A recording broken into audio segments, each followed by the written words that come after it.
Hello everyone, I am Rex Red, and we are here today with a new tutorial for Daz Studio. And we are working with Turbo Loader today, and we will be going over some of the features that it has, and I'm hoping that I can do this ginormous program justice, and I am quite certain that I'm not going to be able to do it justice because it is a massive mammoth program. And you know what, I probably have used it more than, say, a lot of people who... Angus, welcome. It is springtime in the hinterlands. I hope you had some nice weather today. Ours has been overcast. We had some sunshine this morning, but it quickly faded away. So welcome to you and to the lovely springtime, and we usually get your old weather. So it's nice to know that if you are having springtime, that we will be getting some of that really nice weather ourselves. So, okay, Turbo Loader is a very complicated thing, okay? But so is having... Welcome, thank you for the like. Art, you made it right in on time. Wow, it's 6 o'clock. Hopefully we have a little bit of time to all be together and learn Turbo Loader today. And I need to learn Turbo Loader, and I have had very bad experiences with Turbo Loader, but it hasn't deterred me from going back and and being a glutton for self flagellation, I guess, and trying Turbo Loader again. And this time I've kind of hit on... You see, Turbo Loader does a lot of things, okay? Turbo Loader turns off morphs that you don't maybe use a lot. It turns off character morphs that you never use. And these morphs, when you load windows, like right now I have a bunch of morphs turned off, and when I go to my figures, it's like they're right there. It's unbelievable. Like when I click on this and I scroll down through my figures, there it's instantaneous. When I go into architecture, now it's like I have tons and tons and tons and tons of architecture. But what I have done to get this to... I hope my audio is okay. I just completely turned my computer upside down and around again, and in the last few days, and I am now... so I am not sure if my scene, how my scene is going to be doing. Well, thank you. I just want to make sure everything looks good. We are back here, and I got bigger. I got much bigger in my room. I have a new room here. So some light over on this side. Oop, my hand just disappeared. So yeah, I think if I move over this way, I've got enough room for my hand to kind of sort of go here. Yeah, and now that hand's okay too. So yeah, there are things that we're going to be doing today. And screen. You see that? I don't have any mics set up, and I'm usually coughing and hacking myself to death. So, all right. Everything seems to be working. Welcome, people. Welcome. And thank you for the likes. So, yes, Turbo Loader, okay? We're all on this journey to see, admit it. We are addicted to 3D content, okay? And so we go into, I think Angus is the only one who is impervious to this addiction that frequents this channel. And most other people are, if they are not addicted to 3D content, they will be soon, probably. So, yes, this, and so what we end up with is our very large libraries of many, many, many different things on our that we can draw from to create art and interesting scenes and all of that. What happens over time is that it becomes unwieldy, and like just right now, just this is so amazing when I click on that. And what I've done here is I've gone into, it says enable all morphs, disable all morphs. Now, when I click on this enable all morphs, what pops up is that, like, right now I have all of my Genesis 2 female morphs, the Genesis 2 male, Genesis 3 female, Genesis 3 male, and Genesis 8 female morphs turned off. I have them disabled. I don't do a lot of figures with females because I have a mostly male clientele that prefers my male art on YouTube. But if I need to just enable the female morphs, I click accept like that. This right here is probably the most useful part of Turbo Loader. And that is just being able to, like, disable.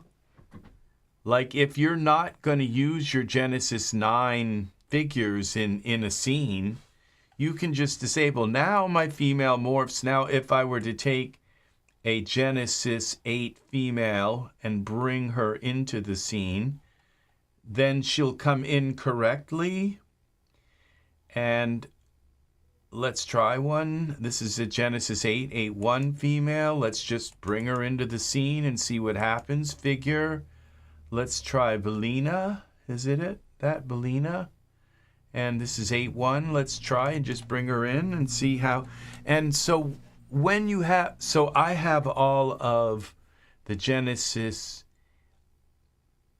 3, Genesis 2, Genesis 2 male and female, Genesis 3 male and female turned off right now. So when it goes to put Belina into the scene, it only needs to have, it doesn't need to search all of those older characters to see if there are any morphs that are pertinent to be loaded with her. So it cuts down how long it takes for her to come in the scene. And to me, that's not that big of a deal. I don't mind waiting, another, maybe 10, 20 seconds, 30 seconds for a figure to load in the scene, because I'm only going to load like a couple of figures into a scene anyway, so it's not that big of a deal. But what is a big deal to me is being able, and we've got, I forget that these are constantly, that these figures have those things. So, but that was quite quick, and there was no complaints or anything. And so I can just go back here and say, okay, all right, that wasn't it. Let's see, what was the enable all? Which one is it? This, enable all morphs. And I can now just turn off all of the female morphs. This doesn't take a long time look at how long it takes to disable all of the female morphs in my library. Okay, so I can just turn them all off. Okay, and it disabled 15,579 morphs. Just disabled them. No, it didn't. It says unchanged. All I know is it. Okay. That. I think they're disabled now, because now if I go to put her into the scene, okay, it's going to pop up with this, and this I want you to see, because if this ever pops up, this is a very bad thing. You don't want to do the wrong thing, because this is what I did before, and I ended up having to, if you have to proceed with caution, and see that, so that didn't work. Okay, so I think I have to go to this disable. This says disable all morphs. Okay, and it says that select Turbo Loader products to disable all currently scanned morph. I'm not sure why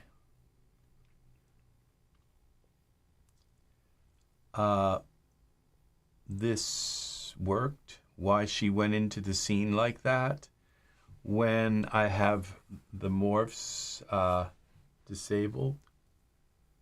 So cancel. All right, now there's also, so the thing is, so like I said, it's not really that big of a deal that the characters maybe take a while to load, okay?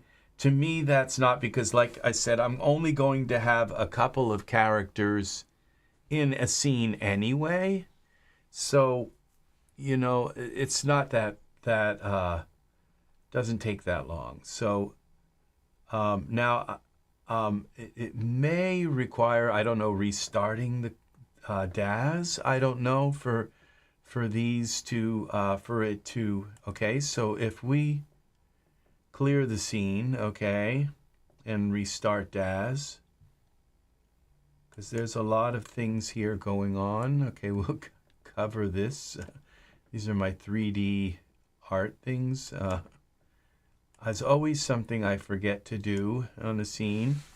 My romance, gay romance images. So, okay, there's nothing bad about it. It's just, okay, so we're going to go here.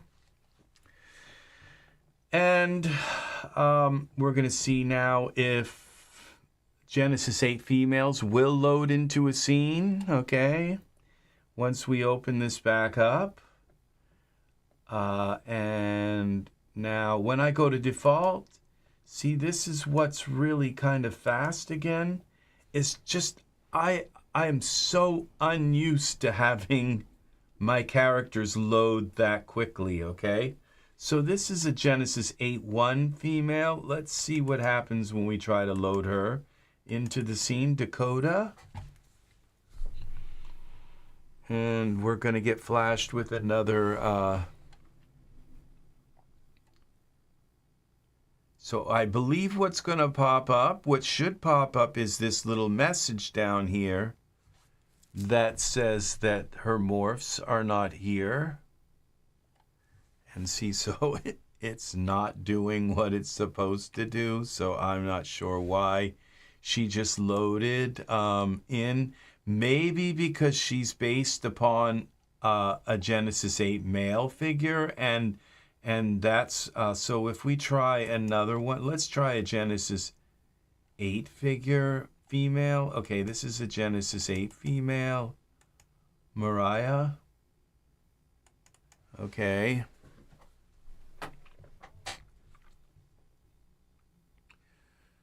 And let's see if she loads right in.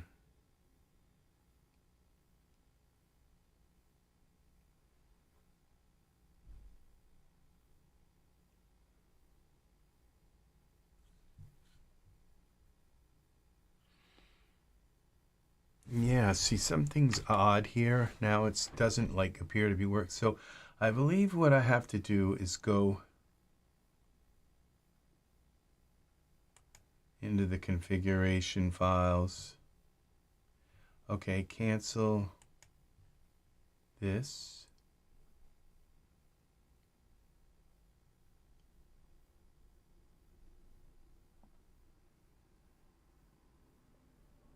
Genesis 8 females. Let's open this.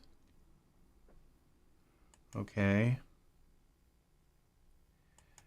All right, it says we have to create a list for the females, so that may have been the problem, that I didn't create a list.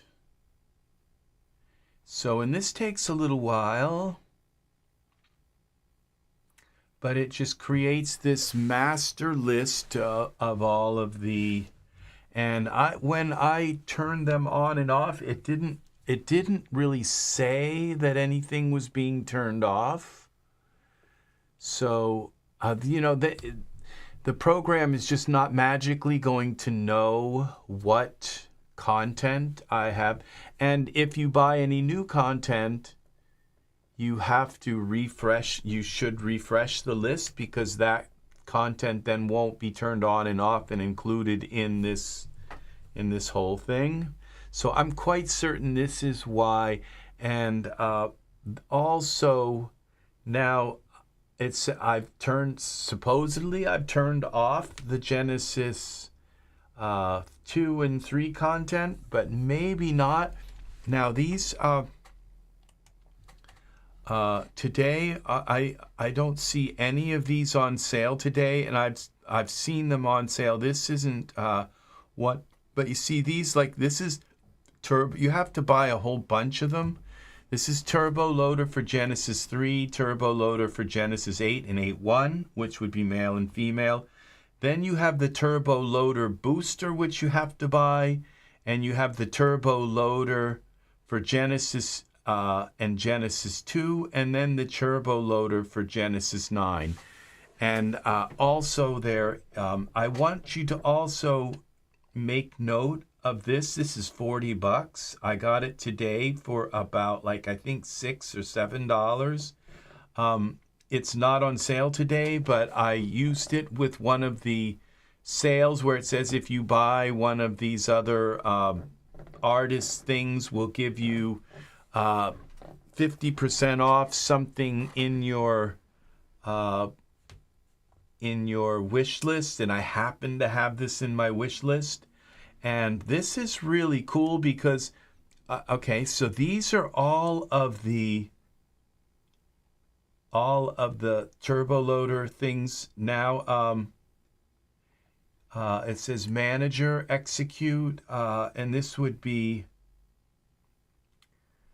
Turbo Loader for generative loading, and the script will automatically scan morphs, organize products. Turn off morphs to speed up the loading of your figures the next time they are loaded. So what they're all selected. This would be all of the females. So execute. What's that doing? Saving. It's just saving the list, I guess. Enabling, disabling morphs.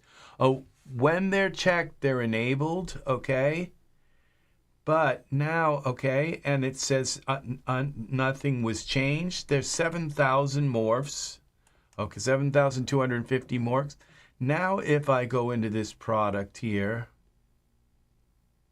disable morphs, accept. Now it's going and looking at that list that we just made. And look, see, it's actually disabling morphs. Oh, I think it's disabling, yeah, the male morphs. That's the problem. When I opened that, I had them checked. Whatever you have checked is going to disable those. So everything would be on, okay. It disabled 15,000 morphs, okay. Now we go to, there's also like an enable all. And enable all morphs. Okay, this would be enable all. So we're just going to leave the male ones on and Genesis 9 ones on. I don't think I've scanned Genesis 9 morphs yet either. So in order to scan these products, you have to have that particular, like you have to, in order to scan, it's got the checklist to turn them off, but if you don't have the turbo loader for Genesis 3, and see, this is like, how often do you use Genesis 3 figures? Why not just scan for the Genesis 3 morphs and keep them turned off most of the time, and things are going to load so much faster without Daz having to, every time you put a figure in or change a figure or do that, it has all of these morphs in Daz that it has to compute and stumble over that you're not even remotely using, okay? And so now it says it enabled 15,000 morphs. Okay, those are those. All right, now if we go to this Genesis 9, it says, okay, it's been updated. You need to create a morph list first on first execution. So we click OK. And now it's scanning. See, and if I had Genesis 2 and 3, because I just said I'm not going to spend $24 for Genesis 2 and Genesis 3. I have Genesis 9, Genesis 8, and female and male, which includes Genesis 8.1. All right. So so you don't have to buy an 8 and 8.1 for this. You just buy Genesis 8 female and Genesis 8 male, and you get the Genesis 8. So you want to scan them all three at first so that it goes through. And like I said, if you buy any new content, then you want to scan again. It just doesn't take that long to scan. And get all of the morphs kind of corralled together. And then these work when you come in here and actually enable. So if I want to go and disable, then what I do is I uncheck everything except the one I want disabled. And if I want to enable things, then I uncheck everything and check only the things that I want enabled. So it's kind of like weird. It's like, why not just have one of them and whatever's checked is disabled, whatever, so that doesn't make a lot of sense to me, but that's the way it is, okay? There may be a reason for that I don't understand, or it might be just for like clarity's sake, or I don't know, but I think it's confusing. So I would just I think it's easier for people to wrap their head around it when they click on disable all, that whatever's checked in there is going to be disabled, I guess. I don't know. I can't wrap my head around it, actually. So it's now reading all of the morphs for Genesis 9, and I have bought a ton of them. They have all these morph packs and all these things, and I have all of them. And so for every kind of nuance that you can do to change their face,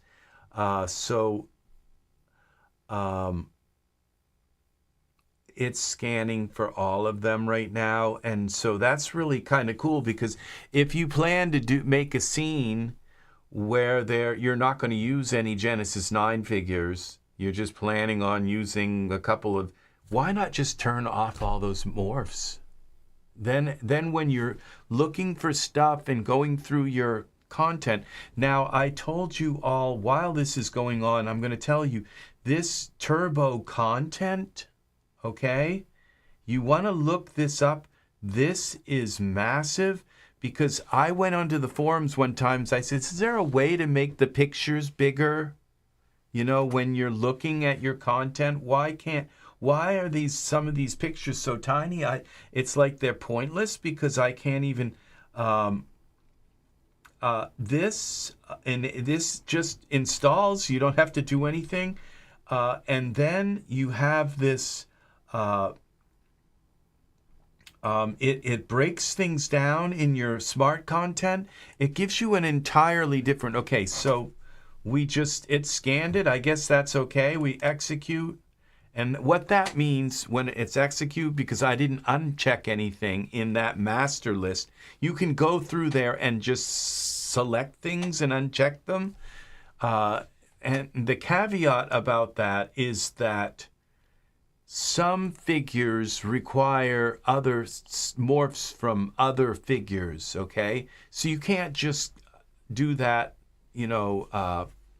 haphazardly. You have to do it. So now if I come in here to this enable all morphs, this if I select this, the only ones that should be enabled now, because I scanned the females and so the only ones that it should disable like all of those Genesis 9 morphs, and it should disable all the female morphs, okay?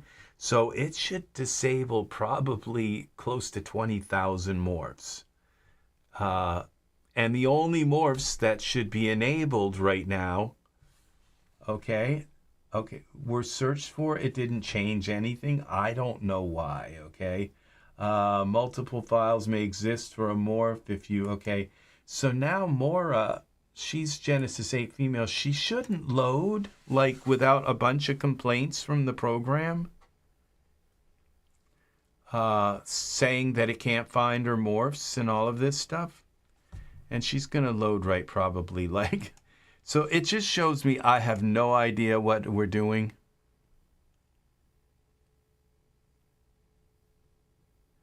Have you seen it yet? Humanify, a Blender plugin for DAZ. No, I have not. That just came out. Have you seen it yet, Rex? No, and I will look it up.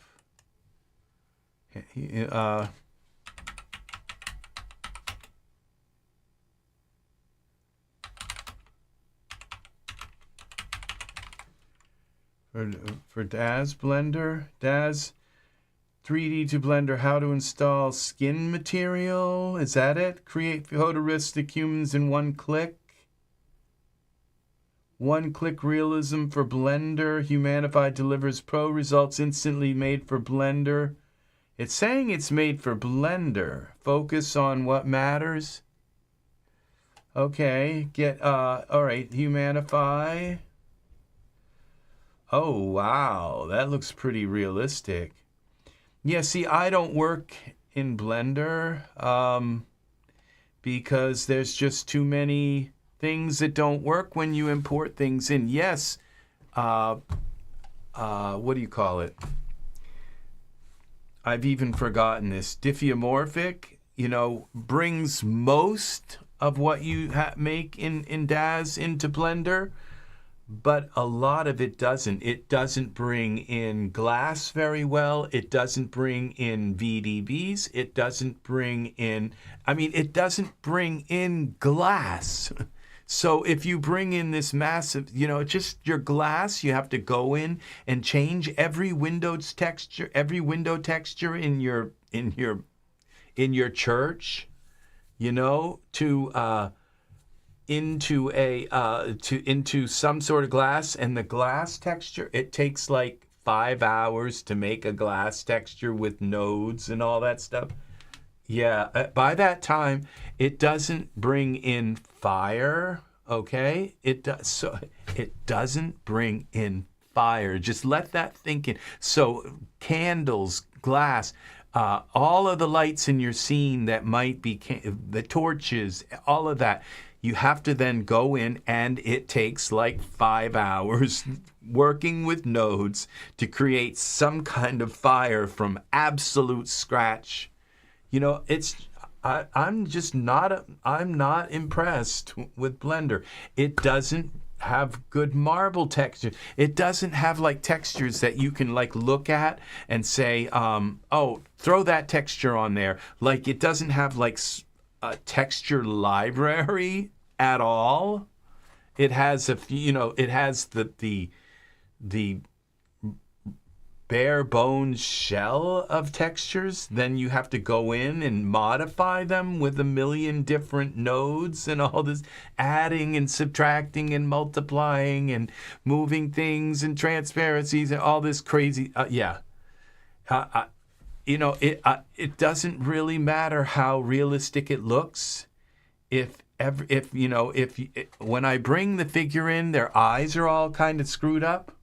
The hair doesn't go in right. Their hair doesn't go in right. Okay, it doesn't read strand-based hair.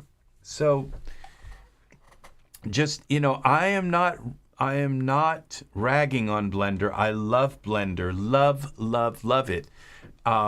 But I spent months, playing around with Blender and came to the conclusion that and by the way, welcome and hello software tools, that it's just, and Blender has a beautiful render, but not when it comes to fire, glass, hair, marble, and a whole bunch of other things that just don't export out of DAZ right. And VDBs, you bring a VDB in and it just doesn't work. And so then you're in Blender spending 5 hours trying to learn how to create a VDB. And Blender has some great VDB tools. It has great glass tools. It has great marble tools. But you have to make them from scratch. And that's the whole point of buying hair in DAZ, is that it just works when you put it on your figure.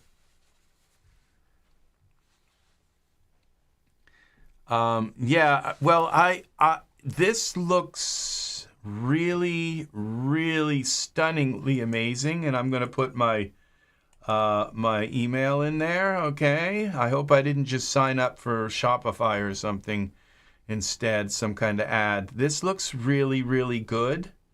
Okay, but I bring just the texture. Yeah, I'm gonna get spammed forever now. Okay, so this particular turbo content.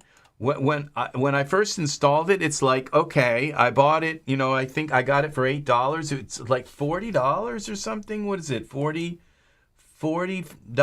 Yeah, I got it today for I think around $6, okay?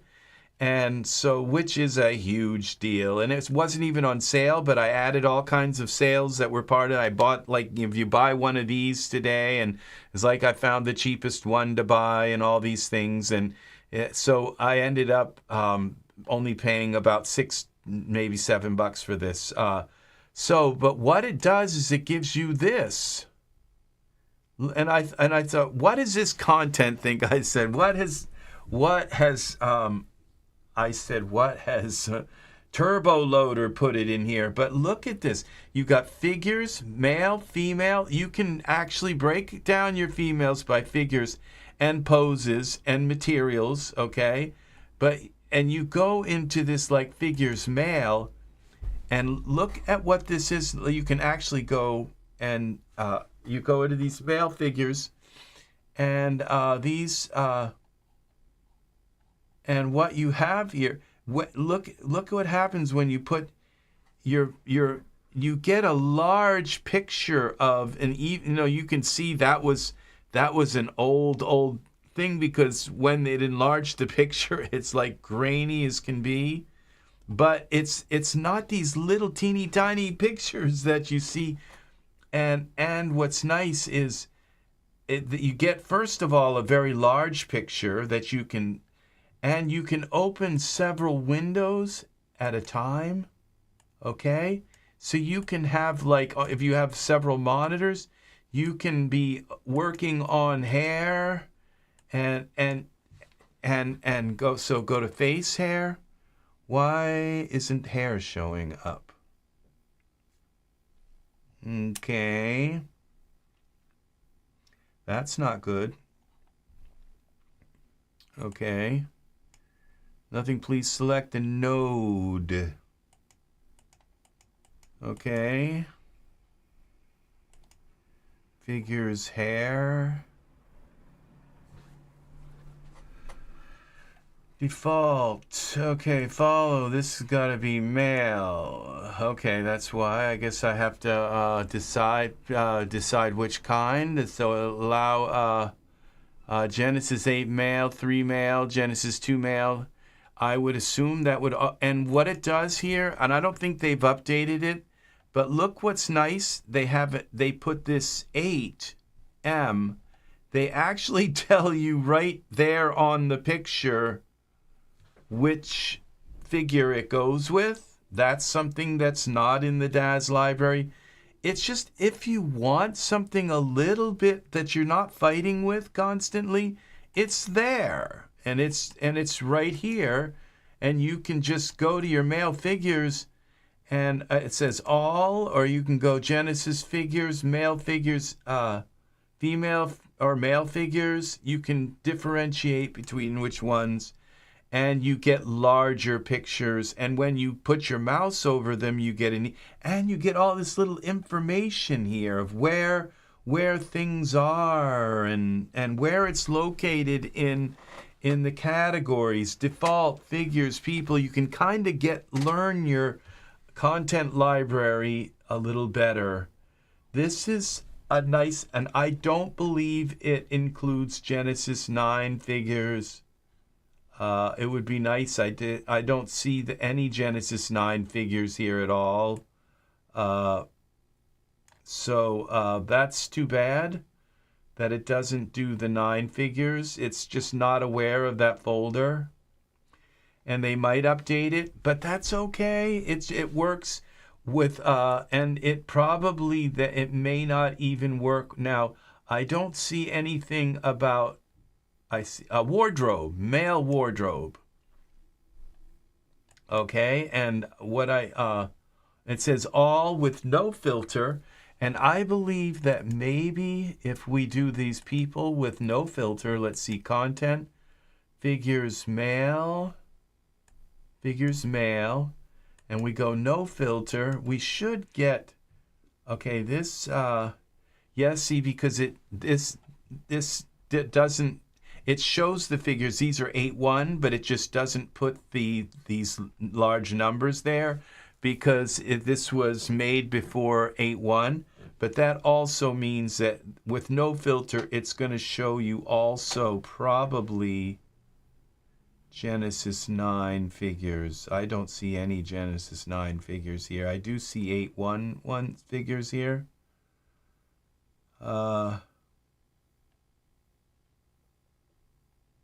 Okay, are we heading to... Oh, yeah, these are 9 right here. These are all Genesis 9. They just don't tell you. But these are all Genesis 9 figures as we go up. And what's nice is they're bigger pictures. Yeah, these are definitely 9. There's Julius, and it says 9 HD. And you put your mouse over it. You select it and put your mouse over it.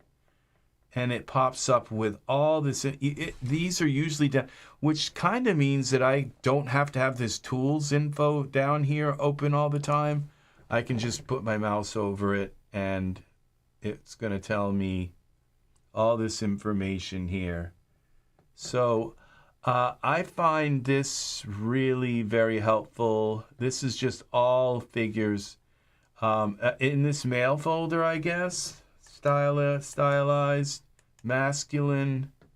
So, and then you have your female figures, and you can set no filters or just the Genesis 8, which would negate, would leave out the 9s, okay? And 8-1 also. But what's nice to me, now the other one was clothing. Let's see about how cool wardrobe is. Let's go to the male wardrobe, because wardrobe is kind of difficult to get around with.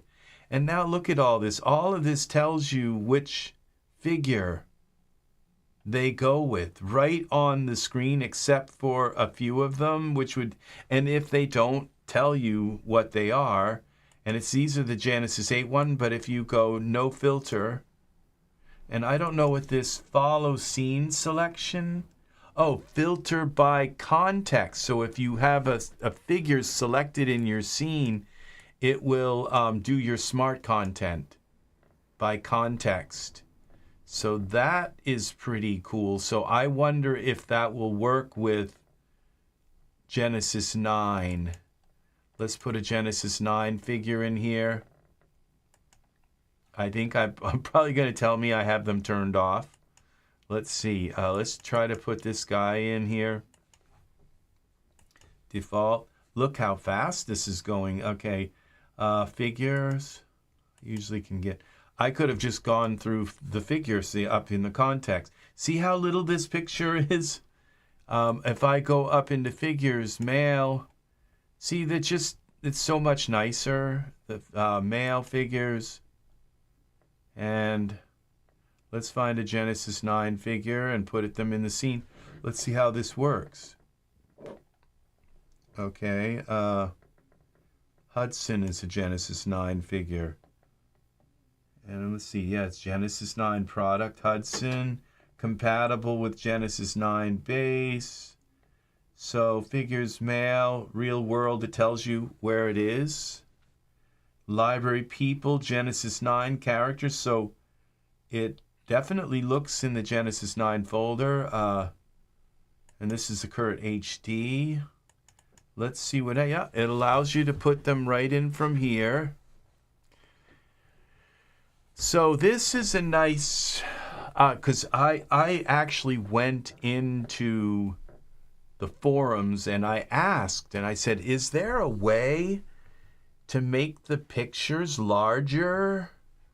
They're just so small, they're hard to see, and I'm not sure if somebody told me about this product or not, but this is it. This is the way to, so you're not constantly strained. You know, sometimes, you know, especially clothing, and also what I don't see here now is as you can see, we don't have to just, we can go right down through all the categories. We're not those, and so let's see if we go into environments after we load this. Okay, it loaded him in. It shouldn't have loaded him in because I turned off, I think I turned off Genesis 9. All right, so, but let's go into environments and architecture. Yeah, see, it's just so hard to see what things are. And yeah, they're blurry, but they're larger at least. They're not just blurry and small, but they're blurry and larger. Welcome, Ed. So yeah, we are playing around with a couple of different, I'm jumping around kind of in a schizophrenic way. Okay, so we had now, so just to say, look at all of now these environments, you can kind of see what they are, you know, and if you put your mouse over them, they're even bigger. So yeah, it just takes, you know, I have a feeling that when certain, especially things like clothing and environments, I can finally see what I have for environments here. And you got atmosphere, backdrop, all of the things that are basically in the hierarchy, you can just go down through now. But let's go now to clothing. Let's select Kurt. He's selected, and let's go to wardrobe. And let's just maybe go to pants, or let's they never, okay, here it is. These pants kind of show up. So these are Genesis. It tells you what figures. So Genesis 8 female. And how many times do you look at a pair of pants and say, oh, who are they for? And poses, it also goes into poses, which, yeah, that's another one where it's just really nice to have it right. The Genesis 8 male pants, this is obviously for the Genesis 8 male because it says that. But this is Genesis 9, so we would have to find something that doesn't have. And so this is a 9 converted. I have a bunch of converted stuff here. Let's see, Genesis Michael 4. How many times have you clicked on a pair of pants and they were for Michael? It's like they just wouldn't work at all. No auto fit or anything. Okay, these are Genesis 9. And when you right click, Show asset browse. Okay, inspect uncompressed file in the text editor. Merge into scene. Open as new. Okay, this is chairman pants. Okay, this is Genesis 9. Let's auto fit them on him. Just see how that pops up. Yeah, auto fit comes in. Genesis 8, we know who it is. You know who it's for. And okay, that's good. Let's go with the bodysuit tight. So they wrap good around his waist.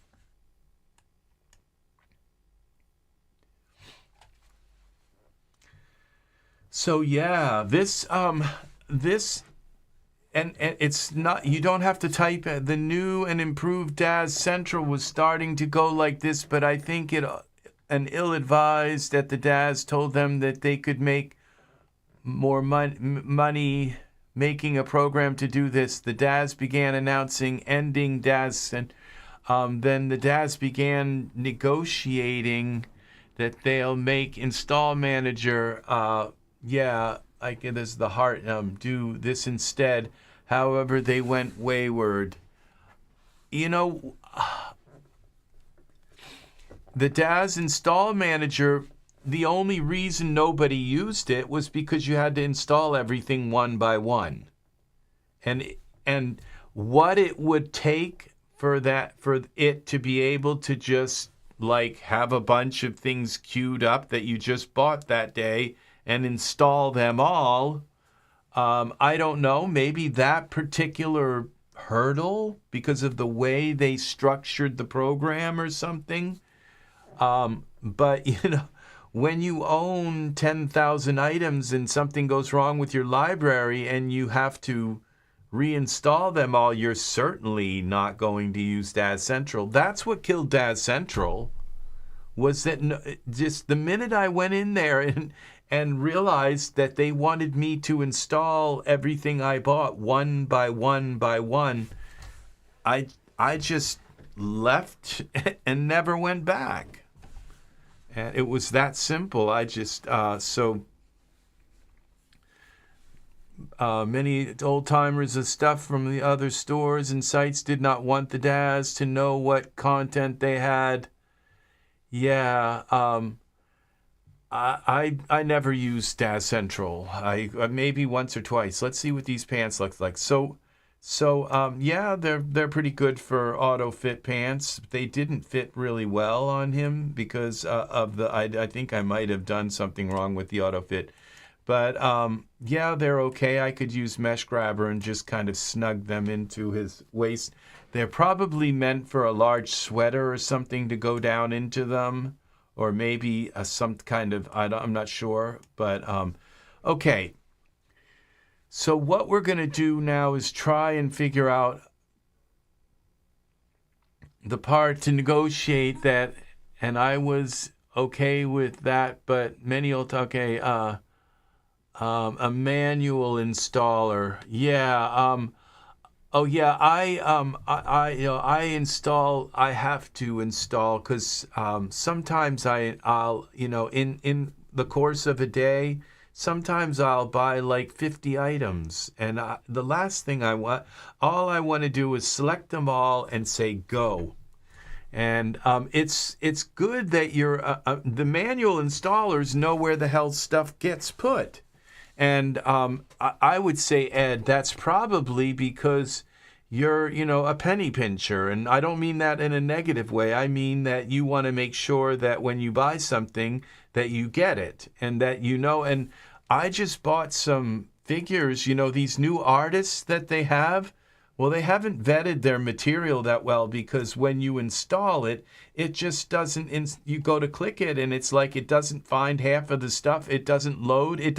Some of these items that we buy, they don't even go. And I've known other, and Cherry is here. Oh, it's nice to have you all here.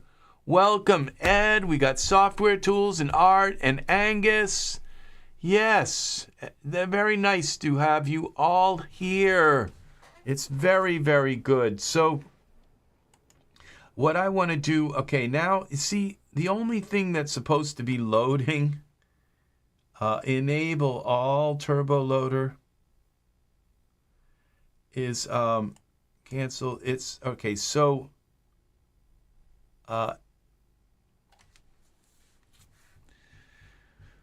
the only reason I let them make the decision auto install so I can find their content on a search within DAS if I need to. Find stuff I bought from other store, I'll use Ultra. See, if I buy it from another store, you kind of have to install manually.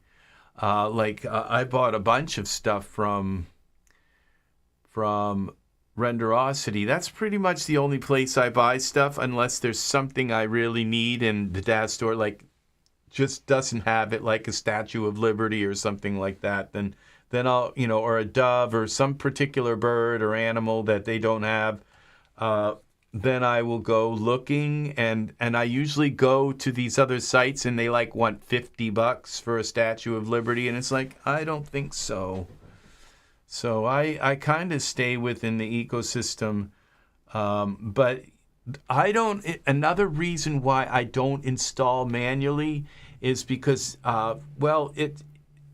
sometimes it's just if you install it in the wrong place, then the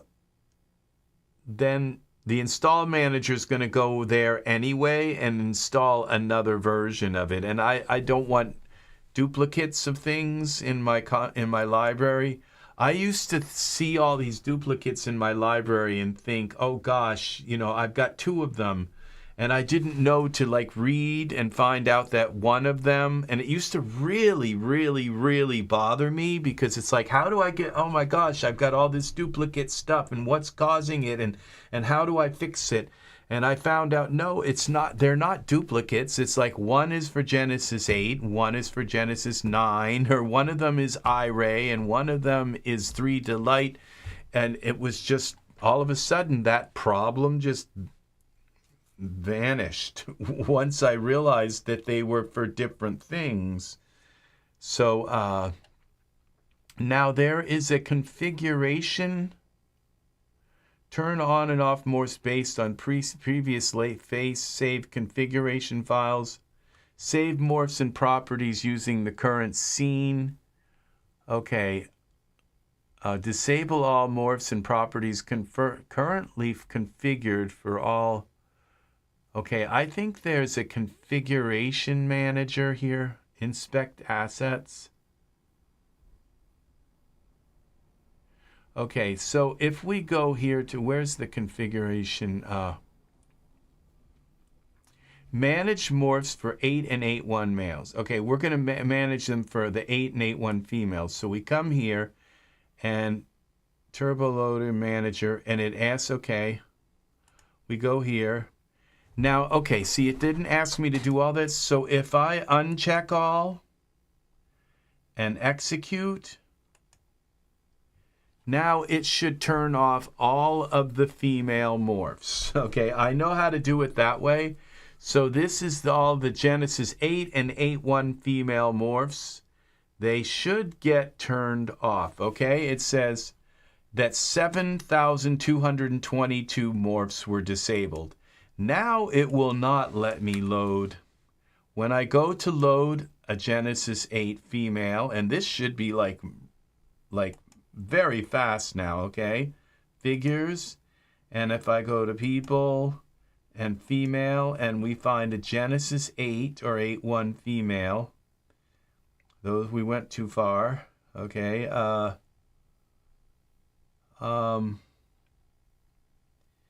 So we go with this Kali, and we put her in the scene, figure. Okay, and should we get? We should get a message here. And this is what I wanted to show you, is this message is very important to not do it the wrong way. Okay? Now it shouldn't put her in the scene. There. Okay. So now what it's done is it's now, this is DAS popping up and saying, hey, there's a bunch of files for Kali and they're not here. Would you like me to install them for you? It's like part of the install manager that's built into DAS. And so if you click this and click Install Selected, what Turbo Loader has done is taken all of those morphs for her, and they've put them in a folder, or it's changed the name of them. It's just changed it so Daz, and it's like put like a little suffix at the end of the file name, so Daz can't find it. When it looks, it doesn't find the exact file name, and it's looking for the exact file name. And so when you enable them again, then Turbo Loader takes that little suffix off of the file and replaces it back where it's supposed to be. And so when this pops up, if you stay Install Selected, then you have a massive, that's all, I believe it's like uncorrectable, okay, problem, because then there's a file there and Turbo Loader is standing there holding the file, and there's already one, so you have two of them, and Turbo Loader, when it goes to put it back, says, oh, there's already a file there, and you end up with a duplicate, and it's very, very, very bad problem. So what you do whenever this, and you have never mess this up, but you just click skip, all right?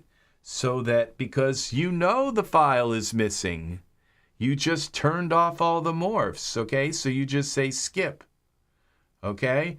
And and that should tell you, it's like, oh gosh, that's right, I have her morphs turned off. Okay, so I can't use her because, so that says this, and there's probably another one, okay? So you just click skip, okay? And then you have to say, all right, let's see if we can just kind of keep her head here.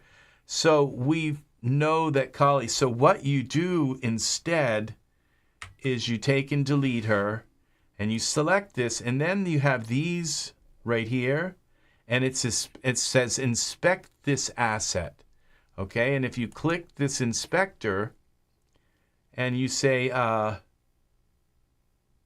new configuration from preset, okay? So you can create a configuration file that has selective things loaded back, okay? Oops, I think I did it wrong, okay? And see what it tells me, okay? This says the inspector looked and said those files that Daz a moment ago complained about, well, these are them. And so it tells you, well, this is these files are needed to load her. So you click accept, and then you will call it Kalei,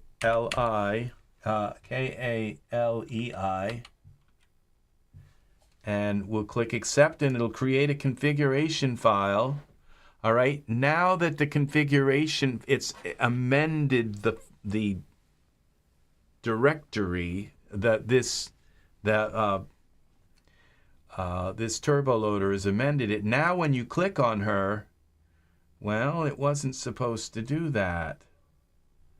All right, skip. You always click skip.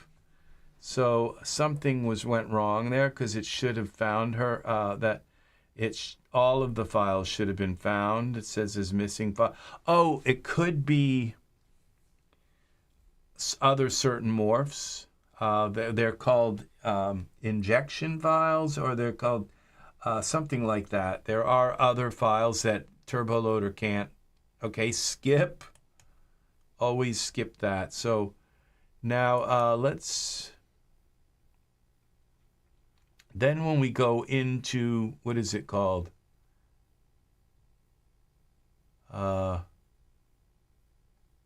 Into this turn on off morphs free. There's a configuration.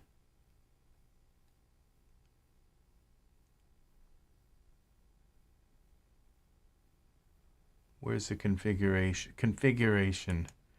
Yeah, when you open this, see, this is where I just created that Kali exception. And if I want, I can just delete that configuration. I believe it will just delete that. Yeah. Accept. And so let's try a different female. Let's see. Let's go with this Jessamy. So you select her, and then you go here to in the inspector.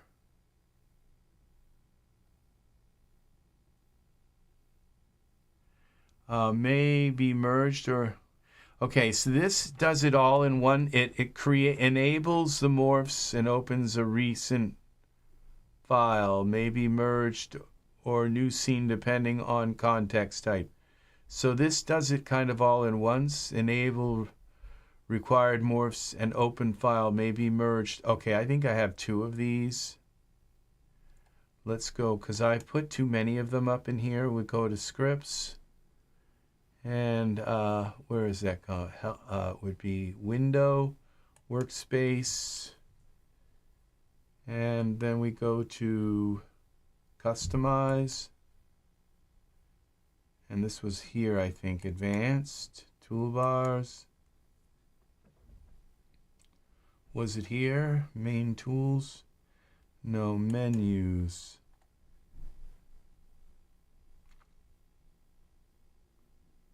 Main. Okay, and this would be scripts. What was it? Favorites. I think I've got 2 of the same thing. That would be in Turbo Loader. Where is that? Here. Open recent. You see, open file and open recent file.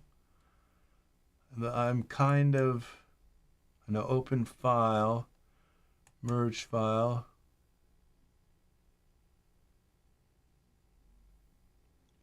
Turbo Loader Manager for Genesis 9.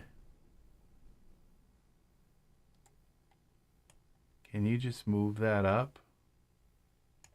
Yeah, okay. Configurations, Turbo Loader Inspector, okay. Apply.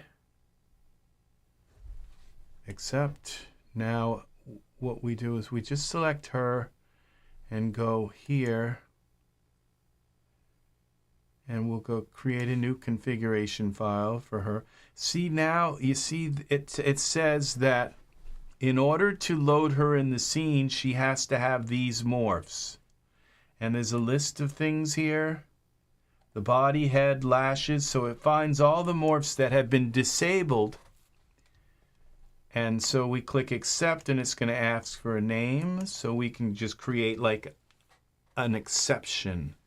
All right, and so it would be J. I think the only real way you can get into trouble with this, with Turbo Loader, because you can completely destroy your. So now that we have the exception, we can load her in. Now it's for some reason not finding the except. Whatever you do, just always click skip here. That's how you can ruin your library right there with this. Okay, so and skip again. I'm not sure why it's not finding them after I already. Now let's go into parameters and see if they're here. We go into currently used. No, see they're not loading with her. Something's wrong. So we go into this configuration. Was it configuration? It says it's here. So maybe if we merge it instead, we'll delete the configuration. All right. Accept. Let's go back to smart content. Select her. Let's try this one. Open recent. No, that's not it. Okay. This one maybe. And enable required morphs and open the file. Okay, now there are no complaints. And now if we go, see they're all of the female morphs are turned off for Genesis 8 and 8.1. But now when we come in here, these are there. And then you can go and find another like female, say this one, Genesis 8, and you can say merge enable required morphs and merge file. And what it will do is merge her morphs in with Jessime. All right. So morphs and merge files.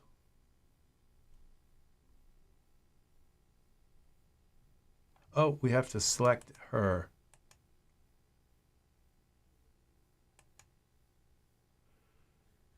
Okay, and so we can apply them. We can put a new figure in the scene with these, but we can apply these morphs to Jessime, and so we click accept. And now when we go into Jessime, into her parameters, she has, now see, oh, it's completely changed her.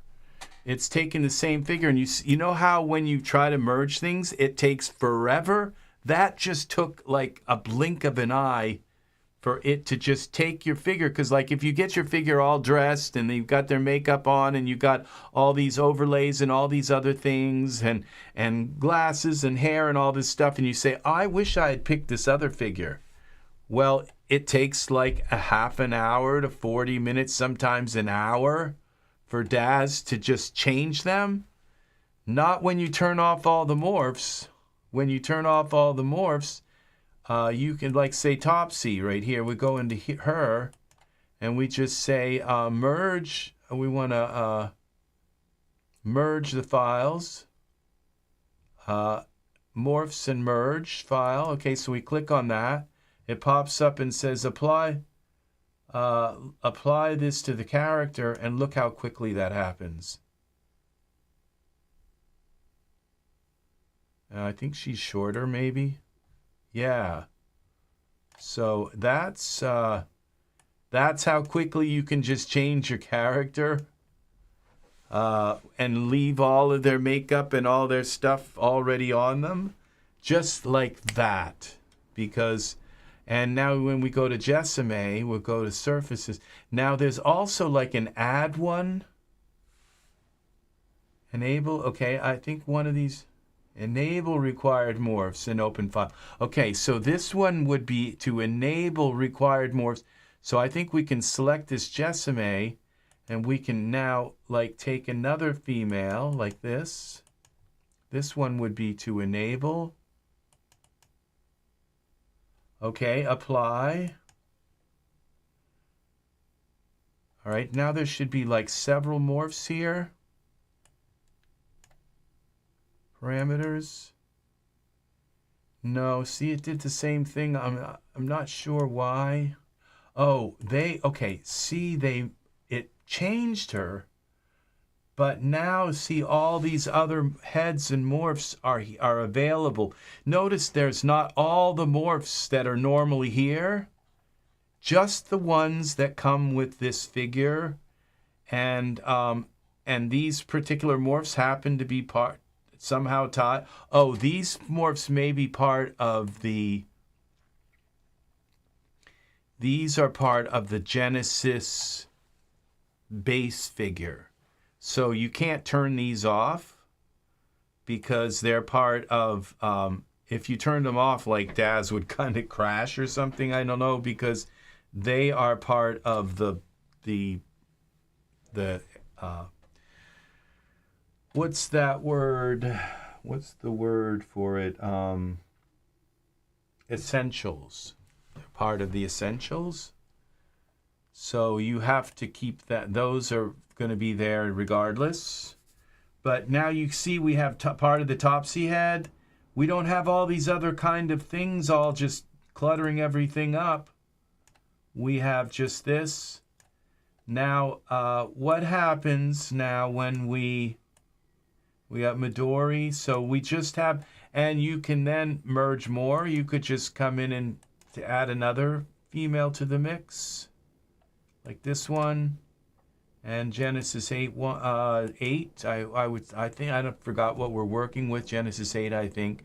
So we can now, it would say here to enable required morphs and merge the file, or this one says enable And so this one would just, I'm not sure what it would do, okay? But those morphs are turned off. I have to go, though, that much, I have to go through that much work. I'd leave it where it is and pass over choosing the turbo loader because it seems to be, I wish that little heart wasn't in the way. I can't read what it's to be reorganized. It is. It's complicated. But the thing is, art, once you remember in the last chat, in the last tutorial, when I tried to take the Genesis 9 figure, Genesis 8 figure, okay, so we'll apply this, and now we should have this Sese Belina. Okay, it should be part of, it changed, which I'm not sure exactly. So the thing is this whole turbo loader ecosystem, you can buy it, you can put it on your computer, and it won't do anything unless you go in and invoke something, unless you go in and use it for some, because it does many things, okay? It does a lot of things. But once you start getting up to like 10,600 assets, your computer is going to bog down.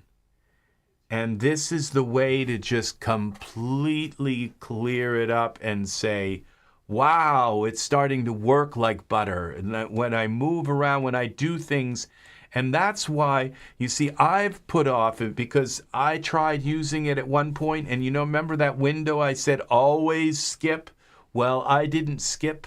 I actually installed it again, and I went to Riversoft in the forums, and I said, I clicked install and instead of skip, and he said, oh no, and all these exclamation points, and it was like, that was when I had to go and reinstall 10,000. I only was at like 7,000 assets at that particular time, but I had to reinstall 7,000 assets to get rid of that mistake.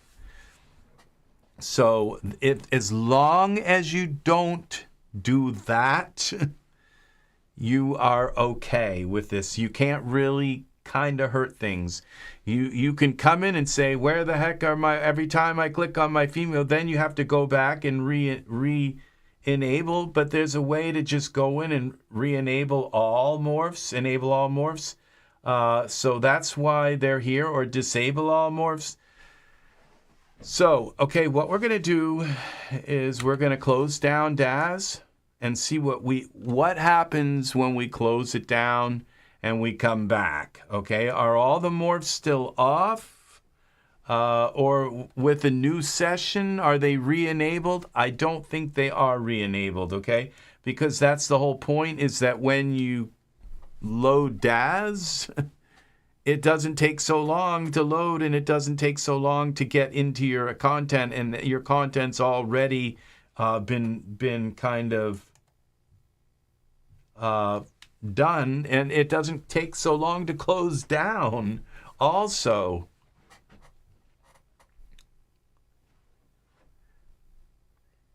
Well, if they have that opinion, then that's okay. That's okay. To me, it looked like Man Friday now dictates your content library, but if you can undo, then that's good. No, the Man Friday one is a completely separate. It's not doing anything to your content here, okay? It's not changing this. It's not changing your content library here, okay? It's not doing anything to this. It's giving you a new, like another option, okay? That's the Man Friday product. We're talking about today two different products, and I'm sorry that I've confused it by kind of merging them together and jumping from one to the other. We are talking about Riversoft's Turbo Loader, okay? That is the one where you can turn off and on the morphs and all that stuff. Man Friday is just gives you, all it does, it doesn't change your content. It gives you another content thing where you can come up here and you can click And when you open this up, yeah, I'm very sorry, Art, that I made that confusing, okay? So when you go up in here and you click male hair, okay, or you click all hair, what it gives you is this, where you can see things big, okay? And what you can do is have several instances open where I'd say, well, I'm working also on wardrobe. You can have 2 content things open. You know how when you're going around and all of a sudden you say, oh, and I've got to put their hair on, and then you want to say, but I got to go back to their clothing. Wouldn't it be nice to have windows kind of that you could just kind of set on, go back to clothing and go back to hair and go back, you know, without losing your place? How many times do you go to click on like a shader, and then you go back and you've lost your place with where your hair was, or where, you know? And so it's a completely different thing. It's this, okay? And what these are here are just some arbitrary options like hair materials, but I could take this one and repurpose it and just say, oh, I want this to be cameras, you know? And suddenly we're looking at cameras. These are just, when you drop this drop down, these are just some suggestions like male, female, wardrobe, male, female, hair, materials. But when you open it like poses, and I haven't done poses yet, but you would go all, and what's really nice about these poses, failed to load asset, too many results. Okay, so I have like 5,000, I think maybe, okay, so now it tells you how many times have you gone through your poses and you don't know which one they're for? Well, look at this. He tells you what each pose is for. And it's like if I go into my poses here and I go by function and I go by function, no, into files here.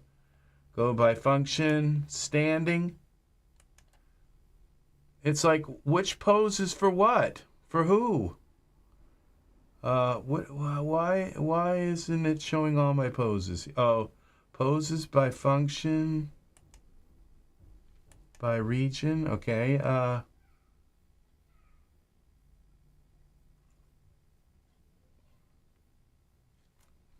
Okay. Some of my poses may have been may get turned off by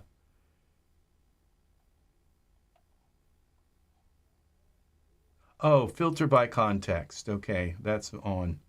All right, so we go into standing here. And you know, if you click on this, it'll tell you down here that you have to read that. It's like for Genesis 9. But they don't tell you, like it tells you here, Victoria 9 in the writing and everything. But you just kind of go through and say, huh? What? And you have to kind of read in the right. You have to put your mouse over it.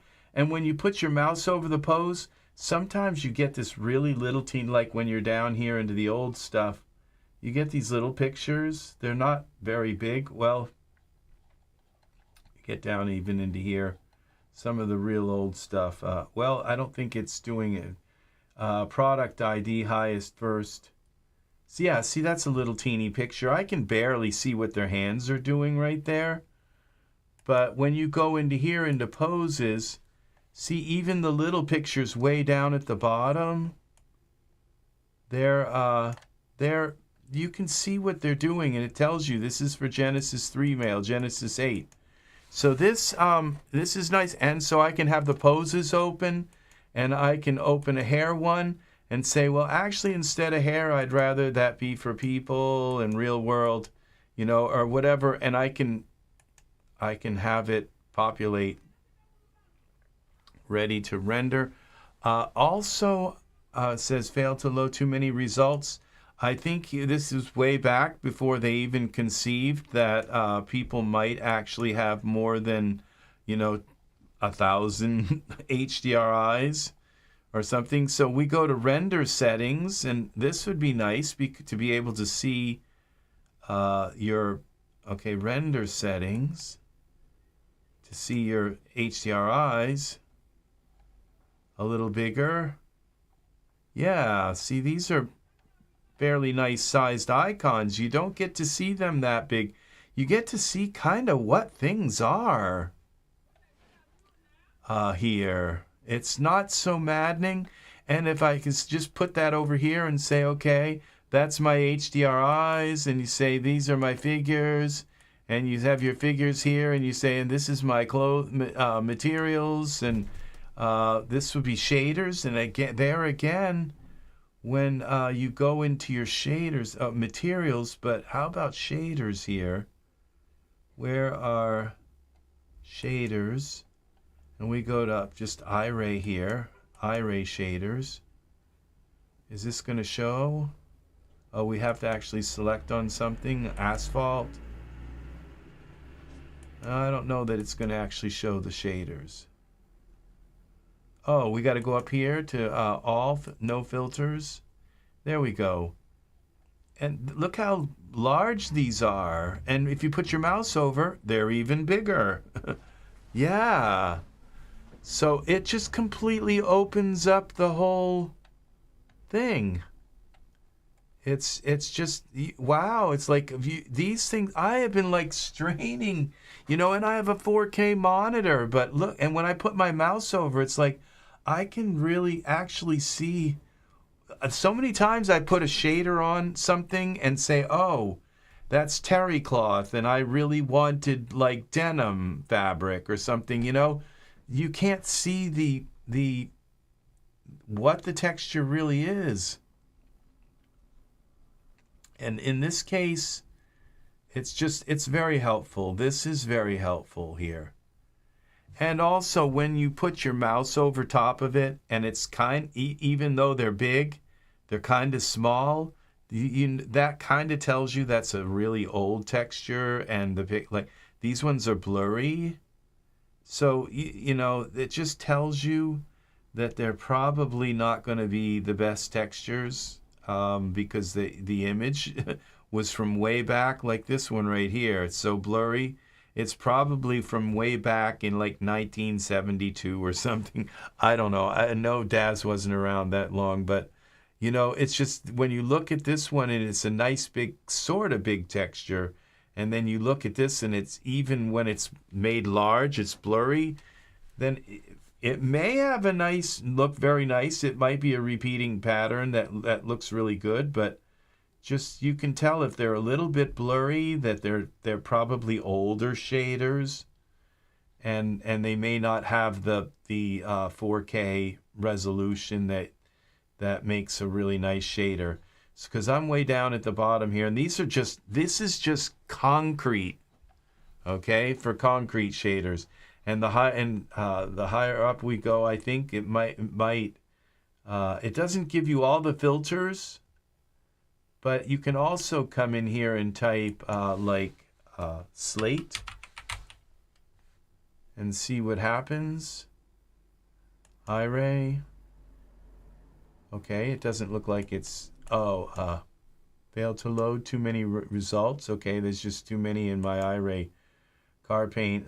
Brick. Say red. Let's just look up red. Yeah, so these all have the word red in it. Fire brick. Red brick. So you can peel it down a little bit.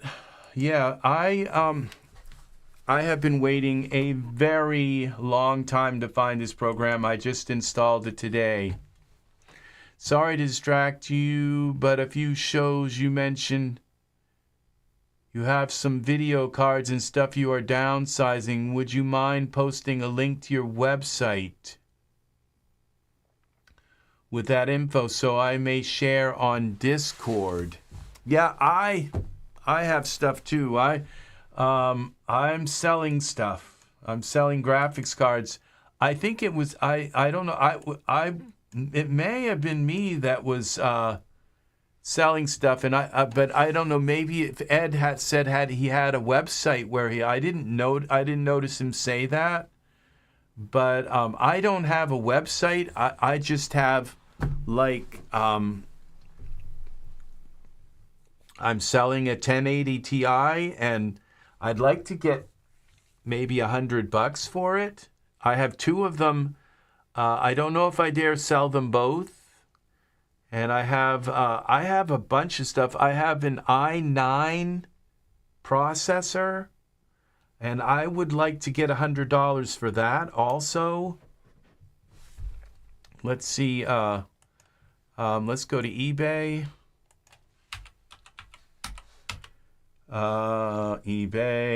eBay. I don't think I'm logged in, but that's okay. Let's see, go i9 12. Let's go up here again. I'm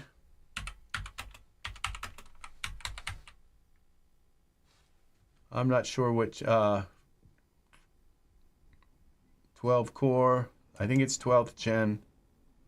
No, 12 core.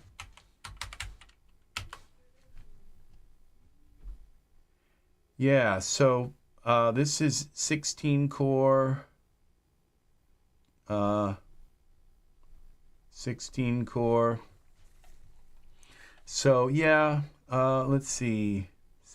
12 core. It's 139.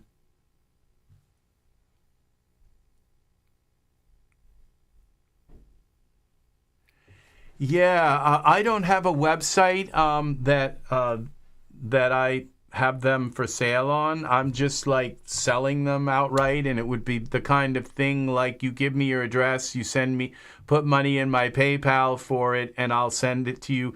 You'd have to pay for the shipping. And so it looks like,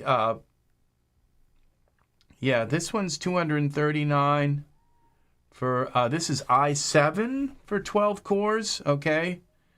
And mine are 12 cores, which i9, this i7 only has like what I think, 28 lanes, and my 12 core has 44 lanes. The only reason I took it out of my computer was because I bought an 18 core computer one, and this is 18 core. I don't know. This might be the one right here. This is kind of spooky right here, because for 219 for an 18 core. Let's see. Something's got to be wrong with this. So 12 core, $165. Yeah. So $100 isn't that bad. The 1080 Ti's. Yeah,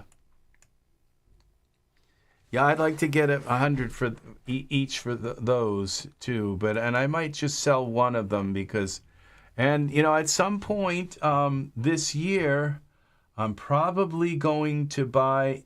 If it comes out, they say maybe in the next couple months that we might have the 5090s come out. If the 5090 comes out, I might sell. I might even sell both of my 3090s, and I paid over $2,000 each for them. So, and I probably would sell them for maybe $700 each. So yeah, I have so much equipment and stuff that I am selling. I have just like everything from old phones and things like that. So actually, I just have drawers and drawers of stuff, and I don't know what to do with it, with all this technology. And I'm just gonna I'm taking a huge loss, but the longer it sits in the drawer, the more worthless it becomes. So, all right, so we're back in here now, and what happens when I try to just bring in a Genesis 8 female, or I should be able to go here and look at this. Okay, options. All right, now when I select this,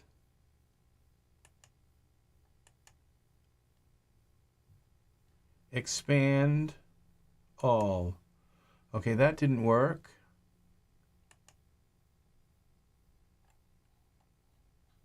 Okay, now I think these are the ones that have to be here. You see these are, say, starter essentials and all. You can't get rid of them. All right, so this is just the configuration to come in here and get rid of these things that you save there. Now this one is what? Enable all morphs and properties. Disable, execute current configuration, enabling and disabling. Okay.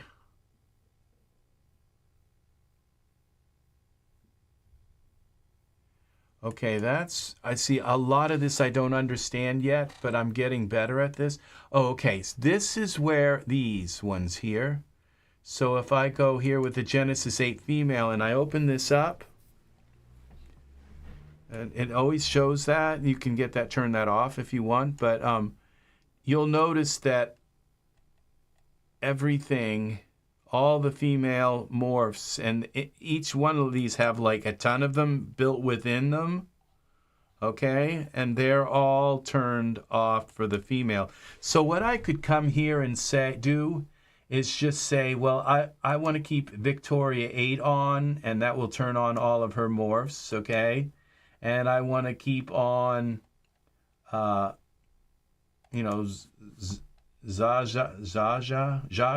and keep on this Toon 1 and Tara and a few of them, and then just to click execute. And those ones will, but then how do you know which ones are on and which ones are off?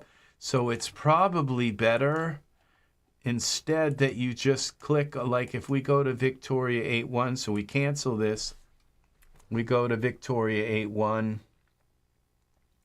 we go to figures,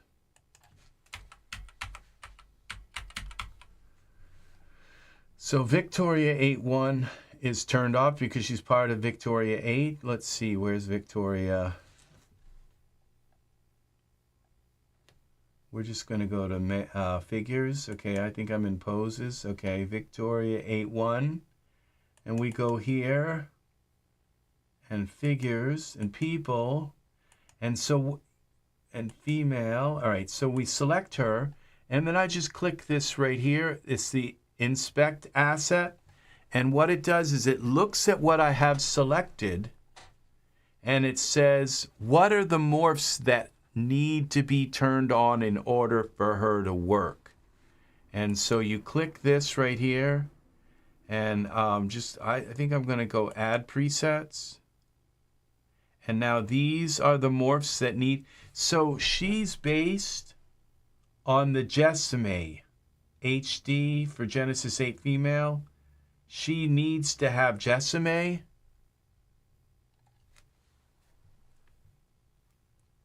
I'll be boiling some green coffee beans and roasting the rest of my last batch. But I'll be listening mostly. Okay, Art.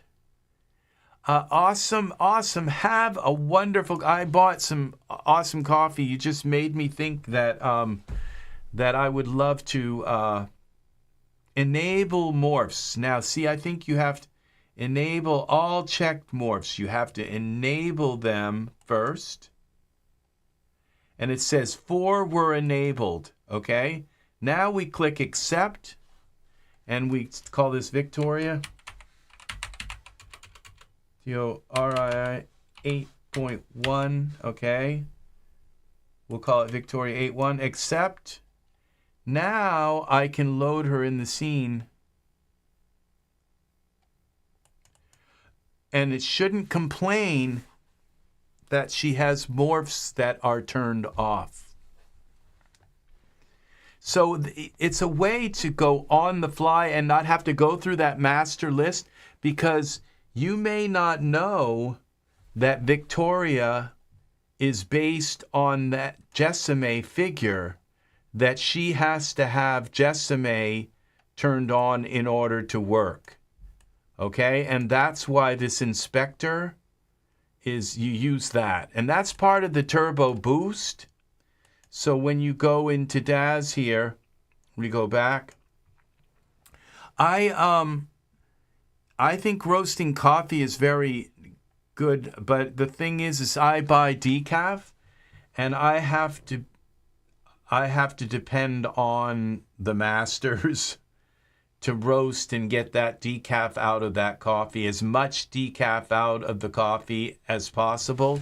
And I also drink the darkest French roast I can get. I like my coffee beans burnt, but I wouldn't be able to depend on myself, because I don't have like analyzing apparatus to tell if I'm actually getting the caffeine out of the coffee. And so I require, that a third party testing, that they test it before, so I don't drink like a solid cup of caffeinated coffee. If I do, I will bite every single fingernail off my fingers, and I will probably suffer from really bad leg cramps when I go to bed at night. I'm not going to put myself through that. So I have, and I'm not really, that the smoke that comes off of coffee when you roast it, that's very, very toxic. It's pure acrylamide. And if you look up acrylamide on the internet, you will find that acrylamide, why not? Why not? What are you talking about?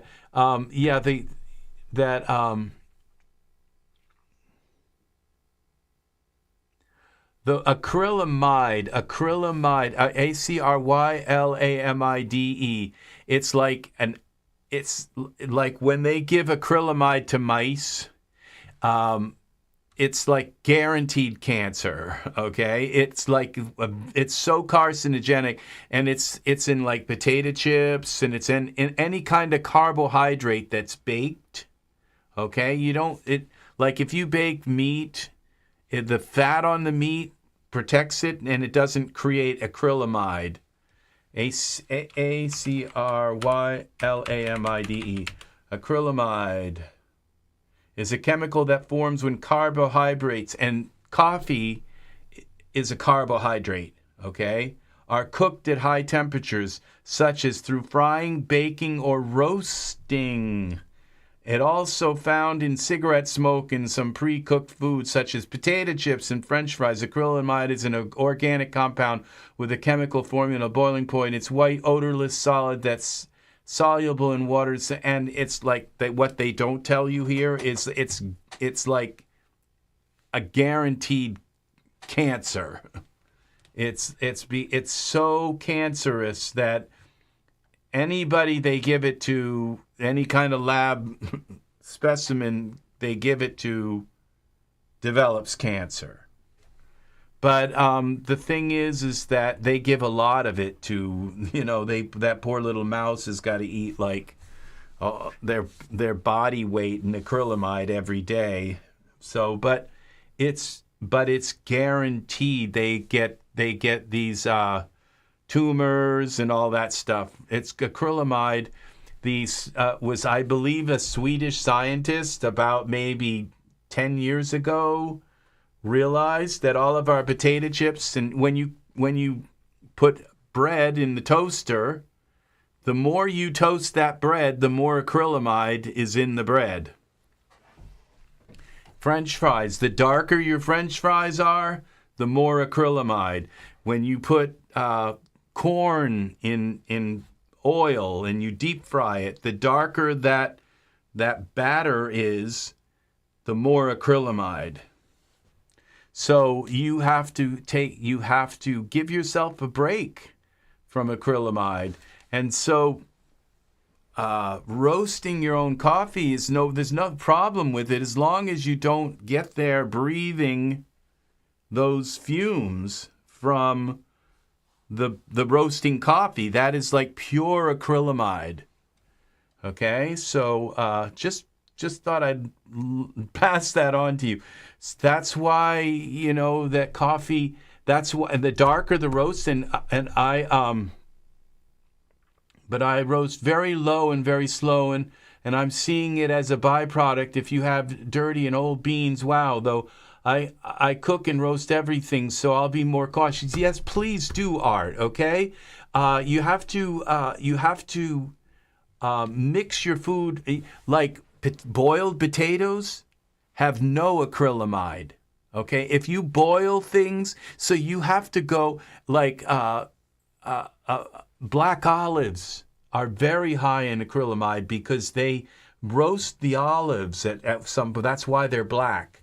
Okay, they're very high in acrylamide. Things that you wouldn't think are very high in acrylamide, and so you have to kind of like give yourself a break from acrylamide and like make yourself a boiled dinner every once in a while and just boil everything, the carrots, the potatoes, the turnips, and just for a week or so, just not eat anything, any carbs that are baked or deep fried or fried mushrooms, fried onions. Okay, they are that brown part that's on the mushrooms. Yes, it's very delicious. Pan-fried potatoes. Okay, that brown part on the outside of the potato is pure acrylamide. So yes, it's much more delicious to pan fry a potato than it is to boil it.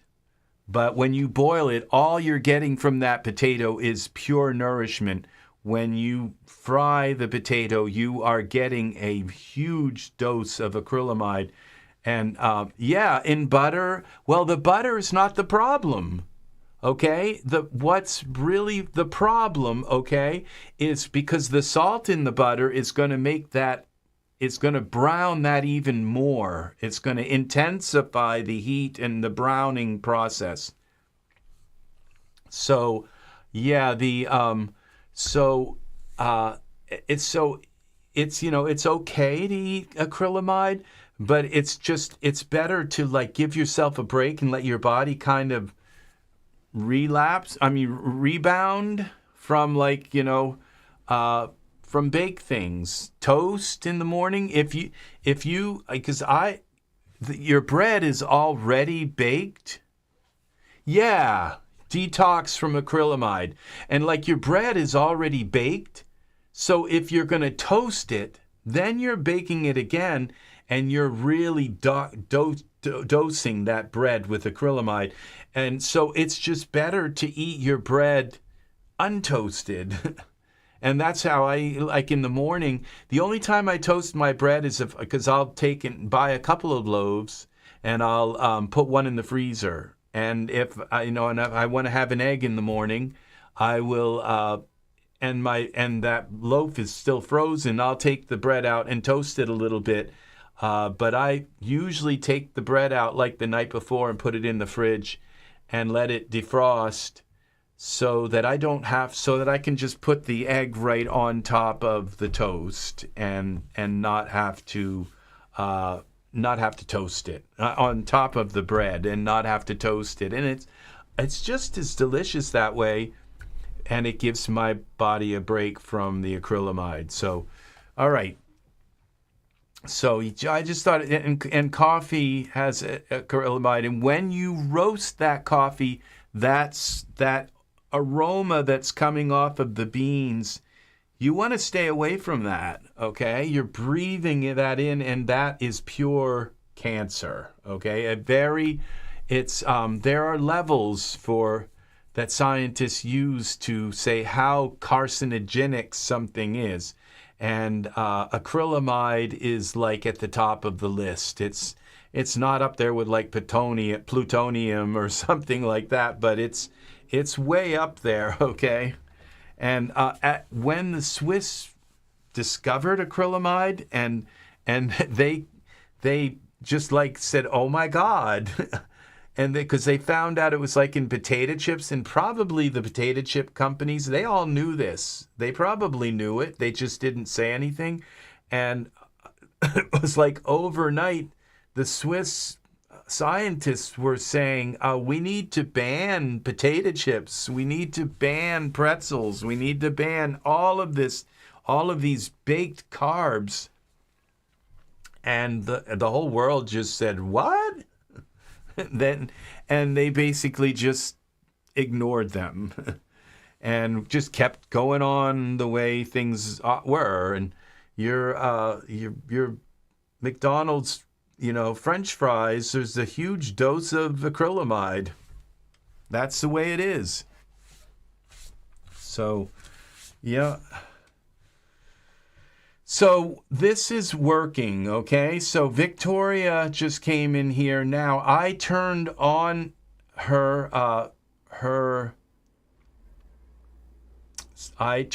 morphs so we could bring her in here. Now, what if I close this? Would you like to save changes? No. And we close DAS and we come back in. Will it save that exception? Okay, that's the question, okay? So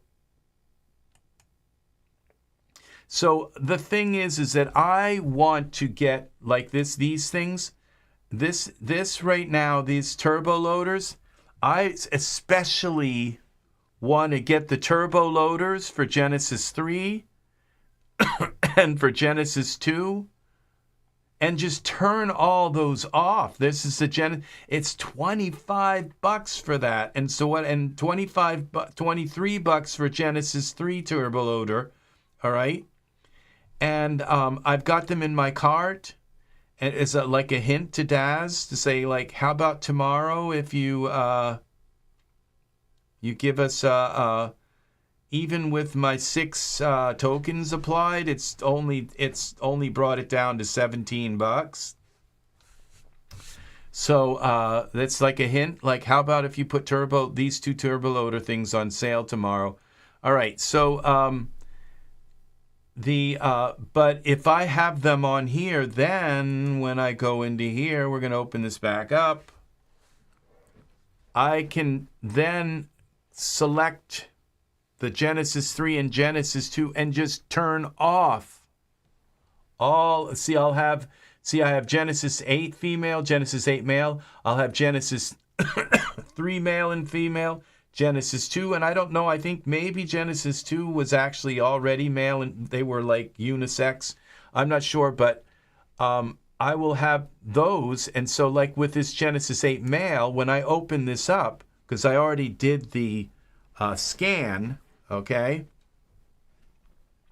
When it opens up, and I can turn that so that doesn't show again. Now with my Genesis 8, everything's turned on. All right. And so I'm probably just going to leave that on, okay? Because I use Genesis 8 a lot. And I will probably leave Genesis 9 when I go here. I'm going to leave that showing because I just don't understand that yet. All of Genesis 9 is on now. But I could go through and click a few of these things and just kind of, but the thing is with the Genesis 3, male and female, and the Genesis 2, I could just go and turn them right off. And right now they're on. And so every time I go to put a figure in the scene, it's going through and looking through all of those morphs to see, it has to go and scan through those morphs to see if there are related links in those morphs to that figure. And so by just turning them off, it speeds up everything. And so now what we're going to do is we're going to go do a test.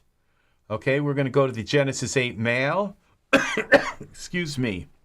And I remember last time I was here, I tried to convert my Genesis 8. I tried to convert. Okay, let's turn this. Okay, we're going to go here and we're going to select all. We're going to uncheck all. It says uncheck all. Okay, here. then execute. And I believe what that's going to do is turn off all of my Genesis 8 and 8.1 morphs. Okay, enabling, disabling. If they're unchecked, they get turned off. If they're checked, they get turned on. It's turning off all my Genesis 8 morphs. Okay, so that's what we're going to do right now, is turn them off. And there's a method to my madness, I think. You'll see in a moment. But we're going to go to Jon Snow, and it says now that 15,541 morphs were disabled in that little action right there. Okay, I can turn them back on, but just as easily. Okay, but I just turned them all off. Now when I go in here to my to this, it should read it like quite quickly because there's 15,000 morphs. This is the first time I've clicked on this since I just took all those morphs out. So we're going to go into figures, okay? And this is what we're looking for. Jon Snow, that's the outfit. We're looking for these crash words. See these? They don't even have pictures. These are things that I just bought today from the store. They haven't even really vetted these artists' items. Okay, so we'll go to figures. And we're going to look for Jon Snow here somewhere. Where did he go? Let's type in Snow. And we'll find him. Where are you, Jon Snow? Figures, people, male. John, let's type John. There he is. Oh, it doesn't use Snow. It just calls him John for Genesis 8.1 male. So we're going to go in here. Now, John doesn't have any morphs. And so he won't load properly. And so what we do is go to the inspector. All right. And we'll add a preset, okay? And now it just told me that all of these this Jessamy female for John and Victoria 8.1 are required in order for him to load. Who knew? All right, so I have them turned on. Those are other things that are turned on. Okay, we can cancel this, I think. All right, we could go to this. Now I could turn this Victoria off. Okay, we can delete that configuration. Oh my gosh. I don't know what's going on. I'm at the acrylamide or something. Now we can inspect this. Add preset. Oh, it's still putting the Victoria there. Oh, I might have to reload this. All right, it's okay. It's only a few morphs that are loading. And so we go enable these morphs. 90 were enabled, okay? Believe it or not, that all comes up to 90 morphs. And click accept. And we're going to call this John for Genesis. Jon for Genesis. All right. And now when we put John in, okay, we go and double click on him. It should just go right in like within about 30 seconds instead of like a minute. Look how quickly it took. He just went right into the scene. There he is, okay? And now there's something wrong with him because I have a weird anomaly with my computer, and I don't know why it does this, but it always puts currently used. It puts Colin's head and body on whatever I put in, okay? I just have to take them off.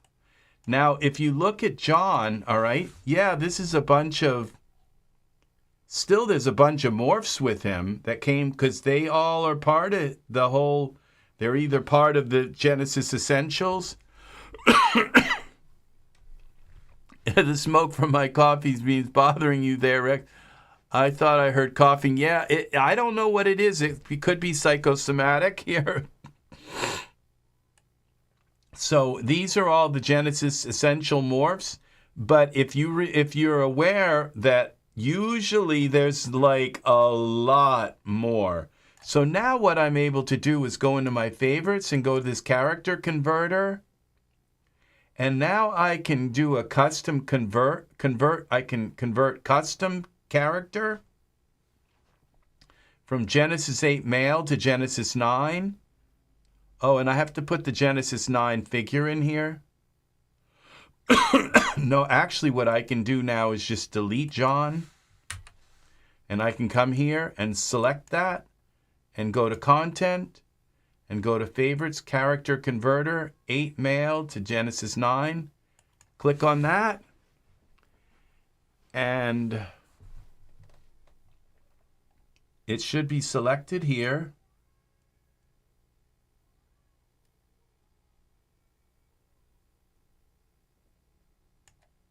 Oh, I have to find him. John. That's hands. Okay, file name. I think this puts them in alphabetical order. It would be under J. H, J, K, L, M, N. Okay. John. All right, J-O-N.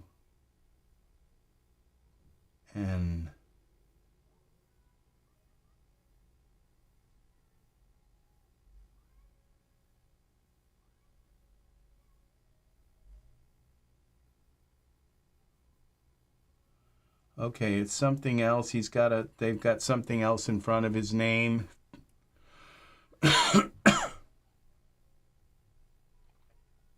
Let's see if we can search for it, J-O-N.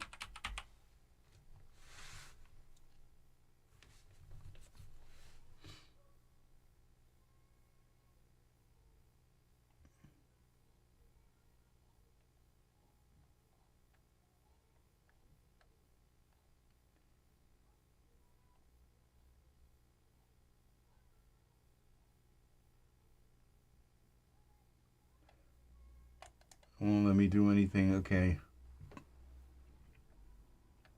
See, I have to do him because he's the only Genesis 8 figure. I don't know what is going on with me here.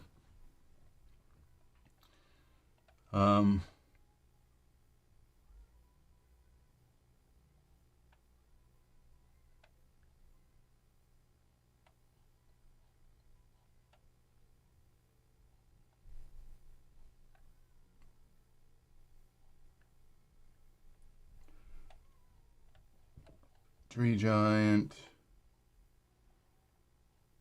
Okay, let's go to the top here.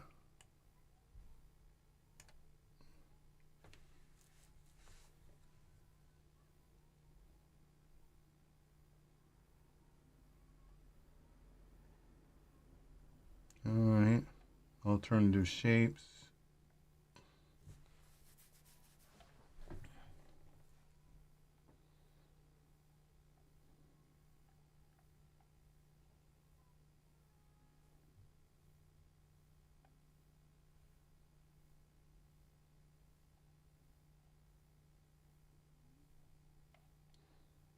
Chuck.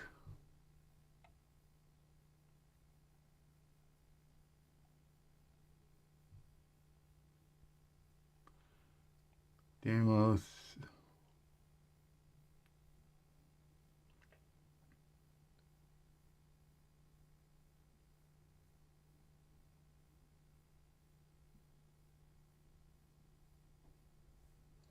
No, that's not, okay. 8. This is which would be 8-1 also.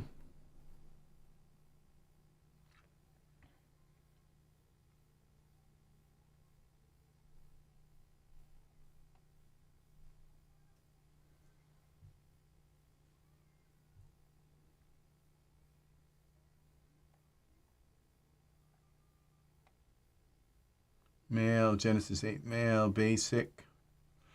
I suppose it's a good thing to become familiar with these. Hands 8.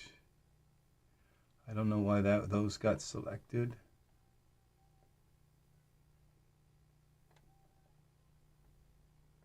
Charles IST.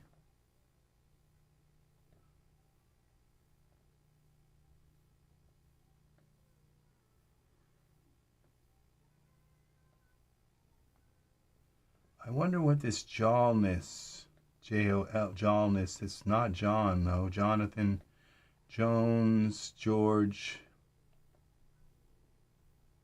okay.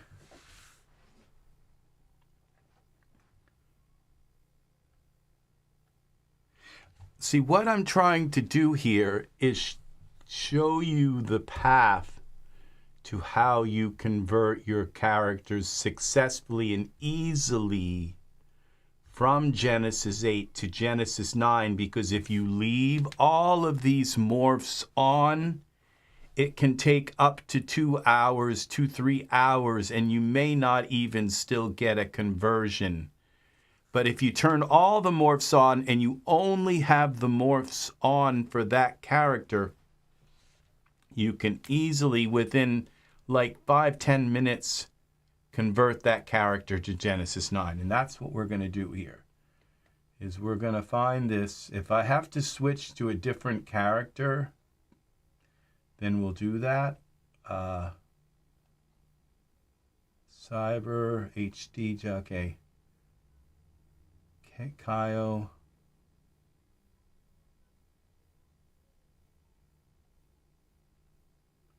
Android, Lich.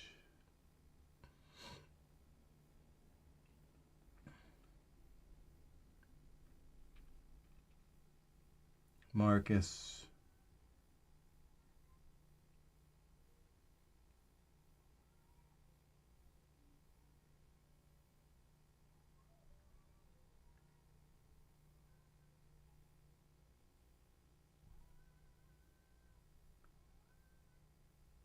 I don't know that this is gonna work. I can't find John.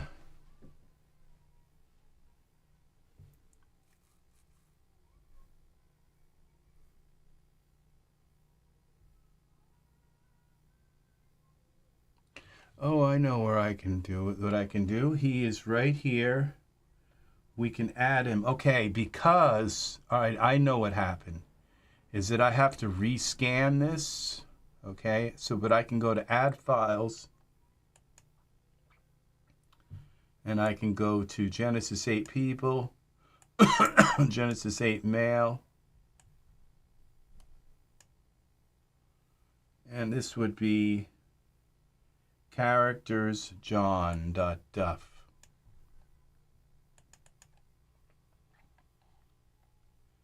Hij. There he is. Now, where did he go? He's probably in the J's. And what we're going to do is save this. And then we'll go back. So then he's in there forever. Okay, so we go now to back to character converter, and it's 8 to 9. Okay, select the male. I did. Favorites, characters, what did I do? Oh, that's a custom. Okay, this is the 8 to 9 to just select one of these. Okay, now he should be in here in the J's. And what I need, there he is, and he's selected and all. Now, what I would need to do is go back in and rescan. There's a way to scan the directories, rescan. I'm not sure how you do that. Execute, clear all, selected, unchecked, add files.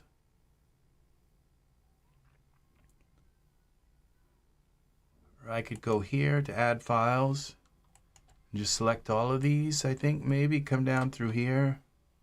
Oh, add folders to cancel. Add a directory. And you come up here to and select characters.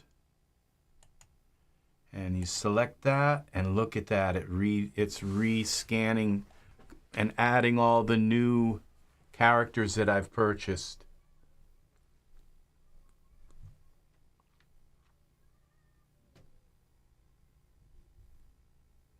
This takes a while, and I have added a ton of this, so these are all going to scan for Genesis 8 characters. Somehow it knows. Every once in a while it'll put a pair of pants there or something weird, but you just kind of have to realize, oh, that's not a character. So we're halfway through the scan, almost. It's not too bad. But I scanned this like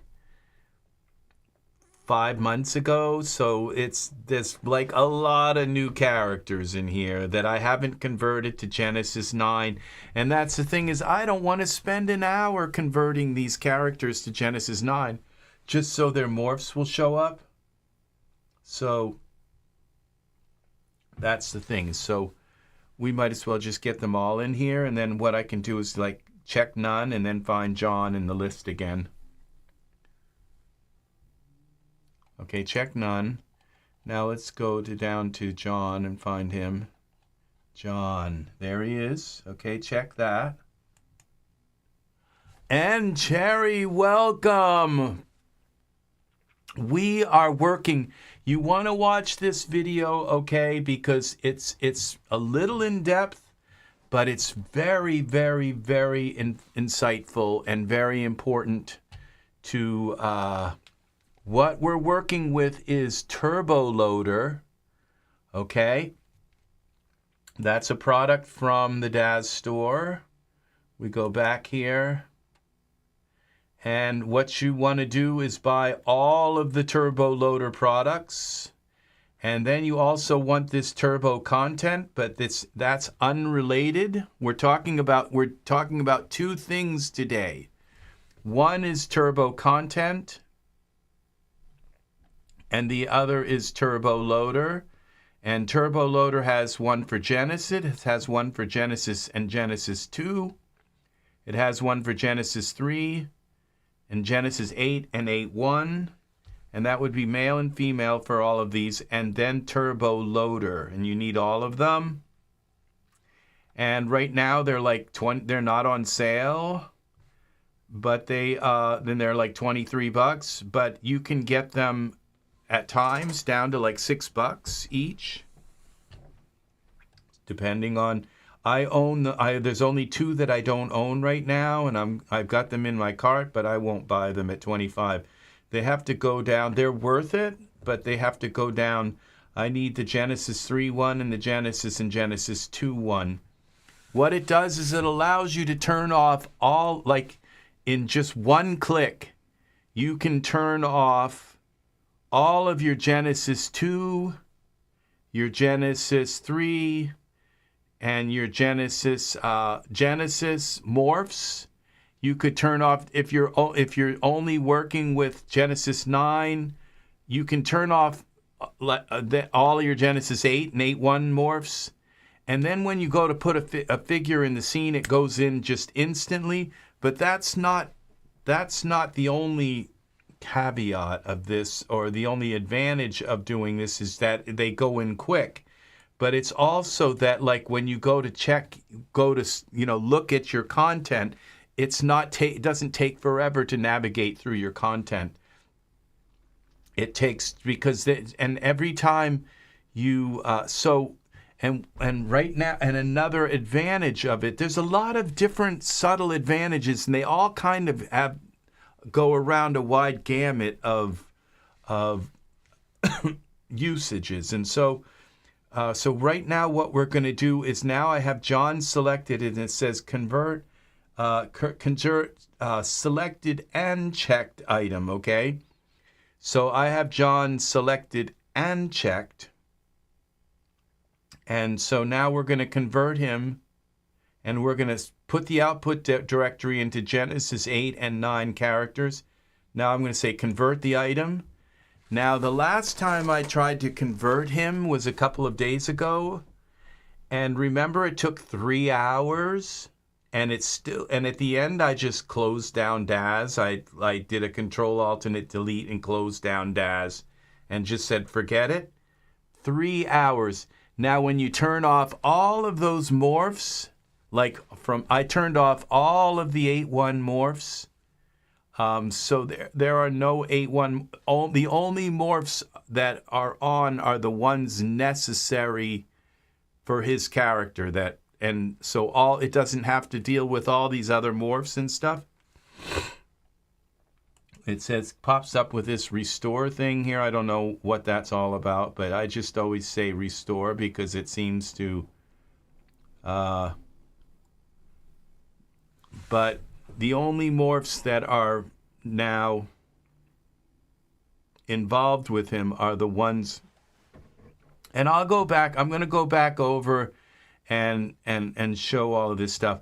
And the other thing is this product called Turbo Content, and it's $40 right now. I got it for like $7 today, and the reason why is I used my vouchers or whatever they're called, and I also made use of some of the sales that they have today, where if you buy one item from this, they'll give you 50% off, like an item from your cart. And in your wish list, I happen to have this in my wish list. So I got it, first of all, 50% off, and then my vouchers brought it way down. And then I used another thing that gave me a sale. I paid about $7 for it. So now it's converting this. It says it's been 1 minute to convert. Now, remember, it was going on like 4 hours to convert John to Genesis 9. Now, this is what is Turbo Loader? The advantage of Turbo Loader, because if you want to convert your characters, you only have to do it once for each character. And so if you want to convert your characters to Genesis 9, so that when you put a Genesis 9 figure in the scene, that you have your Genesis 8 face morphs from your Genesis 9 characters. That's one of the advantages of converting your characters. One is you can bring the character in and it's a Genesis 9 character. It doesn't work perfectly, but that's one advantage. But another advantage is that you can just kind of blend their face shapes from your Genesis 8 characters into your Genesis 9 face and have a truly dedicated Genesis 9 figure with a Genesis 8 face. And so that's why it's really important to convert your figures. But the thing is it takes so long to convert them. And so I'm hoping that I don't eat my words here, because yes, it was 3 hours to convert this. And so what I will do now is, while this is converting,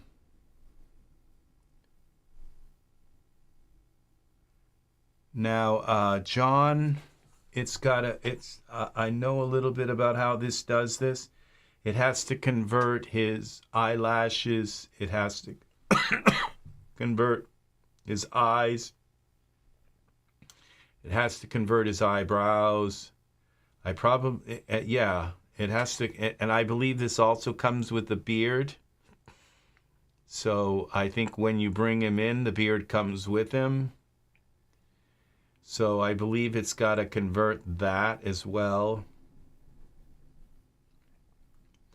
So we shall see how long this takes, but I have a feeling that it's going to take probably, and it looks like this is kind of locked up. It hasn't changed from 1 minute, but it's stuck in like one process. And I think once it does this, it'll jump ahead and say, oh, it's now 3 minutes or whatever. But I don't think this whole process is going to take more than 15 minutes. So, but what I'll do is I'll open up the DAS. We'll just let that go and do its thing. And what I'm going to do is set up. The first thing I'll do is, this is to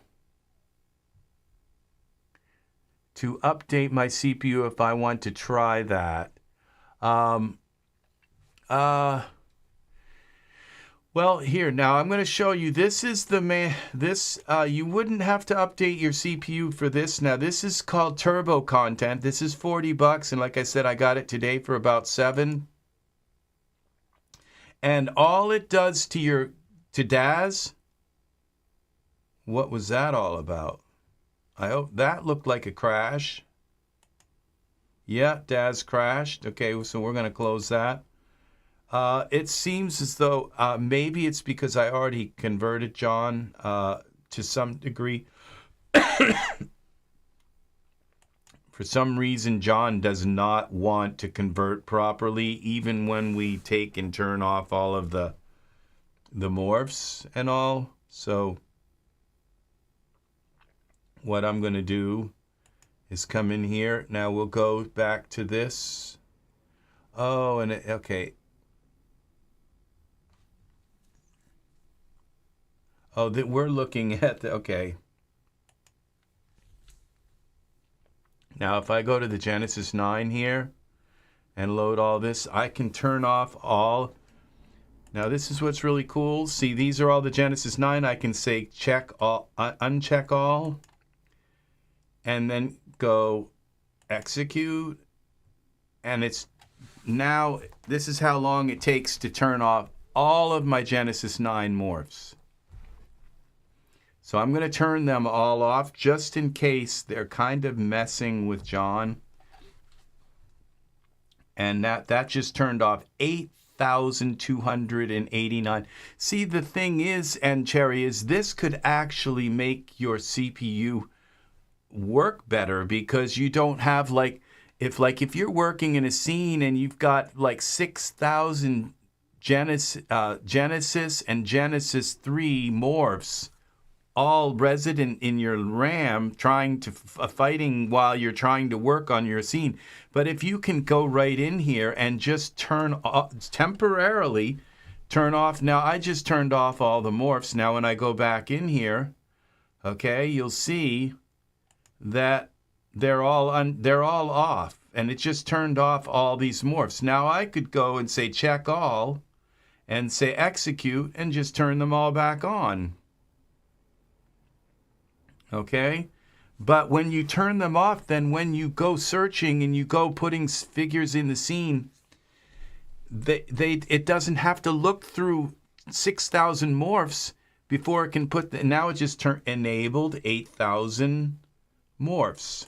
Okay, but I wanted to turn them off, so we'll go back in. Okay, and I think it's time to get rid of this. Okay. And now we're going to go and uncheck all and go execute. We're going to turn off the Genesis 9 morphs. And if I wish I had these other products here today, because I would really love to have the Genesis 3 and the Genesis 2,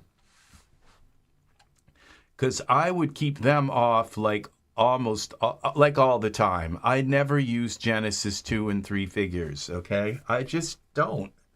Why have those morphs all turned on? Why have them turned on and running in the background? Slowing everything down. When you click on parameters, they're all just there's all these morphs attached to your figure, and when you go to move your figure and do all that stuff, it's like following them around. Okay, and you can just go in like I just did and turned off 8,000 Genesis 9 morphs. If I'm working only in Genesis 8 figures, why have those morphs turned on? And then when I go into my products here, like default, it takes a moment because now it's got to look and say, oh gosh, there's 8,000 morphs that are gone. So it's got to take a moment. And this is also the first time that I opened the content folder. Now this product right here, this turbo content, When you install that, it gives you this. It's just this one folder up here, okay? But this one folder is awesome because when you click on it and you go like to Figures Mail, look, it gives you big pictures, and when you put your mouse over, they're like big, and it gives you all this information, and it gives you the number. It's for the Genesis 3, Genesis 8. It tells you what, except for the Genesis 8.1 and Genesis 9, they haven't updated this yet, but it tells you which figures are Genesis 8 and Genesis 3, Genesis 2, and Genesis. So, and that's really helpful when it comes to like poses. By function, we'd say standing. And now you see all of these, most of these tell you what pose they're for. They're right there in the picture. And they're large pictures. And if you ever look at these poses, and you can't even see what they're doing because they're so tiny. These are all very large, and when you put your mouse over it, it gives you a bigger picture of it. So, and it's same thing for clothing. It tells you which figures. You go to put the clothing on your figure, and you say, "Oh my gosh, what it wants to auto fit, and what figure was it?" And so it's this Genesis 3, Genesis 4, Genesis 2, female, male. It tells you what to, and you say, "Okay, well, I'd also like to work with hair." You can open to content. Now, you can't do that in DAZ. When you go and say, "Oh, I need to go check for some hair," you lose your place where you were working. But now you got this like face hair, and you come up here to all, and it's like and look how large the pictures are. So I can just put that over like on my other monitor over here, or I can put that on my monitor up there. But this, and then I could say, okay, go up to content again. It just gives you, what it gives you is this content folder. All right, and you can say, we need to work on some poses also. And I can go back and say, I didn't like that hair. Let me try this face hair. And I can go back and say, well, I'm not too sure I like this pose. So I can go by function and poses. I think I already had one for poses. Say, I'd like to add another figure. And I can go male, and then I can just go down through the figures and say, those are poses. And I can say, all right, let's go to male. Okay, this should open another window. I'm not sure why it didn't. Oh, because I already have male open. So I would go to wardrobe male. That opens another one. And what I can do with this is, even though it's wardrobe, I could open it up and look at other figures, or even switch to female figures. It gives me all these different windows so that when I can jump between them, resize them, and see large images of things. So I'm not straining to see what they're doing in the pose. I put my mouse over it, and it even shows me it in a larger picture. Yeah, so, and all you do is install it, and then you end up with this content thing up here.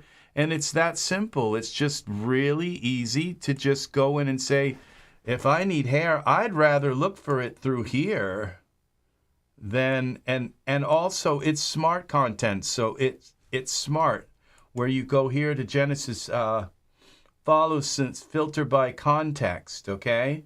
So if you select that, then if you're looking at clothing and you have your figures selected in the scene, you click your figure here. That's not locked. You can click. You can do other things. You can move this around, put that up here, and you can still add a figure this way or use these while that's running. And now I have this in the way. It remembers the spaces. So now if I go back to figures male, I think it might, what was that, clothing? wardrobe. It remembers where you put them last too. And poses. I think one of them is going to show me this female. No, maybe it did at least drop it back into the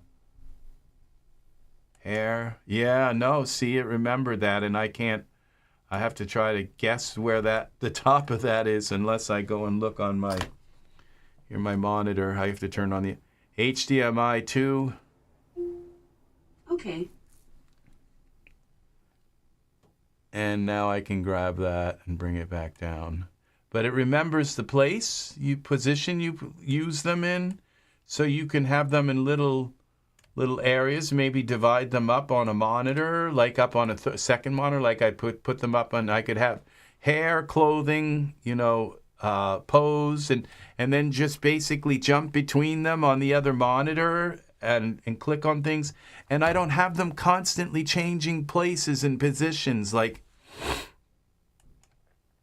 and having to go back and find out where I was looking and what clothing I was, where I was. So that is a very good, okay, HDMI 1.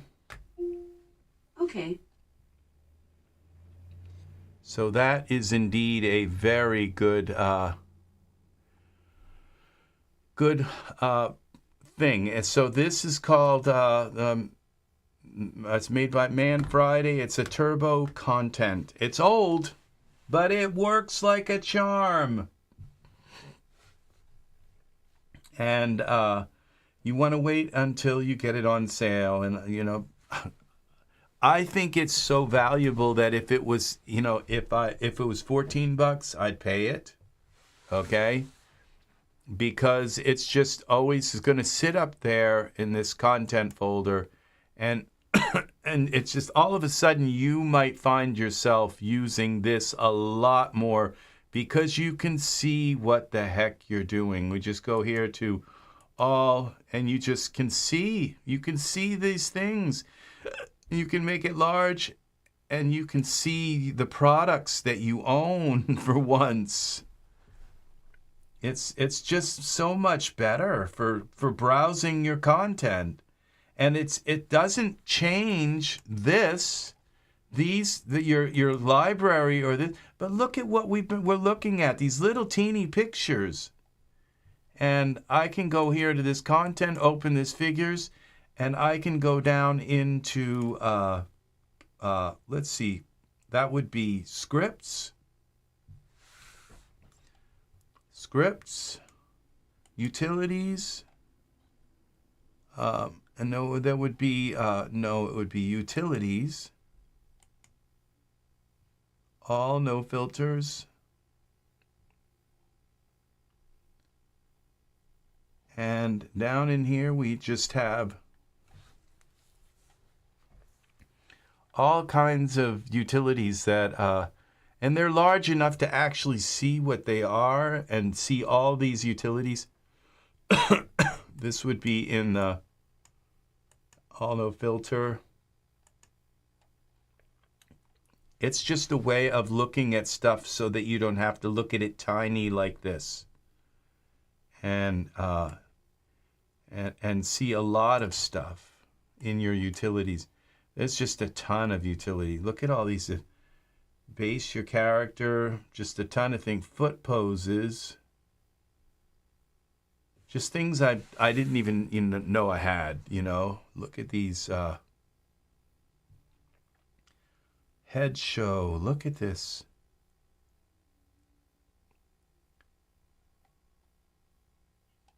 So yeah, that's that. So let's see where we are here in this particular program here. This is the public build. Okay, yeah. No, this is where we want to be right here. Now, what we'll do is we'll go back to, now the Genesis 8 female, all of those, I have turned off all of those morphs as well. And the Genesis 8 male morphs are all turned off except for I believe John. Okay, so let's now go back to, this would be default, figures, people, male,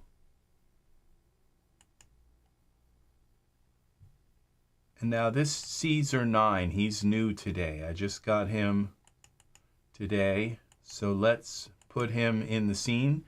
But what we have to do is just turn the morphs associated with him on. So what we do is we select add presets, and we got now John turned on. And all right, we'll enable. So these are Caesar's morphs. We're going to enable them. There were 13 enabled. Accept. CAE, SAR, CES, AR. Caesar. I thought it was spelled CAE. Caesar.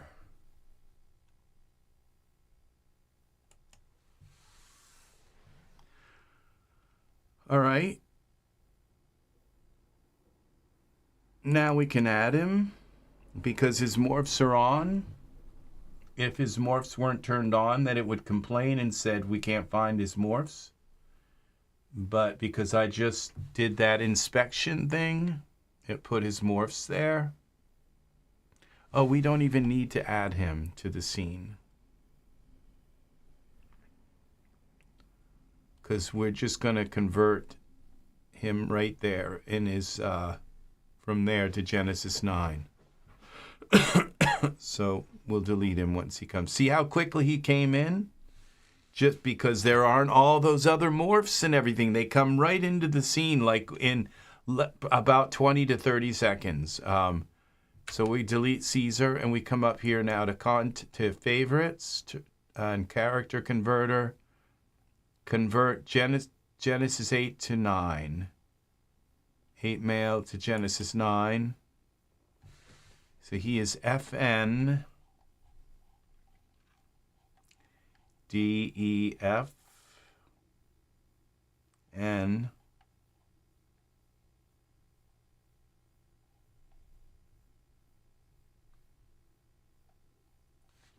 well,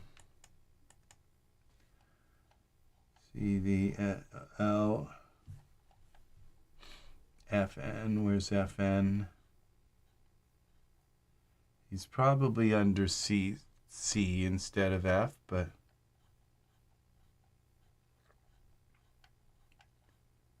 okay, I got it backwards.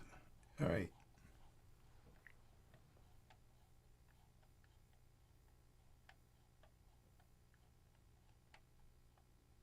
Okay, it's probably under C.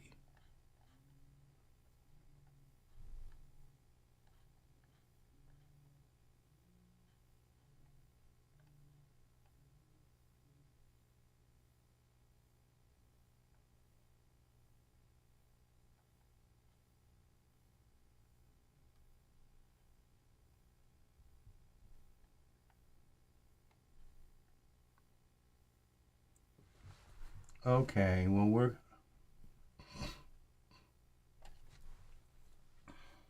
now it says he's HD. There are often problems with that.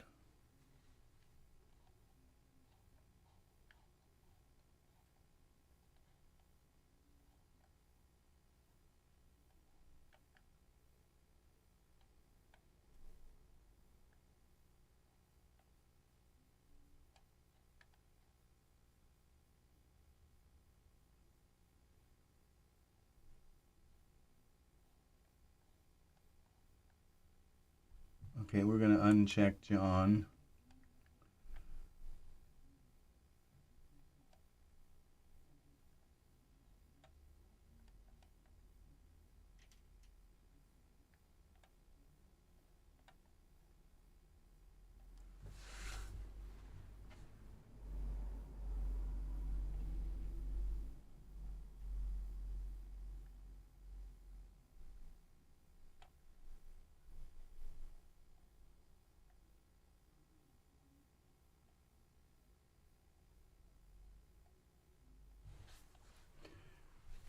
Okay, I'm not finding him.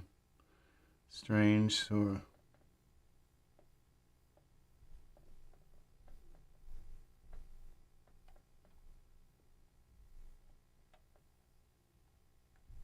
Oh, he's Genesis 9. I'm looking in Genesis. We're trying to convert Genesis 8 and then 9. Okay, so I just turned... Okay, so what... This... So we go back here to Genesis 9. And I see if I have things turned on.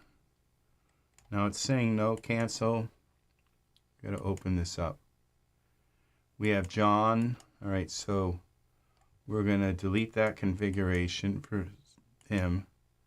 And John for Genesis. That didn't work. Accept. Now they're gone. And now we go back. Let's find a Genesis 8 figure that I haven't converted. Okay, Tate.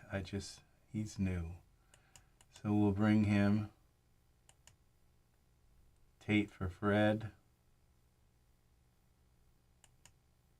Okay, so we go here to Genesis and we inspect him.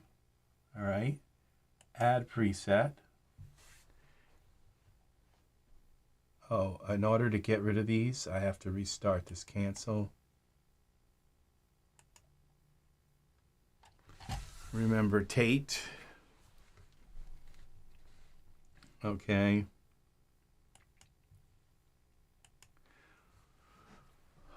Also, when you're closing down DAS and it has to close and empty the scene and everything, and it's got to like filter 10,000 morphs out of your RAM. See how much quickly it just started back up? Because there aren't 10,000 morphs in the RAM. Okay, so it just, things work much better when you don't, on a weaker computer, okay? So this is a way to get more out of your computer, okay? Figures. See how quickly they came up? Tate. All right, now we're going to go to figures, Tate, inspect, add preset. I don't know why these are still coming up.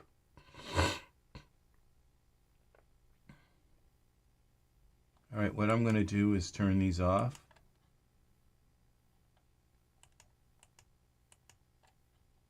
And this one.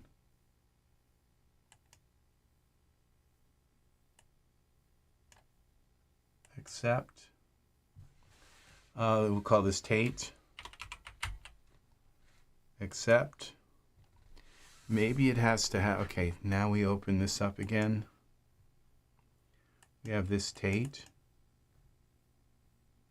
All right, we just loaded that, accept. Now when we inspect this,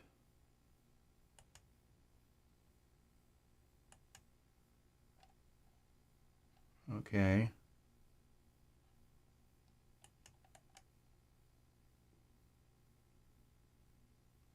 Refresh status. Oh, shoot. Cancel. Oh, okay. These would be Genesis 8 male. It should have some of these things selected here.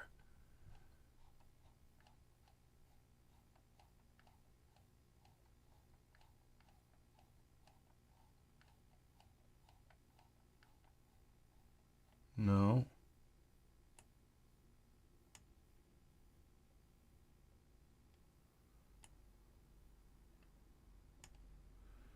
Cancel. So we go. So Tate should be selected now. His morph should be turned on.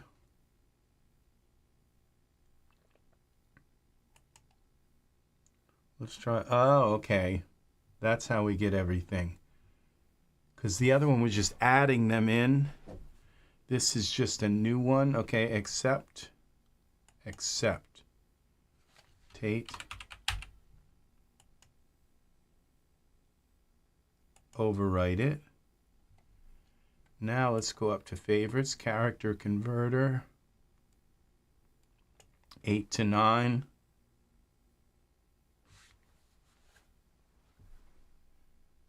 Male.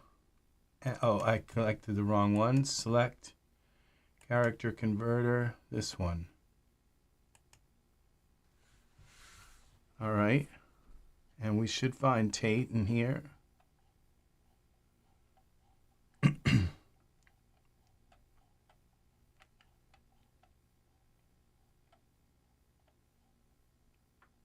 John, we'll turn John off.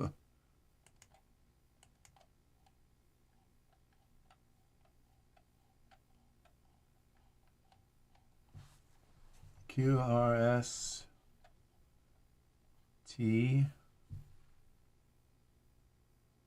Oh, this is so hard to find these people here. Tate.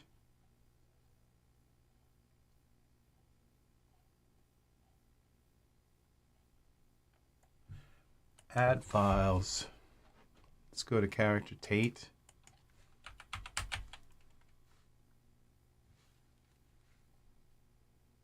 Tate.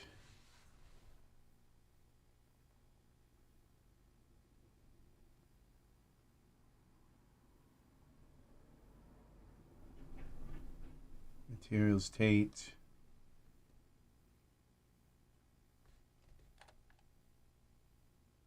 That's Tate for Fred. There's Tate. Open.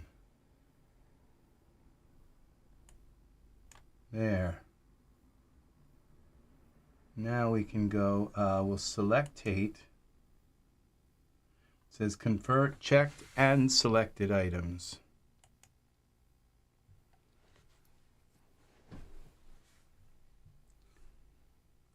Yes, I am liking the problem I had with it before was when it popped up and said, we're going to try restore. I don't know whether if it needs restore. So when it popped up and said, we didn't find their morphs. Now see how quickly that was? It just converted Tate in like 20 seconds. So that is the difference right there with converting your characters. Tate is now converted. So that means, okay, we'll click save, all right. And which one is it?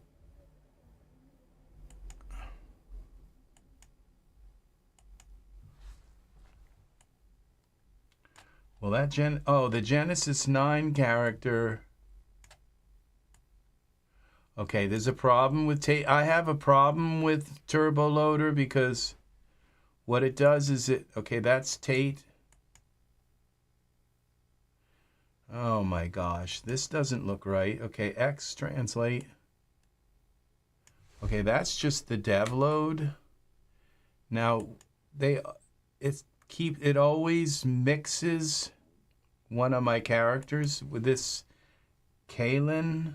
I have to turn him off. I'm not sure why it puts Kalen in with Tate. All right, so but that's Tate now. And I don't want to do him in Iray. It's just a little too spooky right now. All right, we could do this in Iray. I think he's Genesis 9 now. Yeah, there's obviously something weird going on because his eyelashes. And I bet he's got this bodysuit and all that here. No. But I wonder if we try to let's get rid of these eyelashes. They look terrible. We'll put Genesis 9 ones on him.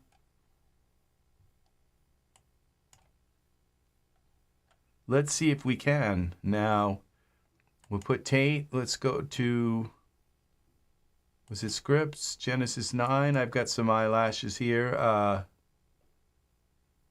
Genesis 9 eyelashes? No. Okay, so all right, we'll take Tate out, and I'm going to look now in my converted stuff. It's really nice to have you here, Ruben. I don't know that I remember you being here. Welcome to the live tutorial today. Welcome, friend. It's nice to have you here. You've probably been here, and I have to make a note and say welcome people and say thank you for coming in. And so yes. So now we're gonna go. I have him in this. It says 8 to 9 characters here. So now we should have Tate in here somewhere. Let's. If I do a search, it's gonna search the whole thing. QRST.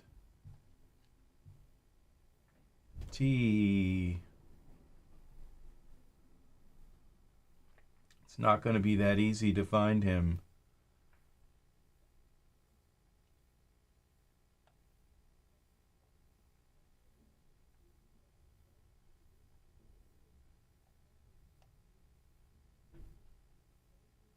Eight to 9 characters.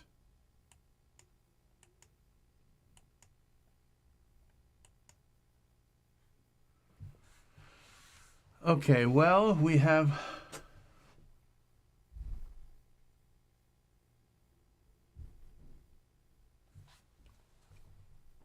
He's got to be here. Now, this is John for Genesis 9. It says he's here with no image for him.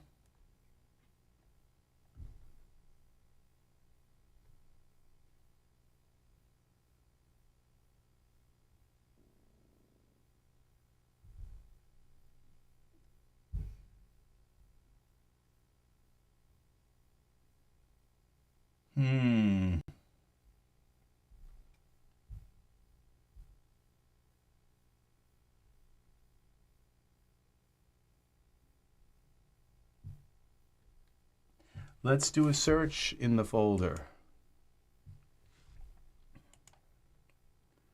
That would be where? Daz. And that would be 8 to 9 characters.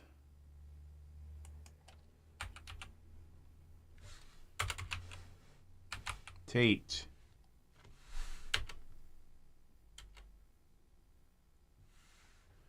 No, it's not showing him here, so if it converted him, but there's another test. Maybe I needed to save him or something, I don't know. There's another way to do this too, but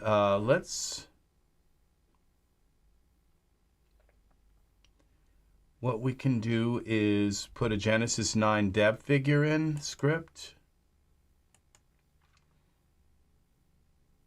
I don't know if the dev figure will load with all the morphs off. Yeah, I guess it will. All right. So we put the Genesis 9 dev figure in, and we'll put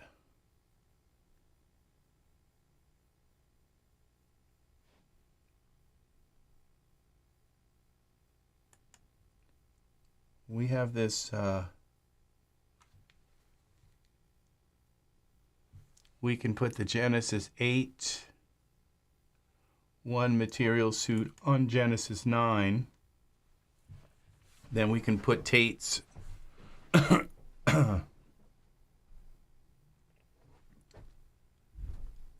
then we select the materials, Tate all materials, go into favorites, material suit, and apply the Genesis 9 hierarchical material.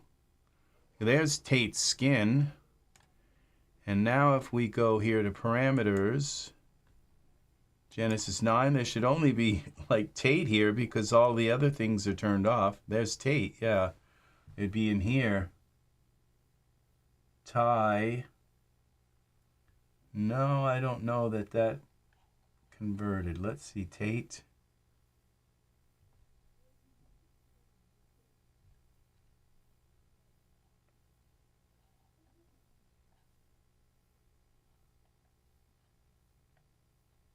Tie. Let's do a search.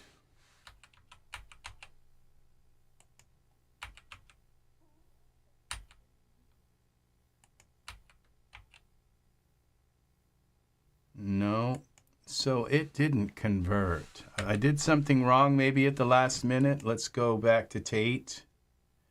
Figure, Tate, content, favorites, character converter, 8 to 9.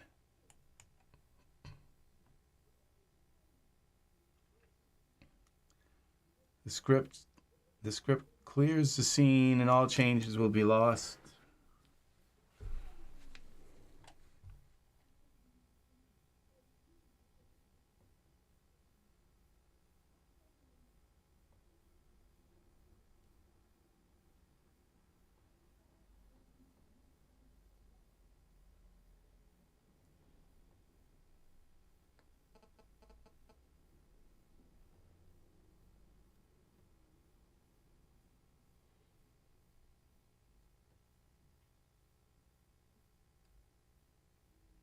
I don't know what this is. Presets, add them.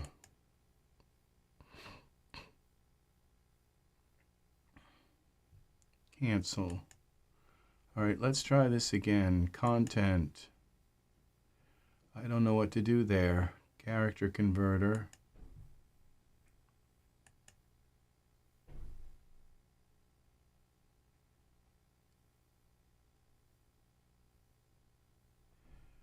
I'm just going to ignore them because I don't dare do anything else. Now let's see if Tate is here. We put him in before.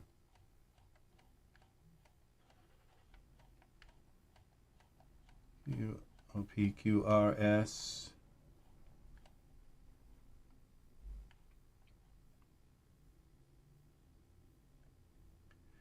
Probably that was where, you know, to the Tate, add files,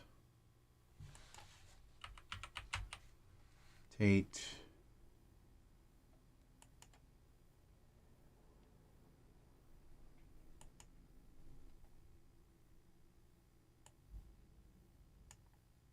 yeah, he was here. Now we got two of them. All right, well, that'll still work. And convert items. Let's see what's happening here behind the scenes.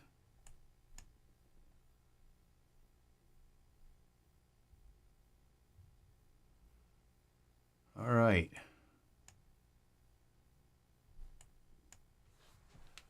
It'll let me move it here if I catch it in between its... There we go.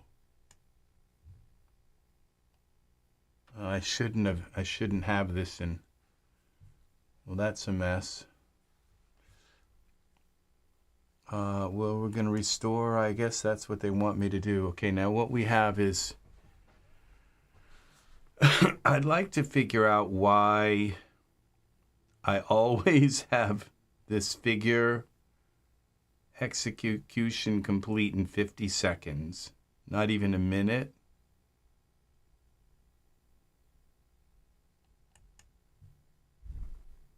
Okay, save.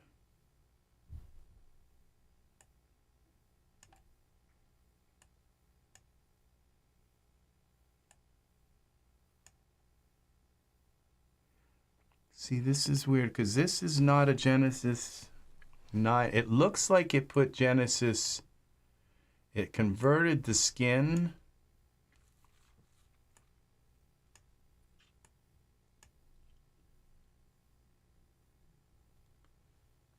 How about if we try putting some clothing on him? Now, if we go here to parameters for this Genesis 9 figure, okay, there's Tate. We can hide this Tate here. That time it put some hide Tate. And the eyelashes can go. Tate. We'll give him Tate's body. Well, that looks horrible. Tate's head. That didn't work. All right, let's delete that. That should not have happened like that. So, ay, ay, ay. Let's put in, maybe there was something corrupted with that Genesis 9. Well, oh, yeah, Genesis 9 should still go in because it's a base figure. Genesis 9, we'll put them in. Look how quickly Genesis 9 goes into the scene. It's just almost instant.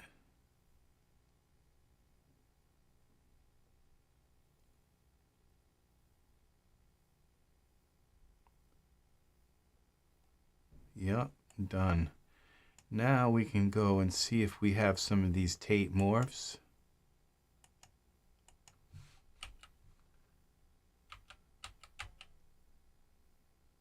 No, they're like gone now.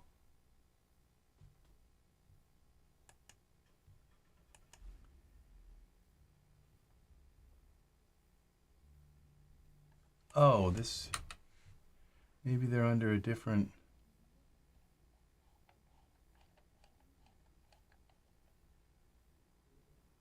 Got Matt.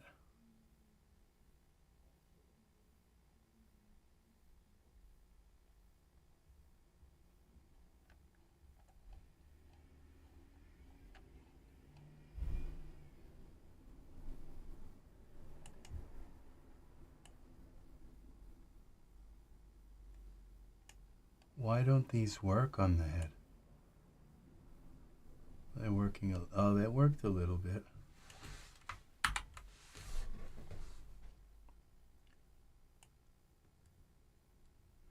They're not bad. These are, that's an HD, that won't work too well. It did work though. Masculine head.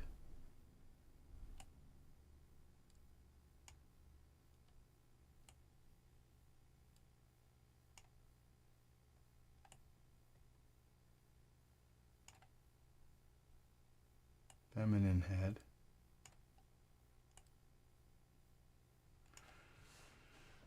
And Cal, this one's gonna go blow the way out.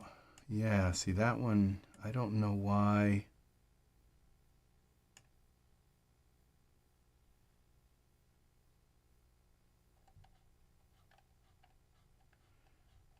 Now this,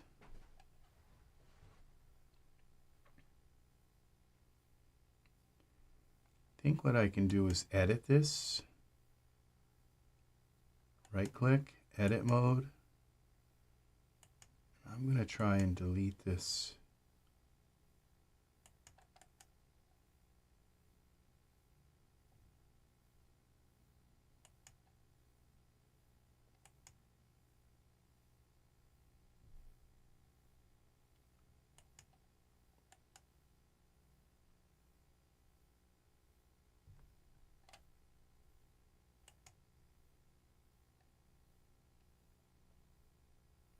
Let me delete that. And then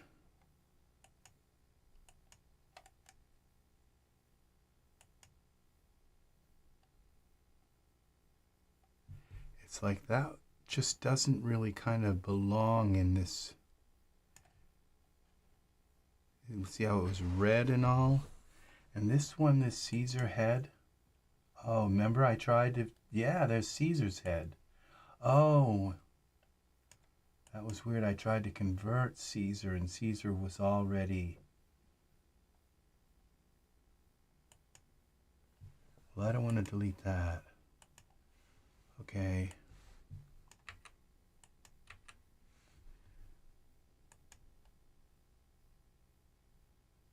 Let's try a different approach. Scripts. We're going to put Genesis 9 dev in here, dev load. That was instant. Then we're going to select Tate. Then we're going to put Tate in. Oh, he doesn't have his stuff here. So we got to select this again.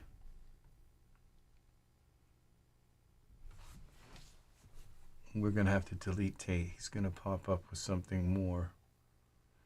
Missing files, like never ever select this and go install selected. Never do that or you will ruin your whole library. Okay, delete Tate.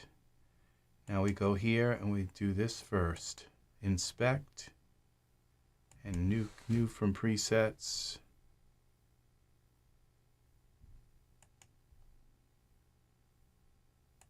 Accept.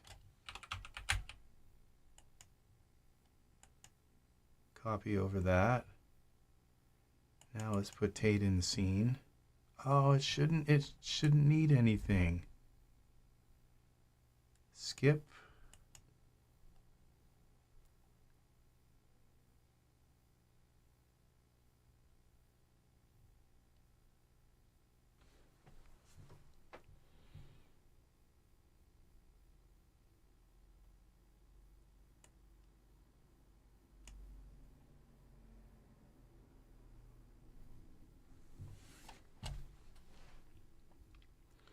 It looks like it put Tate in here, but it didn't, because he doesn't have...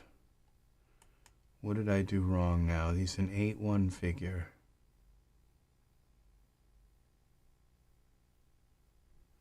Oh, this would be a merge. I think what we do is we put Tate in first.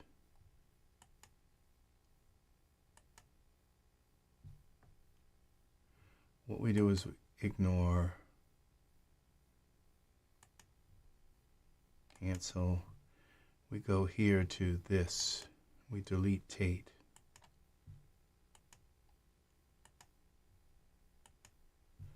Then we can come here.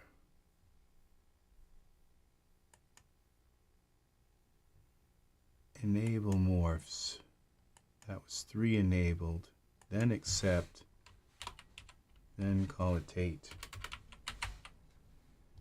Accept. That's how you do that. Then we can add Tate into the scene without, and have his morphs with him.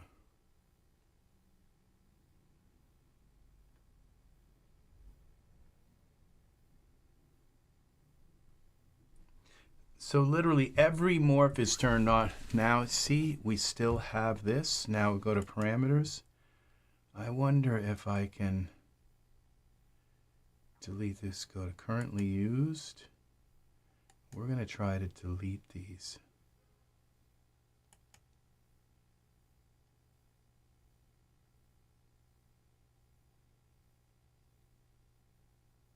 They just keep coming up in here. Like, why, Colin, in every figure that I bring into the scene like this, it's got Colin's head mixed in with it. Okay, delete. And that's been happening for a long time. I don't know why. Colin.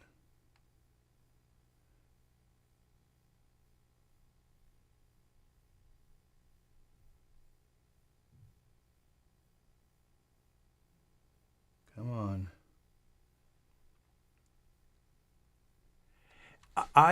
Oh, so you had the same problem. I uninstalled him and it didn't go away. Maybe that's what I need to do. All right, so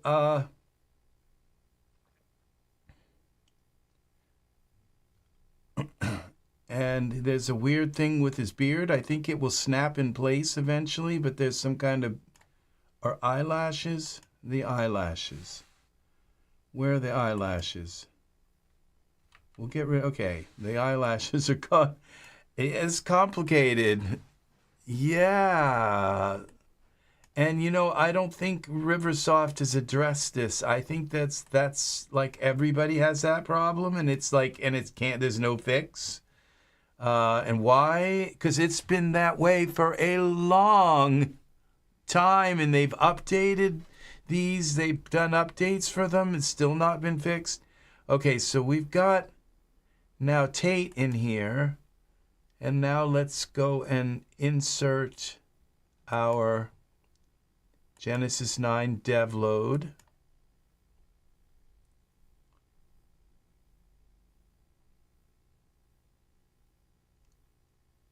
What's just to fit an unsupported item to the figure? Okay, I don't think I should have. Oh, okay. I just selected eyelashes. I don't know that we need this tier thing on him yet either. Just for the heck of it, let's get rid of that. Now unselect this.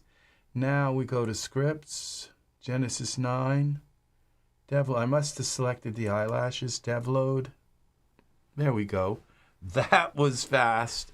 Okay, so we select Tate first, then Genesis 9. Then we come up here to content. We go to, not to content, we go to character converter. Convert Genesis 8 male to Genesis 9. This should work. It clears the scene and all changes will be lost. Okay, I don't know. Oh, cancel. No, this isn't that. I did the wrong one. It's favorites, character, custom character, 8 to 9. Okay. Vendor name is my own character, my custom character called Tate. 8 to 9. Accept. And what's this restore thing? No idea. It doesn't make any sense. And I think this is going to be done in like in a couple of seconds. Error converting morphs.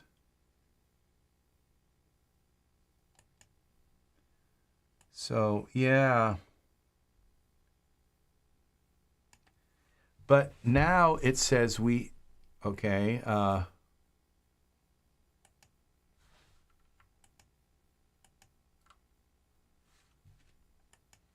right, let's click on this Genesis 9. Let's go to this.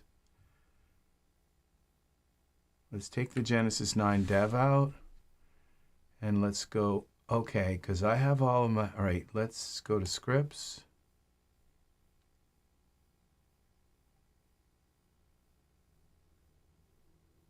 All right. We're going to go here to Genesis 9. Figure and see if we need to add Genesis 9 to the mix here. Because we did put Tate's morphs in, but maybe we need to add Fred.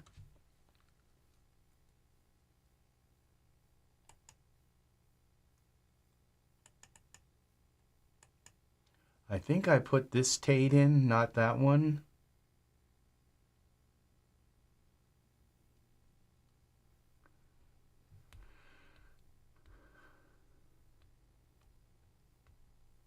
Let's add Fred in.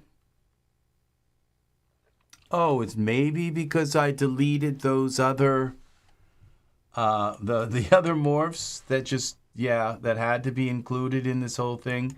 So let's put Tate back in and see if we get those same.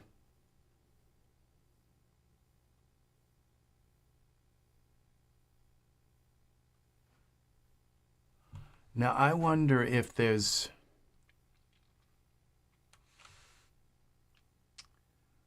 What I'm going to do is take Tate out, and we're going to go now and see, we're going to go down into the morphs and see. So we go here first and delete this Tate. So delete Tate, okay, and we'll redo this, okay, accept. We'll go back to here. New configuration. Now, if we look down in here, we should see Tate repaired cleft lip. Okay, we don't want that. Tate for Fred. Let's put that in. What I don't see here, okay, now starter essentials. I don't see this other guy. I don't see any other.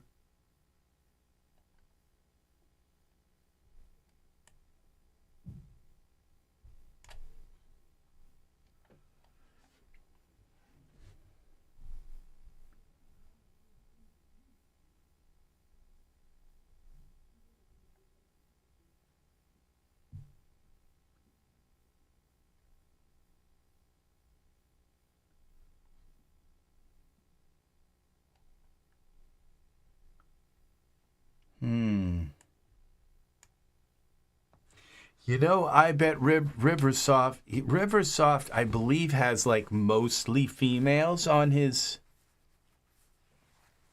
in his library. He maybe never bought, you know, Khalid or whatever. He probably never has experienced this problem. And I wrote about it, and I sent a it's like, why is Khalid always mixed in with my conversions? And he just said, what? How? What? You know, really? You must be doing something, you know. It's like, so I don't know. I don't see any when I kind of peel down into this. Options. And then what about the one about 0? It's like, how do I, you know, what do I need to enable detected morph behavior, hidden morphs, detected morphs, product morphs, small icon.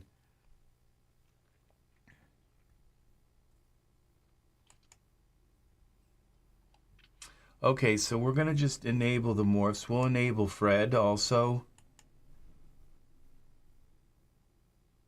Save settings, I guess, accept. Tate. 8 to 9. Accept. All right. Now we should be able to add Tate in to the scene.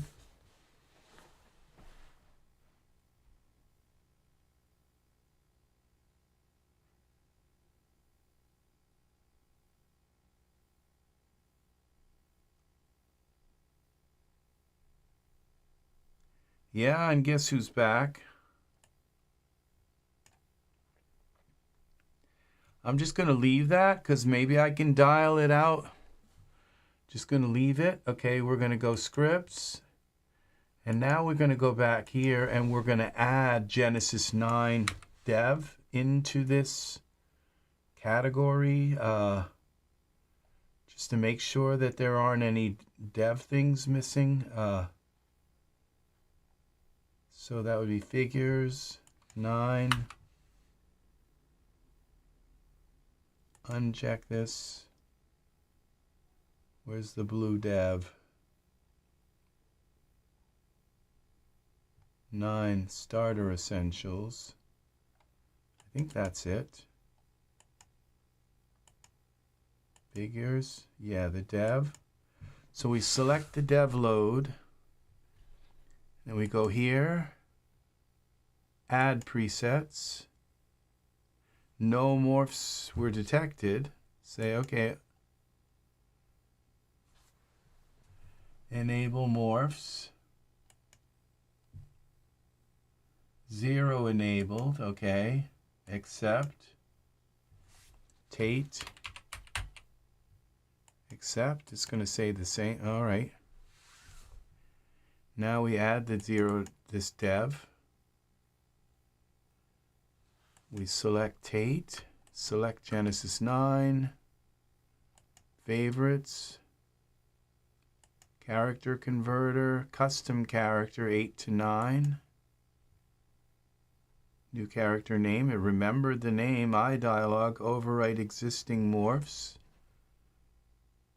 copy using material suit, accept.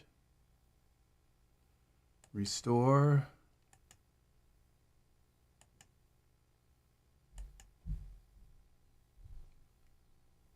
It looks like the face went on the dev, or the dev went up here. It's like it's trying to do it this time. As long as we don't delete the lead or Ruben. Art.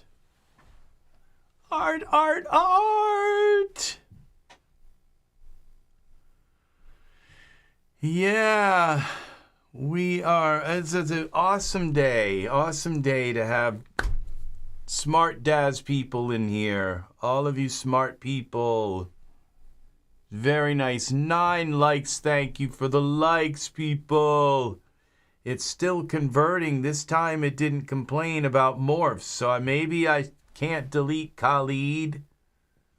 It's like there's something about Khalid that I tried uninstalling him, and I think it just picked another character to do Khalid's work.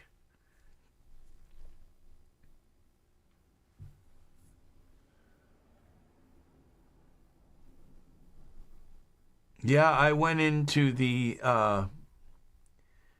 install manager and deleted and uninstalled Khalid. That didn't work for me, Ruben.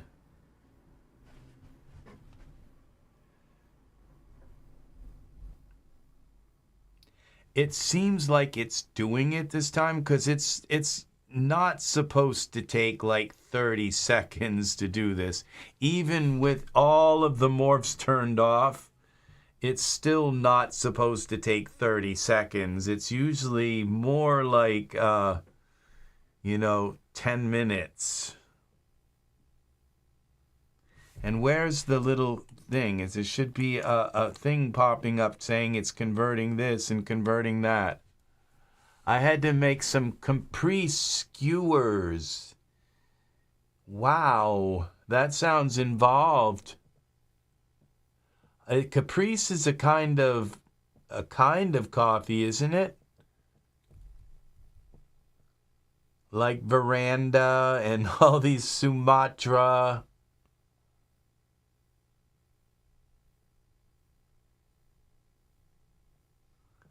I don't know. Well, these coffee names, it's like, I guess they're cool. Different, they have to identify the different kinds of coffee.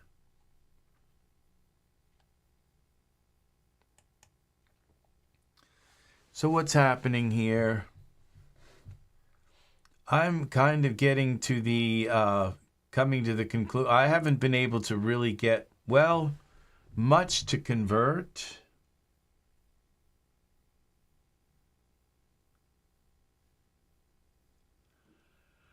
It's like it usually crashes during the convert, but then you go and look and there's stuff in the... I made those things they have at Olive Gardens. A slice of Italian bread with a slice of mozzarella, basil leaf and tomato slice sprinkled with Parmesan. Now, that sounds good.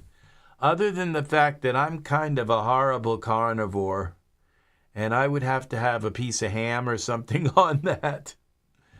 Or, have it with something, some, a leg of lamb. I'm terrible. A terrible carnivore. Yeah, it has to have some, or it won't stay with me. It won't, the one leg of lamb. Well, I could do 2. Just throw it on, like Flintstones, just throw it on the car. I'll eat it. Yeah.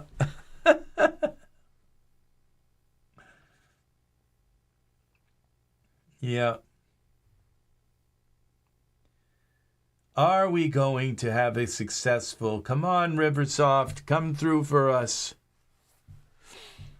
I think I would really like Riversoft to go back, to go into this and fix, the Khalid problem and that 0-1, the reset, it's like, why does that come up?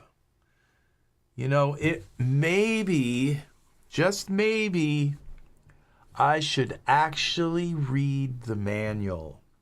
I think I read it once before, like a long time ago, but I think reading the manual goes a long way, especially when you're trying to teach how to use this program to other people.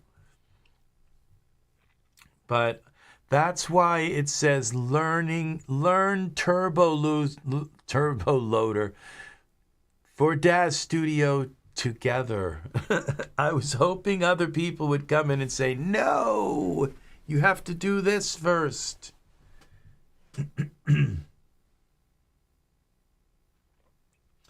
So, yeah. No, it even probably with Turbo Loader off, it takes... Now, it just takes a while to convert a character, I guess. But usually what happens is it pops up with this little thing and it says clearing scene, converting eyelashes, and you know, those kind of things. Converting teeth. And we haven't got anything here. Nothing. Daz Studio. Oh, restores. That's why we have another restore 0 thing. Yep. Hiding behind the window. Alternate tab fixed it. Brought it up. Error converting morphs. So, yeah, it doesn't look like character converter even works, like just to convert anything. You know, because I figured, okay, I'll do what they said, what he said with character converter. I will use Turbo Loader, and it makes it much faster. And I mean, what have I done wrong? You know, I think I have every morph turned off. Oh, maybe, you know, just maybe I need to have the Genesis 9 morphs turned on. I don't know. Let's try. Maybe if they're needed for the bodysuit. I don't know. So let's go to this.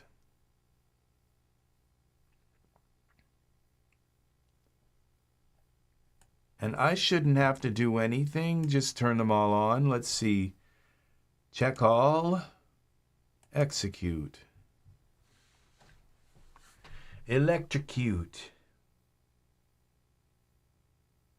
So, yeah, I shouldn't have to... Okay, it just enabled 8,000 morphs. For Genesis 9, I don't know if there might be one. Okay, so we select Tate, select Genesis 9, we try again.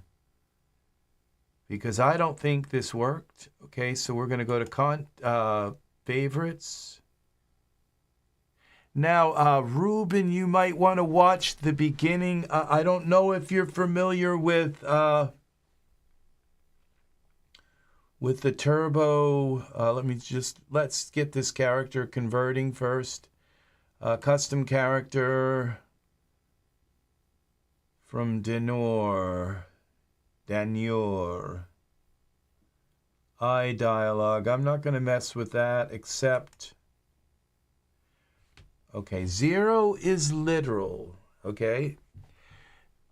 You know, 0 is often chosen when restore is the true intent. I didn't see any option anywhere in that dialogue to choose 0 or restore. Okay, so who chose 0? Okay, restore is implicit. Then there's this explanation about that 0 is literal and restore is implicit. So which is the intent? Which intent is the case? And it's like,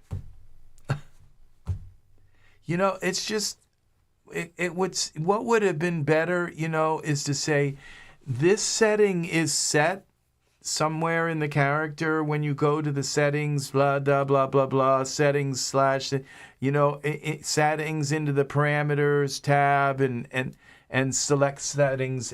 And that's where this, and you can choose literal, you know, I just wish there was more, and it's probably in the manual. So, but we're going to go, and it's 0 is often chosen when restore is the true intent. So, properties are assigned a value of 0 or the respective equivalents, which may have unintended consequences. Restore is implicit. Properties are assigned their respective default memorized values, which may not be 0 or equivalent. Well, that makes all the sense in the world. Restore. Restore. We try restore because 0 is terrible. It might have unintended consequences, like it might work. Okay, so we see error converting morphs. So what if I turn all the Genesis 8 morphs back on? Okay, let's go here to Turbo Loader. And if we just turn them, we check all, turn them all back on, execute. So, all right, which is, oh, that's the 8 female. I just turned them on. We might as well leave them on too. Well, we'll turn the female ones off because we are converting a male, but you never know if it needs a female morph. If not, we'll try turning them on as well. So uncheck all, execute. We're going to try at least pare down the amount of... I just have no idea what morph it would need if I've already run. And you know what? It may not be a morph. It might be like these, I don't know, they're injections or some, these other things, which I don't really understand what they are. Okay, so we're going to go here. I know shape was one of them. These shape things, which what's the difference between a shape and a morph? I have no idea about that all. Check all. Okay, and we'll execute and turn on 15,000 morphs. And see if we can at least get this to work.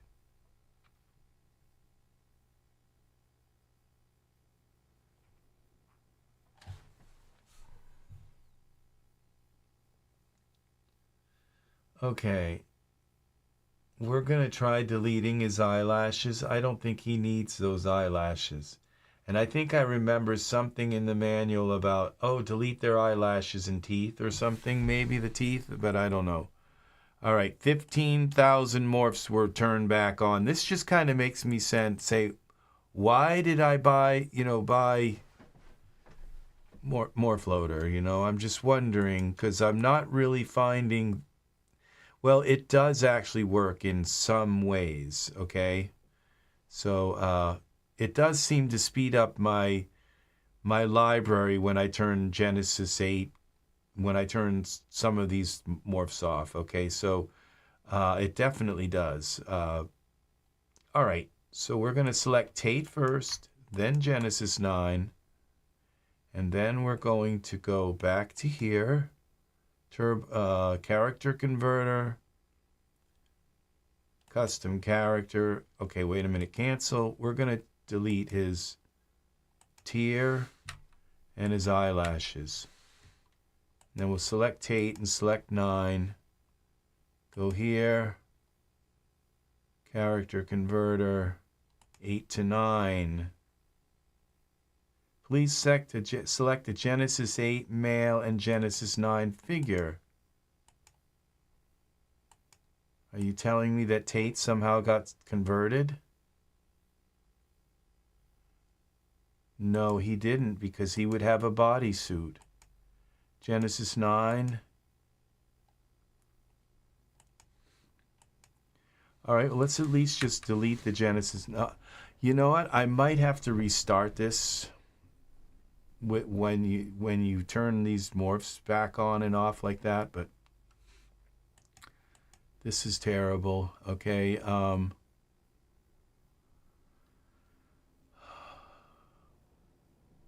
Turn on and off morphs based on...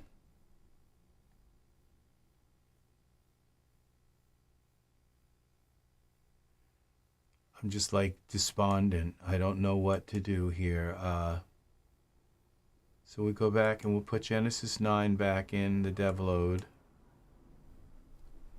Maybe that's what we need, is to put them back in now that the morphs are there, so that they can load the morphs, every morph in the world, in with them. That's why now the dev load went right straight in before, and now it's like taking a long time to come in. And now it's going, and that's the thing, is now it's going to take like an hour for this conversion to happen. It's just, you know, and it's probably my fault here. I'm going to try using Tate without all those morphs. We turned them on, but let's see if we can try this. It's going to say no. I know it probably will. So character converter, a Genesis 8 male and Genesis 9 figure. So it's the Genesis 8 male because I just put the Genesis 9 in. So, all right. So we got to delete Tate. Go back.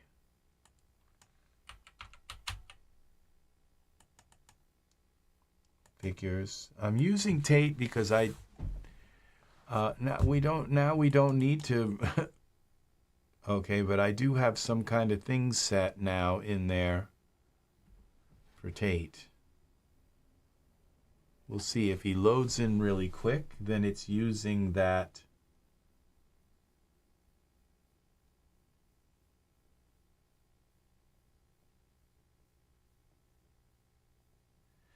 That's the thing, is that, you know, with 10,600 assets, I have 10,600 assets. I need to learn to use Morph Loader no matter what. I have to learn this.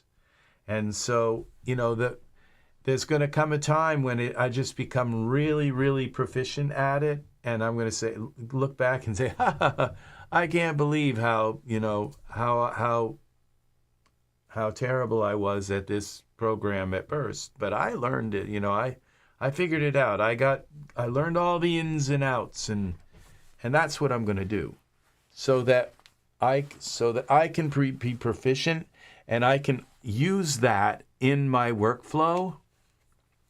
That just basically go and say, oh, it's time to turn off, you know, 7,000 morphs. And that's what I'm going to do, is learn how to do this. It's just taking, you know, over a minute to load, to load Tate. And now when I go and select them both, it's going to take a long time. So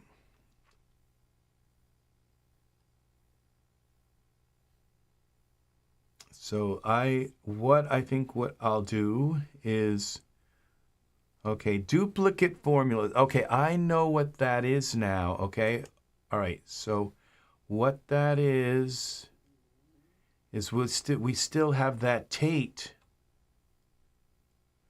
Okay, we go into here, and oh, we've got Tate, we've got two Tates. All right, so we go delete configuration, delete. Okay, so you have to come in here and delete these. All right, accept. And let's just try it. And Genesis 9, go up to here. And what I think we're going to do is character converter, custom character. That's what this is, a custom character. Accept. It's definitely going to go through now that every single morph is... The thing is maybe I could go in and just take chunks of these. This really bothers me. Zero, oh, okay, zero figure pose. We're going to go with 0. Okay, I just want the pose to be 0, okay? It's talking about the pose, and we're not converting a character with any kind of pose. We'll just leave it at 0. 0.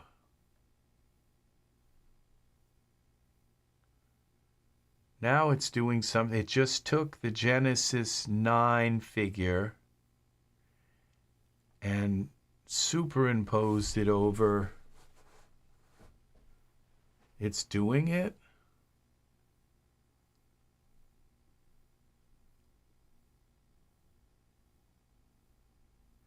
And I didn't delete Tate's the eye things, and I didn't delete the eyebrows and eyelashes, I mean.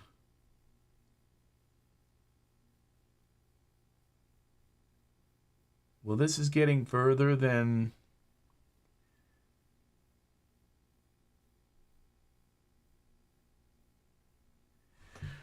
So it's working right now, which means if I can just figure out the turbo loader conundrum, that this could actually like convert things very quickly.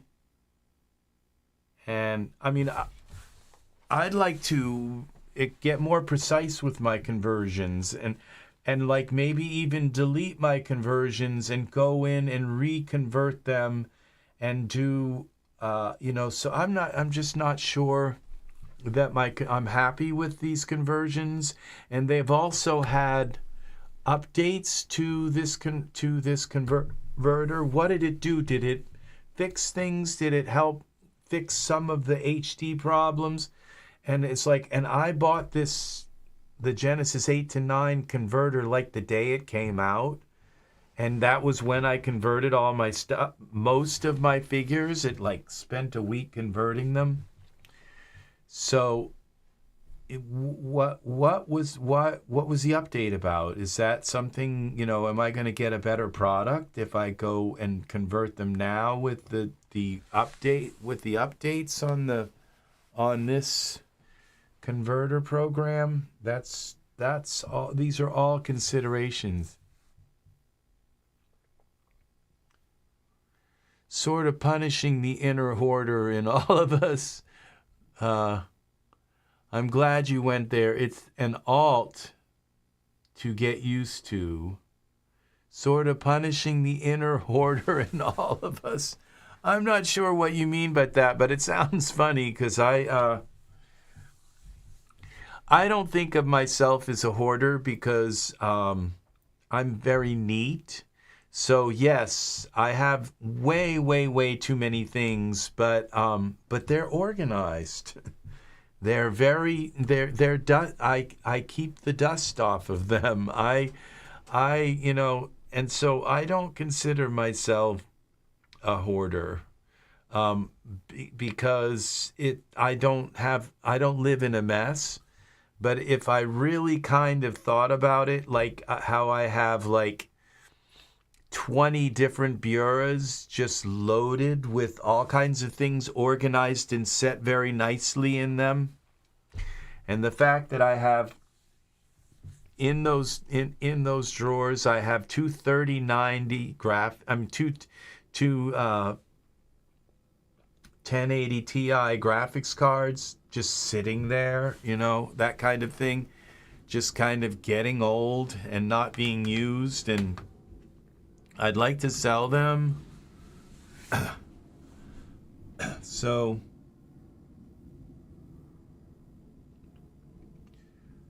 and along with a bunch of other items. I have like one of these old Wacom tablets. And character has been created successfully. This worked. And it didn't take that long. Not like Jon Snow. So, Jon Snow took 3.5 hours. And then I just had to like Control-Alt-Delete out of... yeah, it says it's concrete, but I don't think it's going to let me click OK here. Well, maybe. All right. So there's our character. What it did with Tate, it hid him. Oh, it hid this Tate. So this must be the new Tate. And he kind of looks like Tate.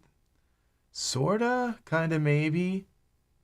Let's see what the body looks like. Yeah, that sort of looks like Tate. I'm not sure exactly. There's some kind of morph there that needs to be shut off, maybe.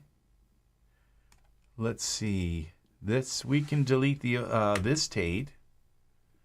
And we can delete the eyelashes because they didn't work. We're the eyelash suit.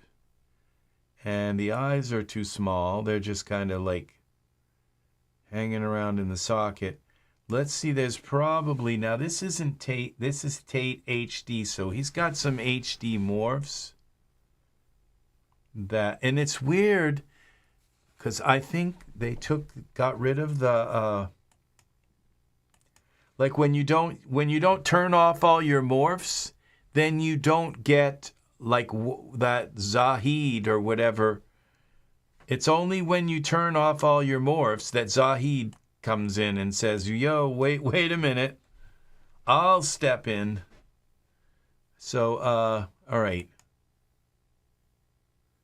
So we go to Tate, we go to parameters. Now he's a Genesis. Now let's right click and turn edit mode off. Okay, we don't need that on. All right, so there's something here. These HD things. Okay, that was the problem, an eye cornea bulge. I think those are okay. No, the cornea, well, we'll leave some of that's not an HD. This was the problem. That's the HD. Usually you have to turn off all HD. So this is 8 to 9. There's 8. I mean, there's not 9, and this is 8. Okay, so we have now, we now have Tate. What happens when we do this cornea thing, the bulge? Yeah, I think that works. That fixes him even more. I think the cornea bulge has got to go too. That's another yeah. So, and you can always bring the head down just a little bit, you know, so I usually do anyway. But now we can put like Genesis. All right, we're going to go File, Save As. What would this be? All right, I'm going to tell you, the guys, if you want to save a character, don't save them as a scene subset or as a character. Just save them as a scene, okay? Then you're going to say it's going to save everything, every single thing about that character, and not everything. Some things won't even get saved in a scene. Hidden things. There's all kinds of stuff that a scene can't save, and like the shape of the eyes and all. If you come in and shape the eyes, like resize the eyes, sometimes you bring them back and they're just right back where they were, and that's saving them as a scene. So that eye was definitely out too far, and it's over too far.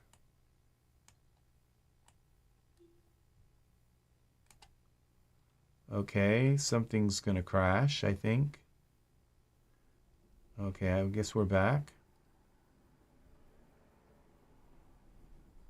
Something I really like about this character, I don't know what it is. He's just kind of this kind of real. So, yeah. All right, now he reminds me of a Hungarian friend I had.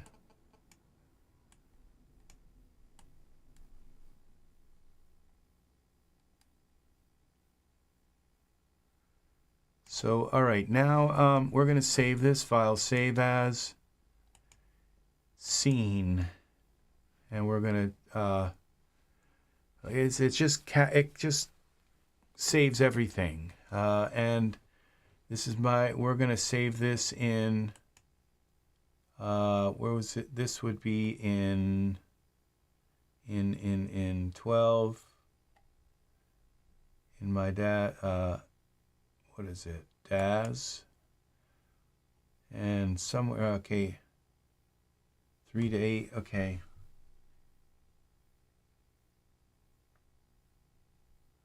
Michael 4 to Genesis 8 clothing. There's like 2 pairs of pants in there.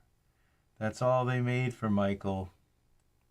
And about 5 things of hair. It was all for Victoria. My dad's 3D library. It's not in there. Okay, it's one of these. I think I may. Yeah, it is saved in here. It's in my dad's studio renders. It's going to be a thing that says character creator project. 8 to 9 figures, okay? These are all Duff figures.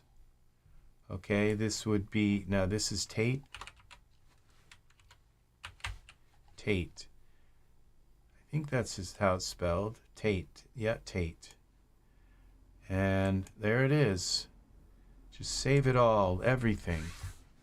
And mess with it later. I just figure it out later. So, and then we go to, and I'm going to go up here to this content, this new content thing. I want to see the hair. I don't want to, okay, hair. And this would be follow scene selection. So this is content based. And this is Genesis 9 hair. All right, so this is cool. It's bigger. Everything's bigger. See, that's what this is, this right here, this turbo content. It gives you it just gives you this it says content up here, and I can open several at a time. Okay, I can and so I can be like digging down into one thing and finding and try this, try that, try this kind of thing. Plus I can keep the hair open and it remembers these things.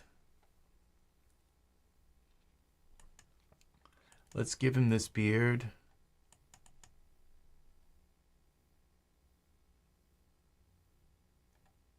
And the hair, the Maverick hair. Assets are normally only added to figures, but no figure select cancel. What did I do? There's a figure selected in the scene.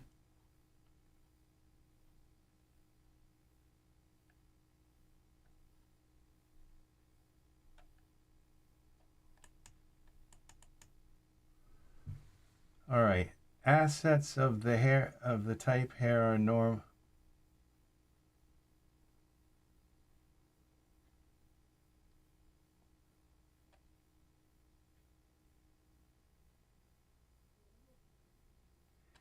Yeah, merge. I don't think it realizes it understands what a Genesis 9 figure is.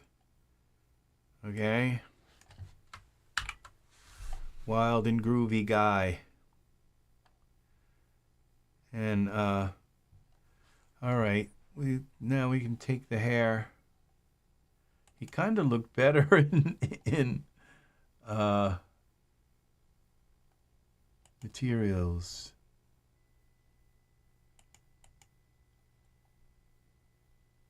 It doesn't understand that Genesis 9 things are here. I hope Man Friday does an update for this product, because it's like a massively nice product. Okay, default MDL.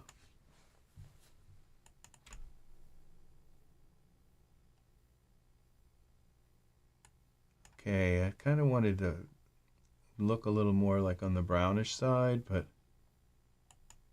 Genesis 8, what's the difference here? I bet one of these are. Okay, Genesis 9. So we'd have to come into the hair and mess with it a little, darken it. Oh, gamma. We got a gamma thing here. Favorites. Gamma adjust.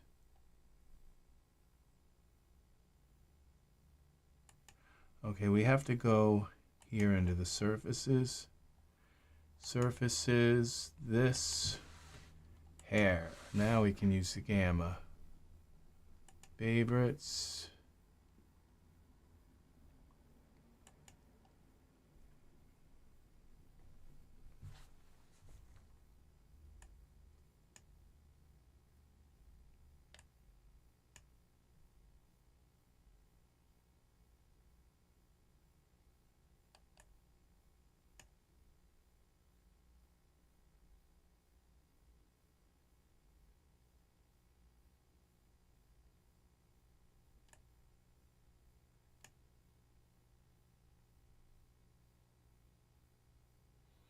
Yeah, sometimes it's not the actual tone of the hair, the color of the tone.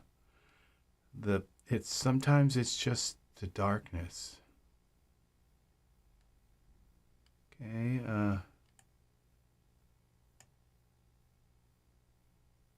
Is this even going to work on this? I don't know if it might be just doing the roots or something. Let's just accept this and we'll mess with these. I don't see it changing anything here. But let's go to the base color and bring this one down.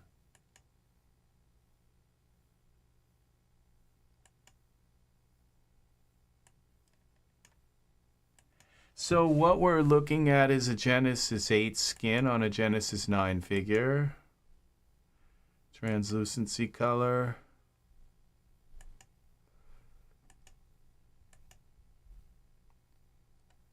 Glossy color.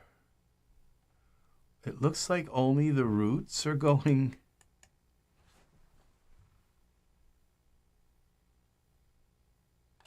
Beard. Okay, let's lower the glossy color. Maybe there's something down here. A top coat? Yeah, it's a top coat. That's going to change it. There we go. You know, when you change the gamma, I don't know. Okay, now there's a color problem. I'm not sure. Maybe I think I went too far on the top coat. Can't quite tell the color problem. It might be too red. I think it's too red. So we're going to take some of the red out. Might as well do it in this top coat.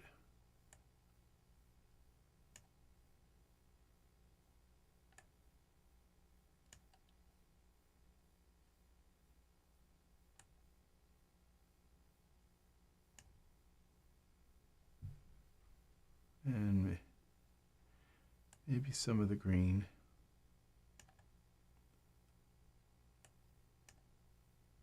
There we go.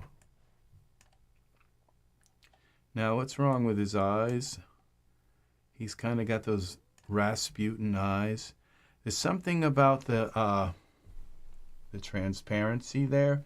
If we just change his eyes now, what you can do is give him Genesis 9 eyes. I think this works one way, like putting Genesis 8 eyes, like replacing these eyes and putting Genesis 8 eyes are not as easy as giving him Genesis 9 eyes. I think you can just click on the Genesis 9 eyes and just give them to him. And then give them colors, resize them, and they work. So let's see here. We got Genesis 9 eyes. And you can tell that I've probably done this before. Yes, I make things up as I go along, but usually I've been down this road before. Okay, so we go to figures. Now I have a special thing here now in my categories. We go Rex red, and we got eyes. And Genesis 9 eyes. And look what we got here. We got all these different eye colors that I've categorized. These are all the Genesis 9 eyes to date. These look kind of good here. The green.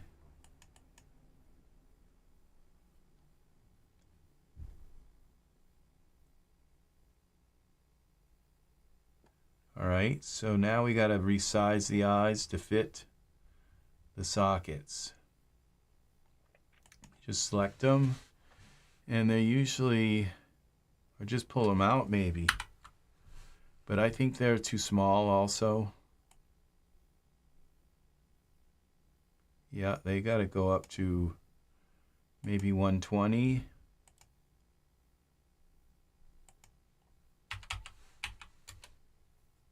All right, let's try that. Pull them over a little bit. And this one, 120. And pull them over a little bit. Push that one in.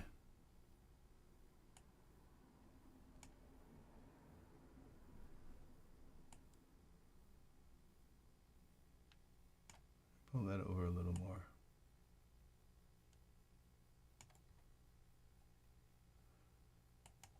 Let's see what we got now. Tate.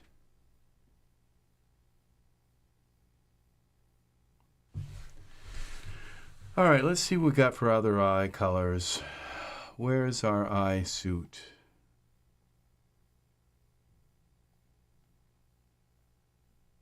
Eyes. All right, we go back here. Just try some of these ginger eyes. Oh, those are beautiful. Let's see. At least they're not like all foggy like before. Now the color in the room is terrible like right now. Let's give him some clothes. Let's try this content thing again. Wardrobe male. And I think we're going to have problems because I don't think it recognizes Genesis 9 figures, and it's going to pop up and say something weird. But now it says Genesis 8 figure. We just go by context. And now it's showing us only Genesis 9 stuff. But I think it's going to complain about it.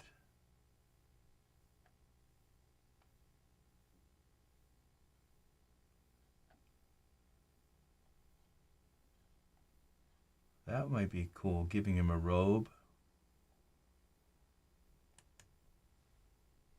Tate, what happens when we give you a robe? Your hair's going to go right through it. Oh, that's the top part.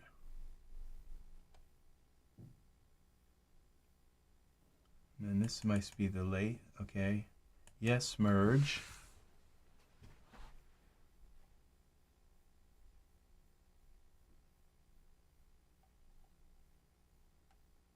How about this one? I love how this comes up with a big image and all this information. Merge. Oh, color change, silk. Silk. And that's wearable. That was weird. Okay, so what we'd have to do is take this. Where's the hood? Okay, cloak. Oh, the cloak is there. So we just got to kind of move this whole thing up, the cloak, the hood. Just move it up a little bit.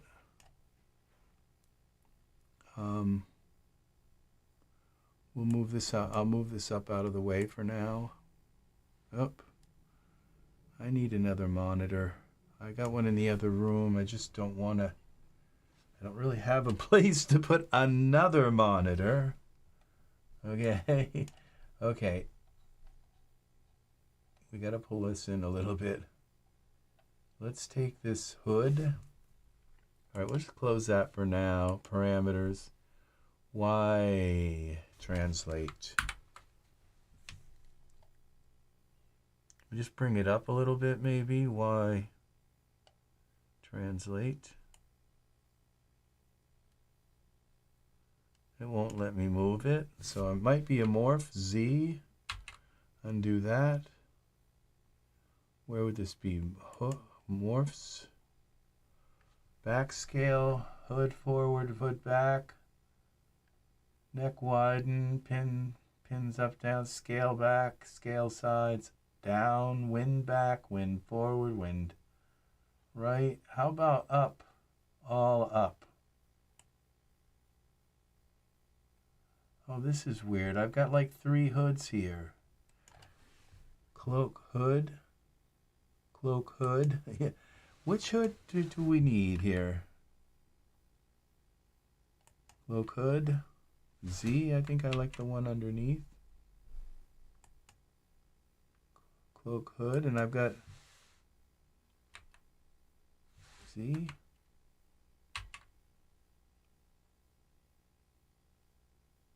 Hood.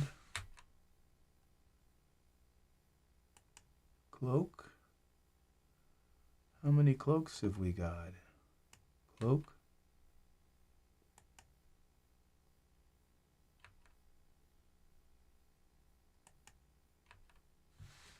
Z.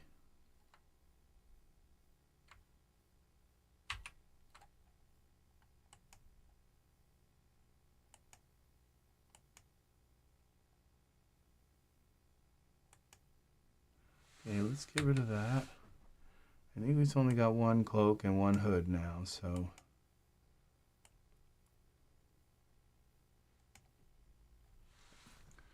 And his eyes still look small. And he doesn't have any eyelashes or tear ducts. I don't think he has tears. Tear, yeah. All right, so. What was I doing again? Y translate. It won't just let me move it up unless I Z. Okay, so we're going to go back to parameters. Hood. This would be the up-down thing. Let's see what this looks like in Iray. We'll have to trim some of his hair.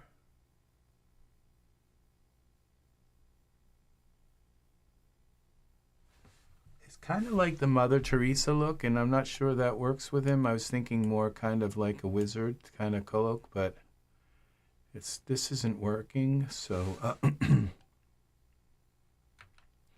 it's got that kind of Virgin Mary look. The Cloak might work.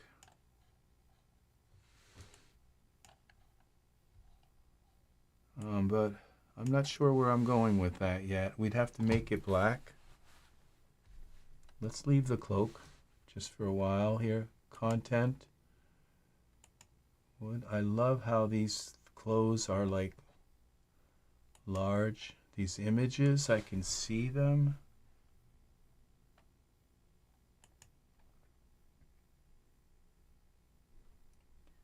All right, let's just try something like this.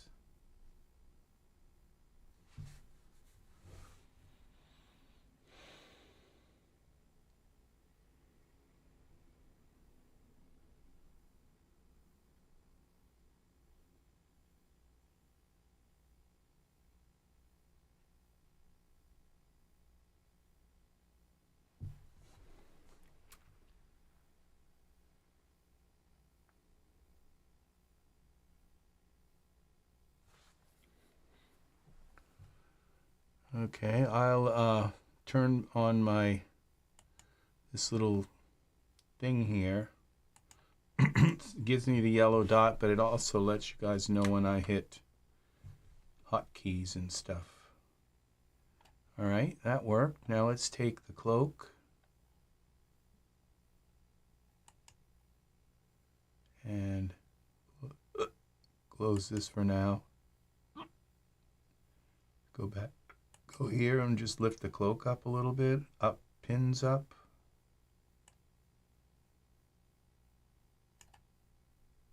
And and shoulder all up.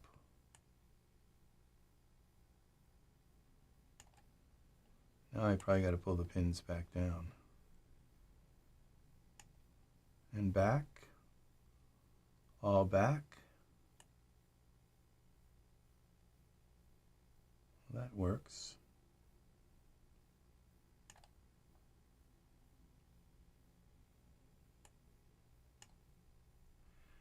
I imagine this is dForce. Pins up.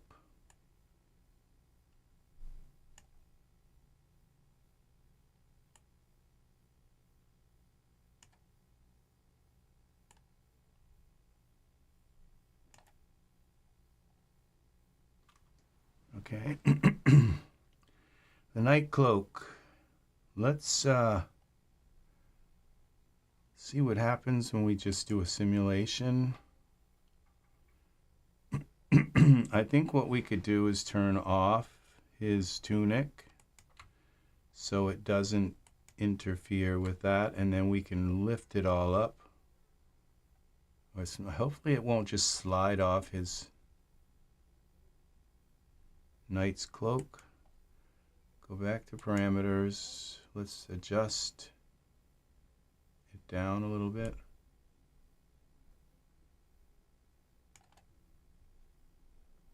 All right, let's see what happens. Simulation. I don't even have him in a pose yet, but I just want to kind of check this. Turn him off the pose, simulate. What is this going to do? I bet these are like weighted and they're like stuck there. They won't move. You think that's the way a cape would work? That looks nice. It is working. And after I'm done, I could move those pins around with mesh grabber. Just put them in the right place.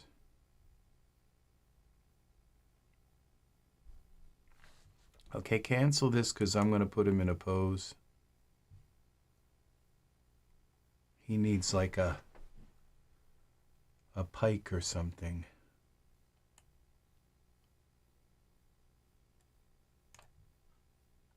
And this cape looks like it needs more S sub D or something also. We'll make it black. Knight's cloak, surfaces, cloak, and the trims.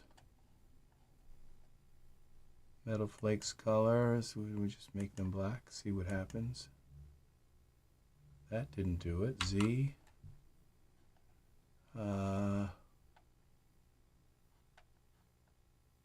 Here it is, base color.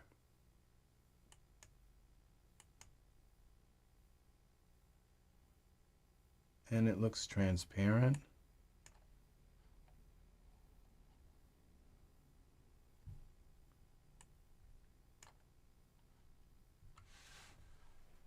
Where's the cutout opacity?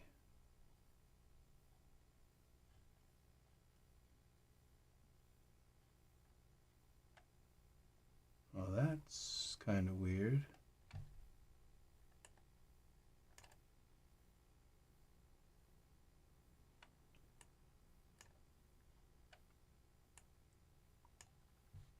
Emission color, okay.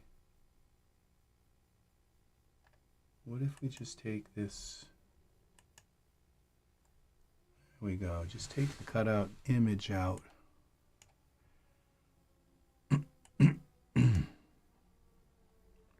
Now it's too shiny, so we can just take some of this glossy color. We can make it black. That's too black. We'll go back to white and just go like this. A little bit less.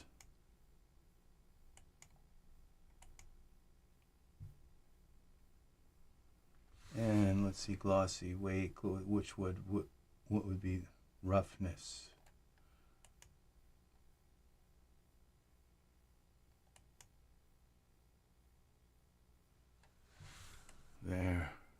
We could make it red, hit red instead of black, but I think the black is nice. And we'll use Mesh Grabber to pull these out a little bit once we get him in a pose. We'll turn back on his tunic for now. And we might make his tunic black too. I don't know that he would use a weapon because maybe a because he's not like, he wouldn't have a melee weapon because he's not in armor. So he would have to be a mage. So let's find him a stake, like a staff.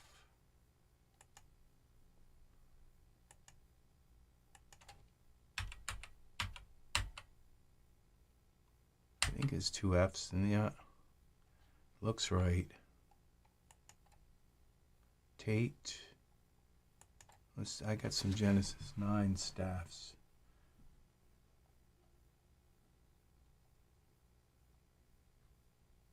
Prop.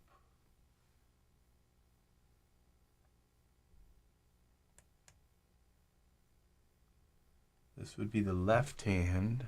Okay. I think the right hand. Let's try it, see what it looks like. Okay, and if we go here with follow this, explore the product, we should find some poses with it. That's Genesis 8. Left hand, with right hand. Genesis 9, right hand. Well, that isn't the pose I was looking for. Let's go to poses.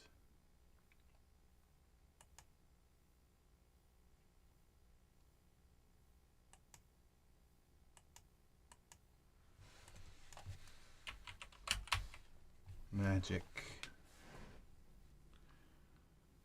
Why isn't it?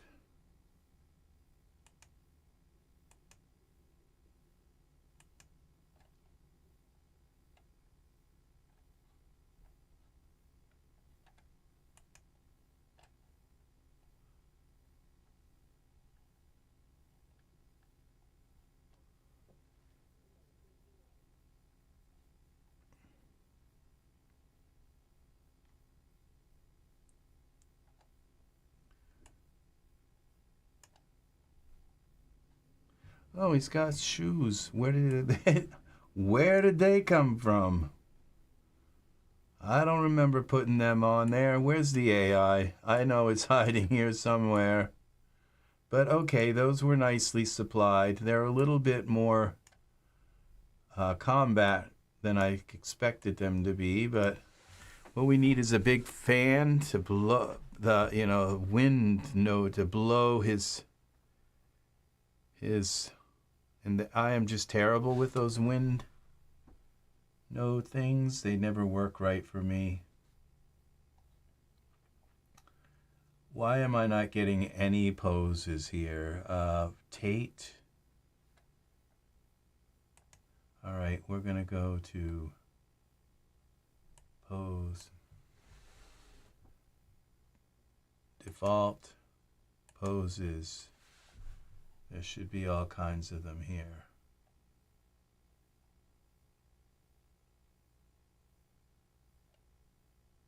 Okay, this is a left-handed pose. That's a right-handed one. We can use this pose. We just got to come up here to pose converter. And there it is.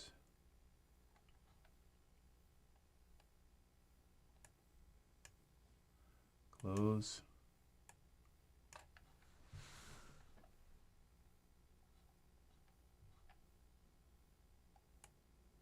A little bit of lightning coming down would be kind of cool. Now we've got his sleeve in his face. I wonder how that would... Now that we have him in his pose, let's save this.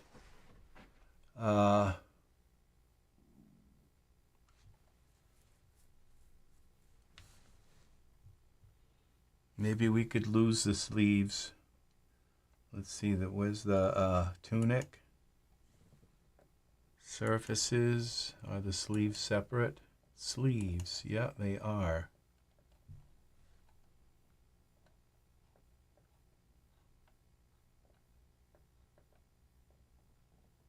Normal map, where is our...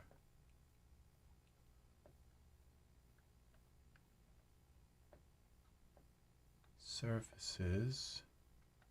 Do we have to turn on...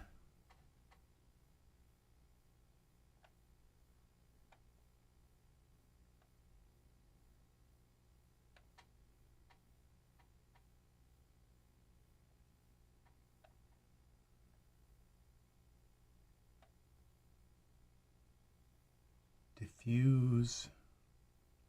Okay, this is definitely Iray, but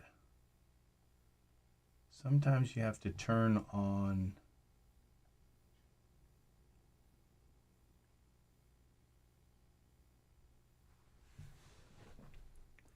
tunic.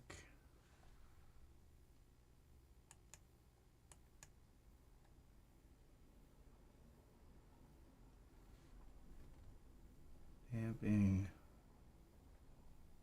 Stiffness that, oh, okay, let's turn off the cloak first.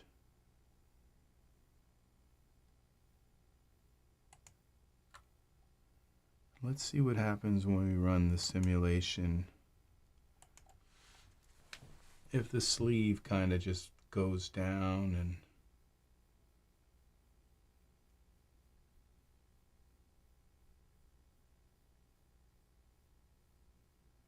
I think the sleeve is sticking to his hair. So we'd have to take and turn his hair off and beard off, maybe his head off. All right, cancel this, that doesn't work.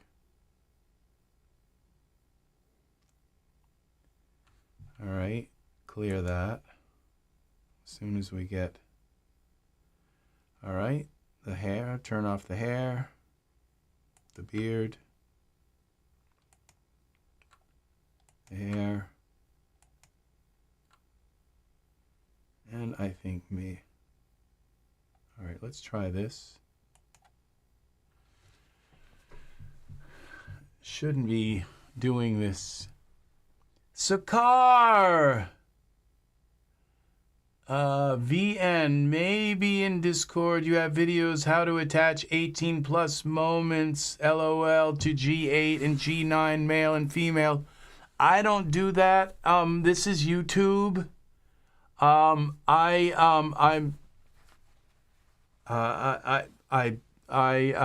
have no problem with that, but 18 plus VN, I'm not sure what VN is, but I do know what moments are. Yeah, I don't do that. I don't do those kinds of things because my visual novels, all awesome. I love romance though, and I go with romance and not sex, even though the romance is a little bit borderline. I go with the romance stuff. Okay, did this work? So I think what I could do is just kind of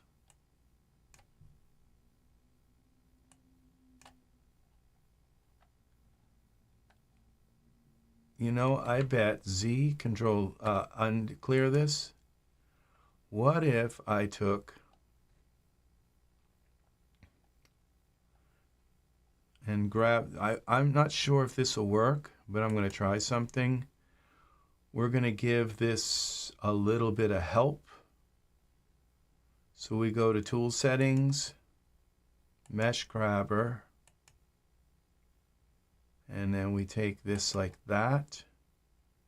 We make it really large. Yeah, yeah, well, that's why there are porn sites, you know. It's because YouTube,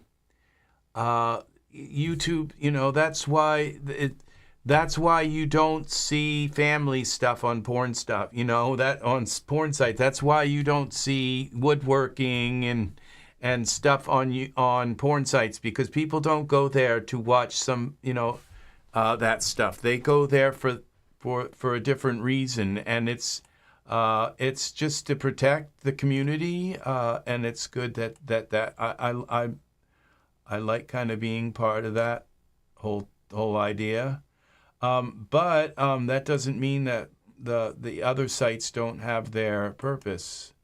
They do. They have their. See if I can get this in the ballpark, like this, and then pull it ahead a little bit. Then maybe it won't like just flap back if I go into dForce. All right, let's see what we got here.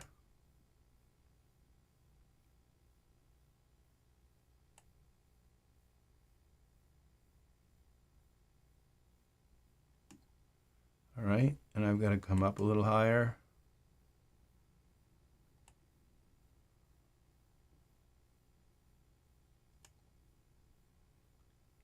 Yeah,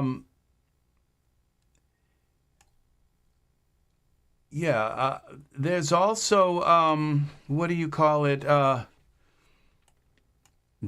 the Deviant site, and that's a pretty cool site too. So for Deviant art, it's called. Let's bring this down to 12 and pull this out a little bit here and a little bit here. And let's push this in. Let's bring. Yeah, no, I will, I'll spell it Deviant. I think that's how you spell it, Deviant Art. And that is the best 3D site for exactly what you're talking about, buddy. Sakar. That is the best Deviant Art. Yeah, it's 3D. It follows the border, you know. Some of it's art, some of it's sex.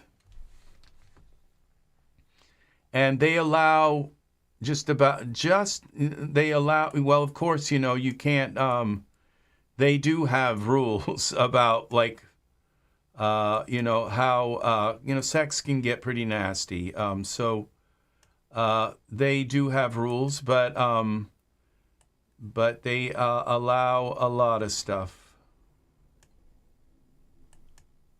Now, I'm just wondering if this is actually going to do what I'm thinking in my head it's going to do. Now we got to make this smaller.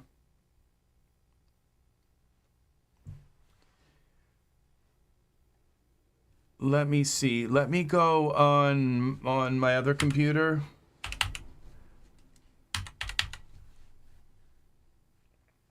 And I'll find out how it's spelled. Let's see now. We go here. Here. Where are you? Where are you?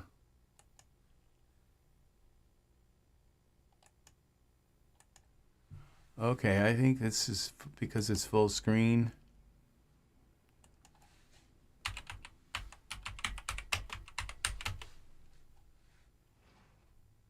Yeah, it's okay. It's nice because at least their greeting page, their main page, doesn't come out. Here you go. This is it. And just because you don't see the, the adult stuff there, it's hidden down inside. They keep the, the main page at least presentable so people don't go there and be shocked. But if you go down there, you'll find that they allow just about, I won't say just about anything, but they do allow 18 plus content there. Let's see. Okay, the 18.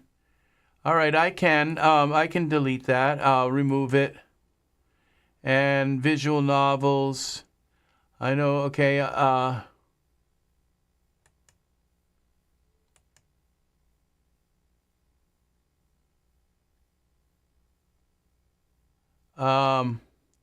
I just will move a few things. Visual novels, DV. No, sorry, wrong one. Delete.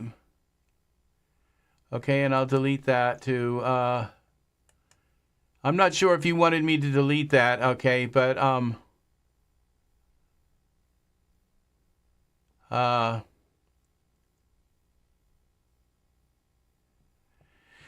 right. So yeah. Okay, so we're going to go back to this. And now I've got to make this a little smaller so I can get in here.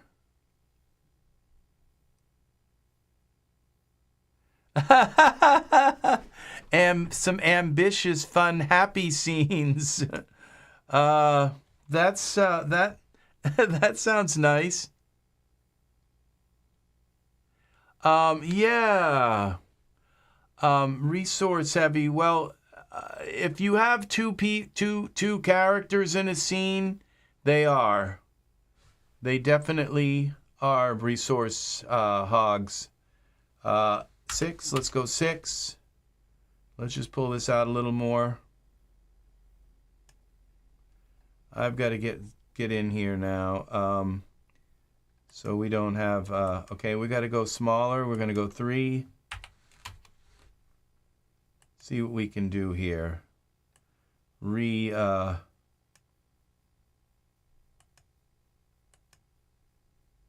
Reshape this cloth. And here. If you don't have the poke through, then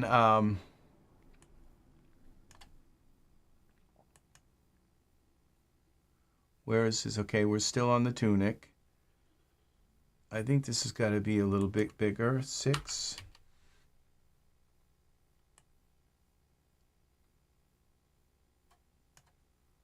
And back a little bit.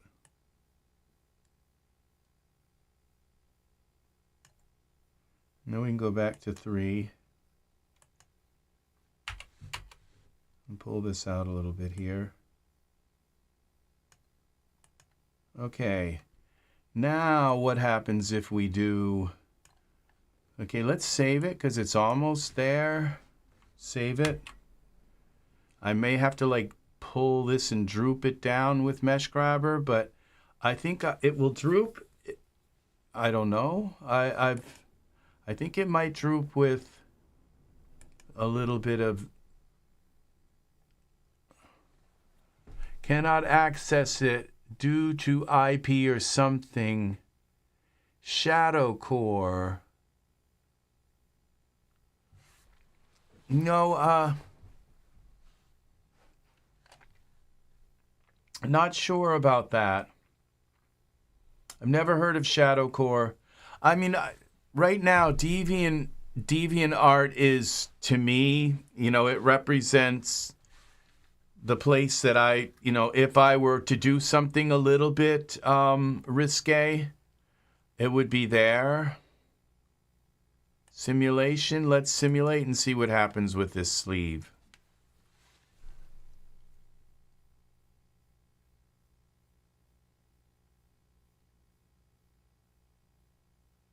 Well, it kind of worked.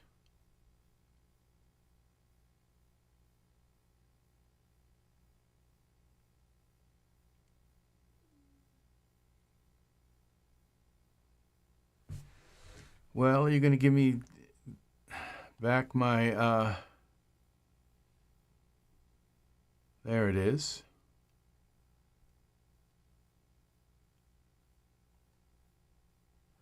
I guess that's okay. Unless it's something just looks totally wrong here, but we got a boob sticking through.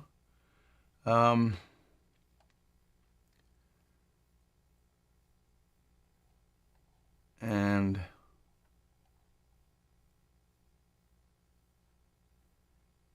let's see.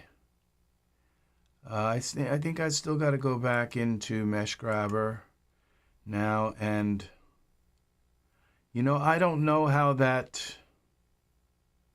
cape isn't going to work. Let's see, we turn the cape night cloak back on. Not with the arm up in the air like this.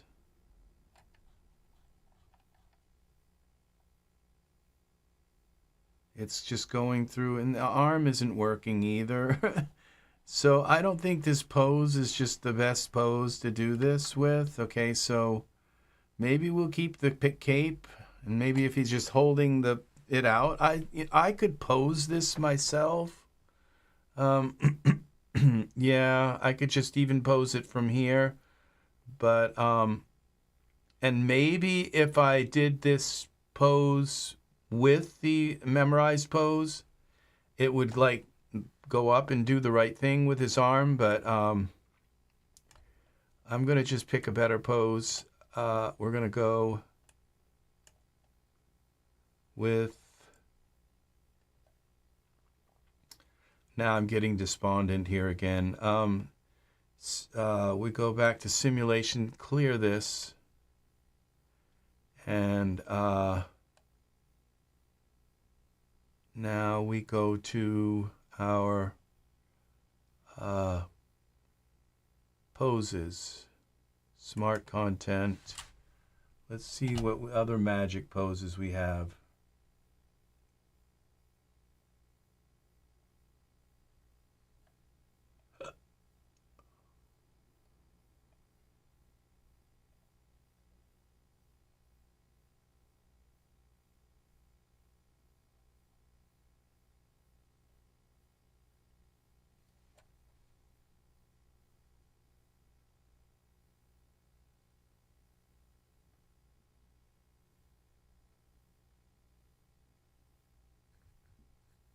How about this one?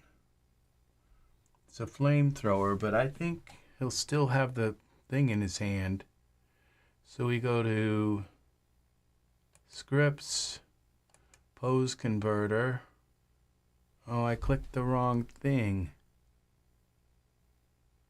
It still did it. Close. Let's see what we've got here. All right. We'd have to close his hand. And I think what we could do is go to the tool settings. We'll do this first. So we go to tool settings, simulation settings, memorize pose, simulate. We'll do the first one here first, and then we'll simulate the cloak, and then I'll just move the cloak away from a little bit from his.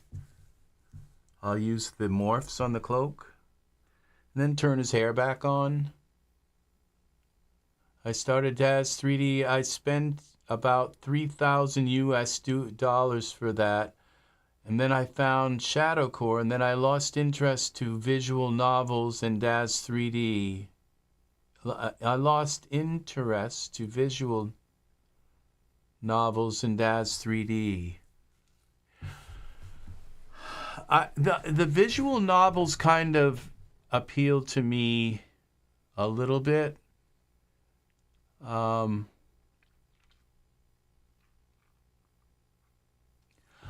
What I like more than visual novels is music videos. And do you know music videos, I don't know if they still are, but music videos are the most popular medium on YouTube.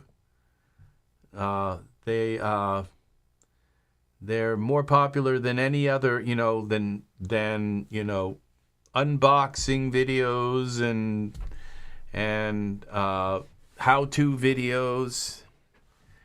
Music videos. I'm a music video person.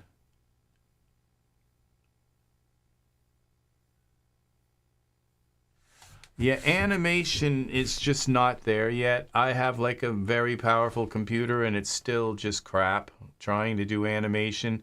And DAZ, the momentum of DAZ is to make their character, if they have 1 inch more of technology, they make their characters more realistic. And so it's like this curve that goes up, and when there's more when there's more horsepower behind computers, then DAZ just makes their figures more realistic and uses up that horsepower, and there seems to never be a place for animation unless you're Unreal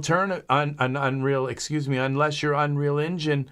And the thing is that I don't like the way my figures export to Unreal. They look like crap. And yes, I could render them.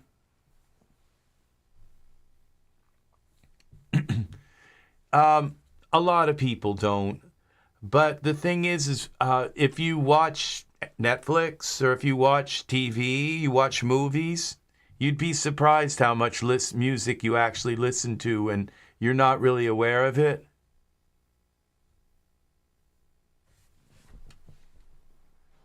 Yeah, see, I politely disagree, Sakar. Yes, that's the way a lot of people think about it. Oh, thank you. And Jerry, that's very kind of you. Yes, to mention my music. Very nice. Sakar, that's the way a lot of people think, is that DAZ 3 is good only to take your models to other programs. That to me, I used to think that was what it was until I started realizing that what my dad would like. That's very nice. I take that as a compliment. So very, very nice. The thing is, when I take something, I was just talking about this earlier. When I take something to Blender, okay, the hair doesn't work. The glass doesn't come in right from diffeomorphic. Fire doesn't come in. VDBs don't come in. A lot marble, okay? Certain algorithmic textures don't come in, okay?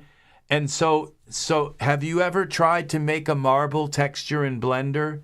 It takes like 4 hours. So to make a marble and to use all the nodes and to get them just set right and all the different layers for a marble texture, okay? Or you can just go and use one of the DAZ shaders and it takes 2 seconds, okay? So that's the thing, is that people are just wrong about moving their stuff to to Unreal and all. Info on the video card and chips for sale. Also, if you want to give me info on which phone you might want to sell. Okay. It's not just that. I have like tons and tons and tons of stuff. I think I have a Nokia phone. Yeah, I have an old Windows phone with a broken it's probably a collector's item someday with a broken screen. Like that, my Windows phone, I just loved that phone, but it was a bitter cold night out and I just dropped it. What has happened to his clothing? This is horrible. What just happened here?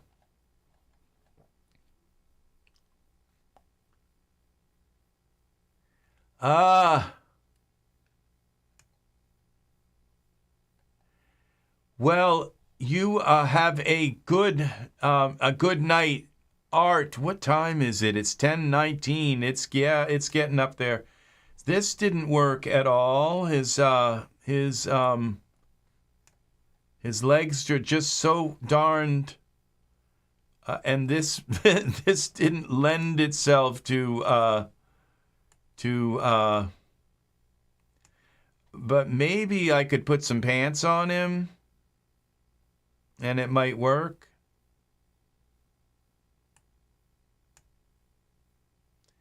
But then we'd lose the sandals aren't my favorite anyway. Or maybe some tights. Yeah, I will. I'll get back to you on. I'll check your email. Good night, Art. It's very nice to have you here, Art. It's very nice, and your conversations are always good here. So, yeah. I record everything right here, right exactly where I'm sitting. This is where I sing my songs, right exactly here, right in my home. And right in I have a studio. I'm lucky I kind of, my landlord.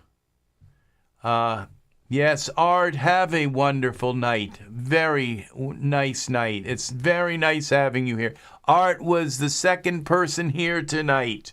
We had Angus come in first. It took Art like maybe a minute after Angus was here and said hello. So Art's been here I've been here for 5 hours. I haven't gotten up from this chair. So I'm not sure that we're going to even be able to make a scene here. But yeah, this I'm not sure that this is working. So let's see about, I could make this work, but I think the leg pose is a little too extreme. So let's go back to poses.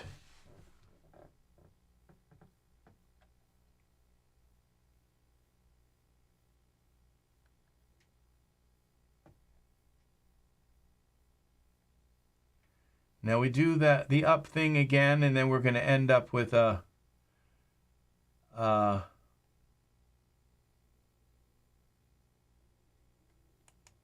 about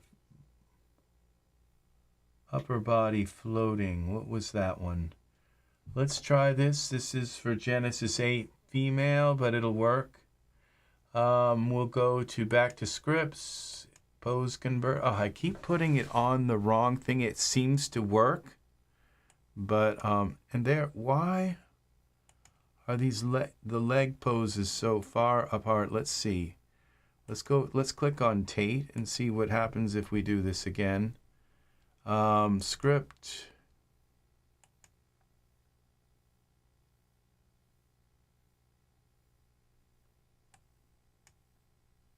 All right, I think what we're going to do is we're going to do something.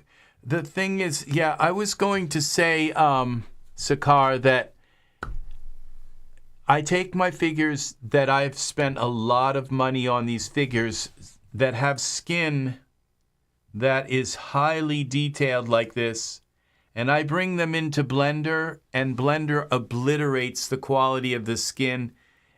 I bring them into Unreal. Unreal obliterates the quality. I bring them into Character Creator, and I spent $3,000 for Character Creator and iClone and all kinds of stuff with that, and they look like crap, okay? And yes, you can import them in 4K. They still look like crap. because the lighting isn't the same in these programs. None of that stuff is the same. So what I'm going to do is lock his upper body. Okay. And so we're going to go here to this 3 digiframes. And so the thing is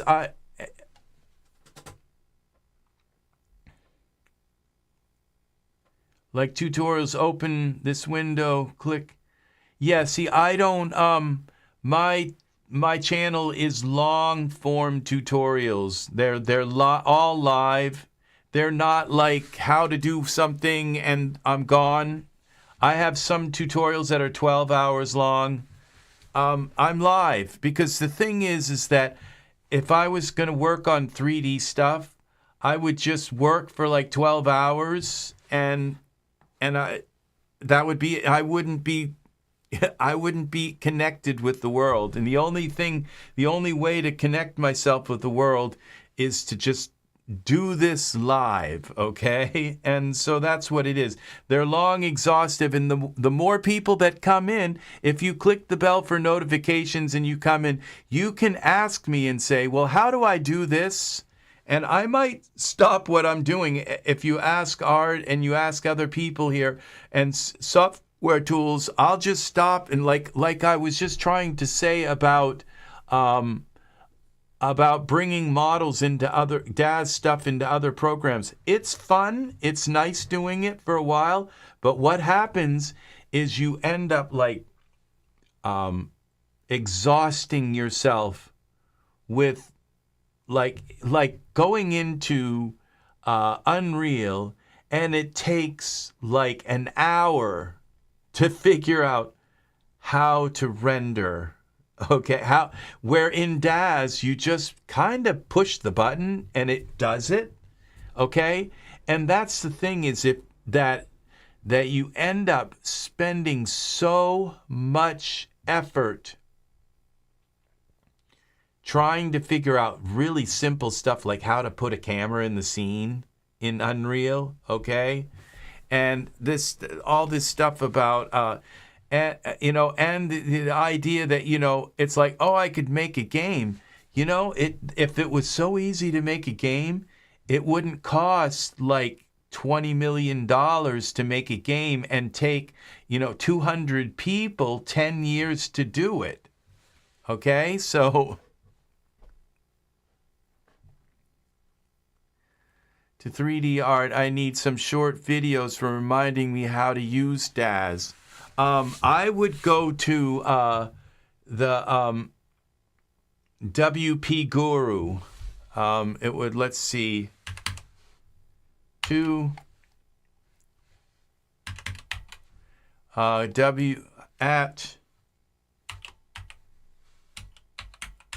he has a bunch of stuff.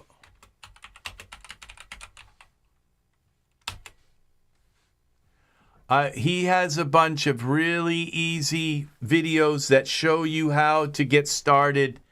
That a lot of really stuff on lighting and all of that. So yeah, I would go to his website, and that's exactly what you're looking for. It's just like, how do I put a light in the scene? How do I render? How do I do fixed textures? And once you get some of the basics down, please come back, because this is, yeah, that's me, EZ3DTV. So yeah, and Jay at WTV Guru, he does some long live stuff too. He does some gaming videos. He's a very fun. Has a very fun channel, and I just don't do the little thing, because the reason why I don't do a little teeny video is if I'd made a bunch of little teeny videos and like said, well, here's how you put a light in a scene, I wouldn't end up with a piece of art at the end.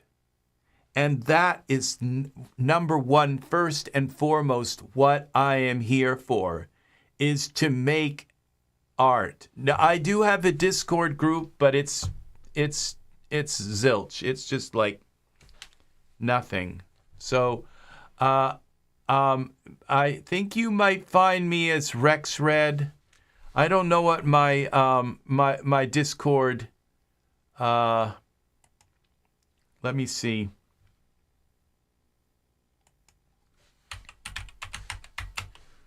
Let me see if I can get there. You probably would never catch me there, actually there. So that's the thing, is I just don't go there.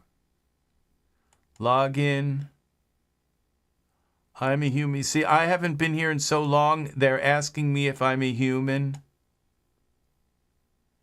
And now I have to get a 6-digit authorization code, which is probably in my email. See, that's the thing. I wish I hadn't gone down this road, because it's not really doing anything. See, and it's probably on my phone. The code. I don't know. It's this. I'm just not going to deal with Discord right now. If you want, this is where you'll find me, is YouTube. Okay. Yeah, in the comments. Yeah, you can. I read every comment. Okay, left here.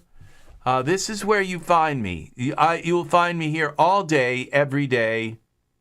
I'm not human. I hope to think I'm something special, something hybrid. Hybrid, I guess I think it's pronounced.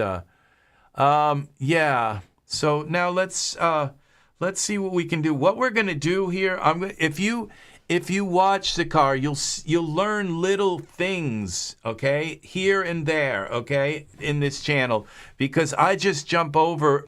What I do is over a time period, I'll create a whole scene. So you'll see me do the lighting, you'll see me do the posing, you'll see me do their skin texture, you'll see how I do their hair, and that's why you thank you very much for subscribing, very much.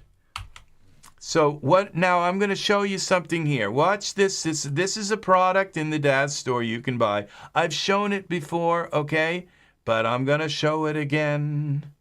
And this is these tools. We're going to lock the upper body. Okay? Now what I can do is I can just click on other poses. And we're going to go down into this. And I'm going to go down to my pose.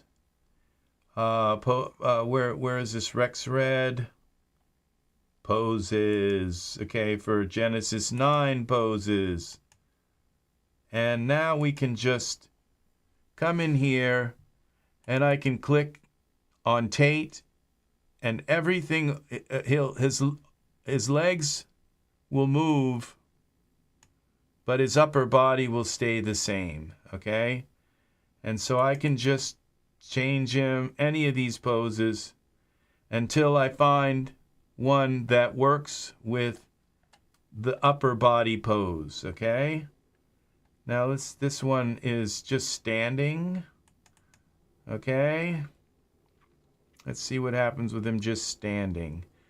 There. See? See how that works? And now we can just, all I have to do is like twist his arm a little bit and move it so the pose is, so this is, and there is your pose. See how that works? Now what I can do is go back to the simulation settings, clear that, and that almost works, but we'll simulate again from the start pose. So what you just saw me use was this product. It's called, I have to wait until this is after done, V3 Digitimes. Let's go to here. V3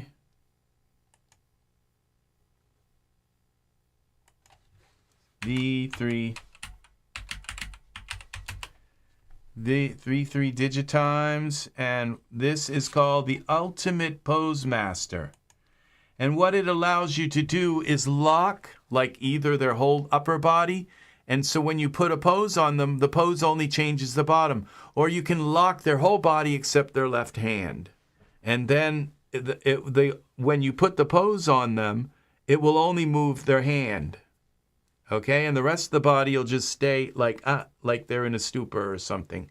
And the same thing like with their expression, where you can change, where you lock the whole body except for their face, and then you can just change expressions, and the expression, it won't allow the rest of the body or the neck or the head to change and move.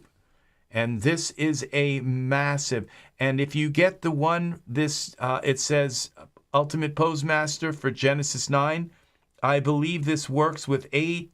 It gives you all of the Pose Master stuff. I believe it also works with 8 and 7 and 6, or I'm not sure exactly, but I think it does. Be able to create poses, connected, advanced, trunk, they were initially made.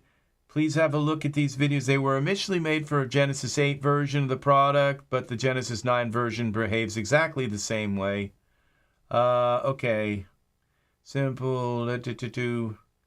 So I believe this also works with Genesis 8, but I'm not positive. But I use this all the time. Now, okay, so we're almost done, and I'm not really sure that I like the way this... Okay, see, it looks like his thing is hitting, maybe it hit his leg, I'm not sure. So I may have to change his pose. Something happened here. Maybe it'll straighten out, but I think it's hard to tell from this angle. What I need to do is set up the timeline. So what we're going to do is set up a timeline here. If I can get him in a pose, then we can put a scene around him. We can put that's what it is. Oh, look what happened right at the last minute. This straightened out. So I guess it was just moving into his pose. So I can do something with this. I know I can. All right. So I think his pose, we got his clothes, his feet, and all this. Maybe we can turn back on his cloak. I'm not sure. Let's see. But all we have to do here now is a few little things here. Control 9. We take this and we go to parameters. Now we're going to do a little bit of manual posing. And this would be a twist. Well, oh, he's frozen. That's why. All right, so we've got to go back here to this Z. Okay, edit, redo. Okay, that works. He's still back in his pose. Everything's here. Okay, so now we go to this 3 digitimes and we unlock all bones. And now we can move him around a little bit. Twist this like that.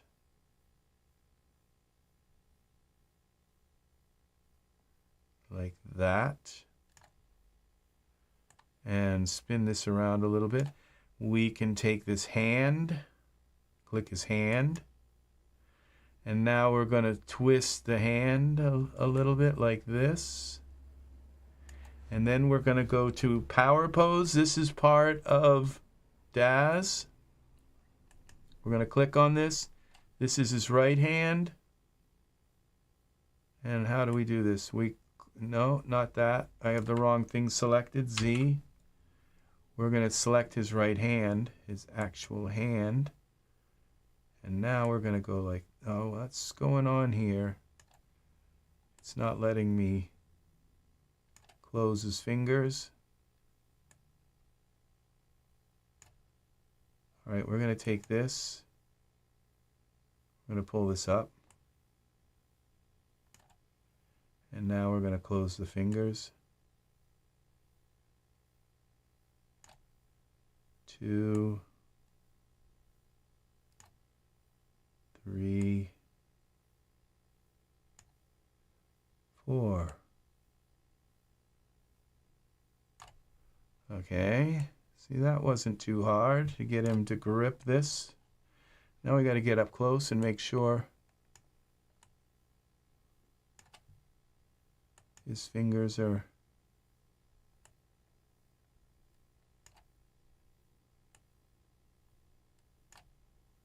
and now his thumb is a little messed up.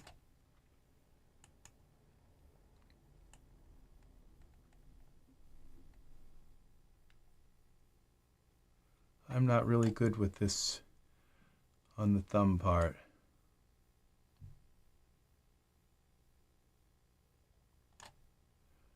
Okay, so I have to use these to work the thumb. Okay, bend. No, that's the wrong one. This one.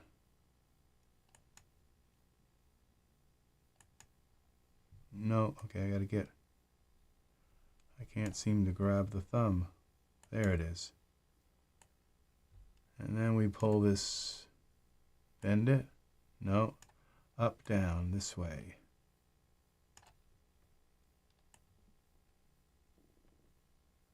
Okay, that works. Now we can take this pole, just kind of center it exactly where we want it. That's good enough. And this pinky, let's bend that in.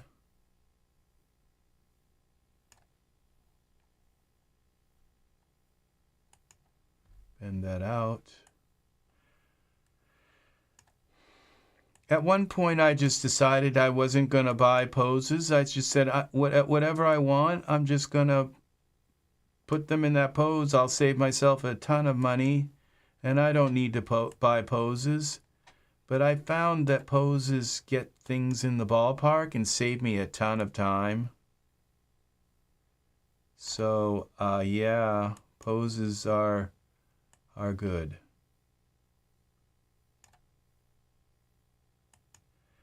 But, you know, the thing is no substitute for just spending hours learning poses, practicing manipulating your figures, because you become really good at it, okay?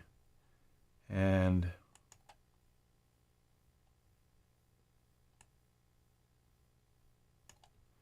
all right, so now I'm going to go back. We're going to fix his poke through here.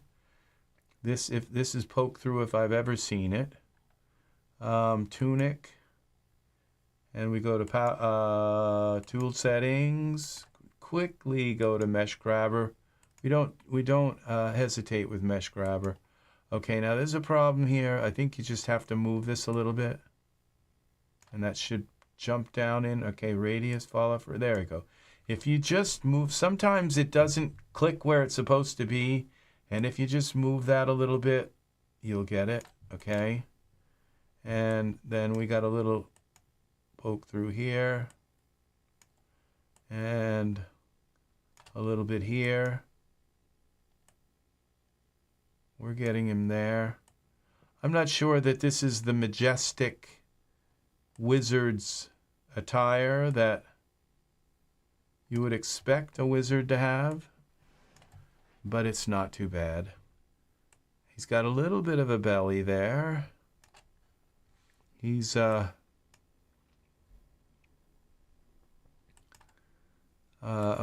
now let's see what happens. Good night, Sakar. And 10:45 p.m. here. Well, that is what time it is here. So we are both on the East Coast, my friend. So yes, well, on that Eastern time zone. Yes. So it is very nice. Let's see what his hair looks like now. We got the Maverick beard, and we got the hair. Yes. Now he's ready to do his thing. New York! Oh, I'd love to be there. New York. Yes, start spreading the news. Yes. Very nice. I've got to close this down. Okay, we're going to close this down and see how things are looking. Yes, we'll have a wonderful evening. I got out on the subway in New York, and it was amazing. Just right downtown Manhattan, just got off the bus and walked out of the bus station and looked around for a moment. Then I quickly got back in get back on the bus. So let's see. This is not Control 0. Let's see if we can get. Okay, we got to come back over here. Control 0. Let's see what this looks like.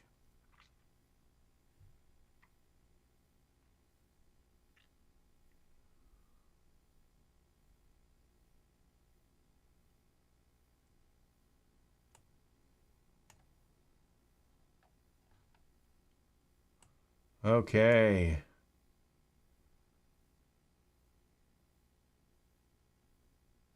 So he's going to have a fireball in this hand.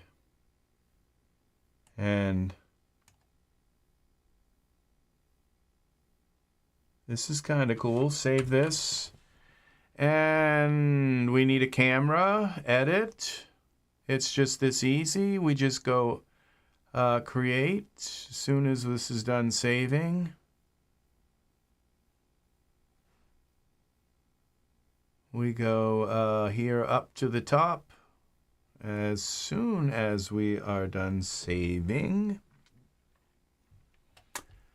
Yes, I have not been to New York. Yes, I got off on the bus. I hitchhiked across country a couple times. And Arizona from Maine.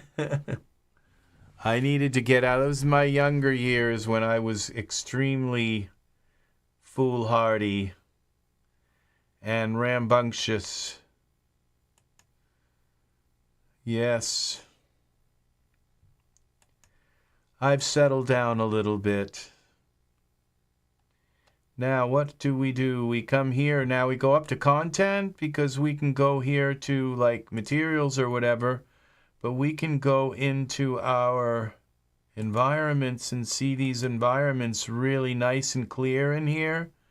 This is this content, this thing where you can architecture. What's here? Environments. And I would say, I think we have to take and Control Alternate minus and close all that up. And then we select this to filter.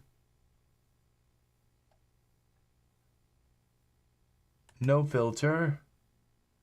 And then look what we got here. All these different things we can do.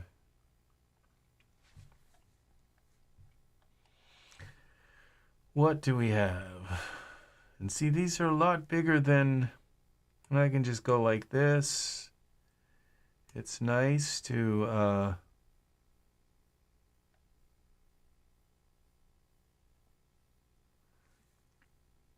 see this stuff.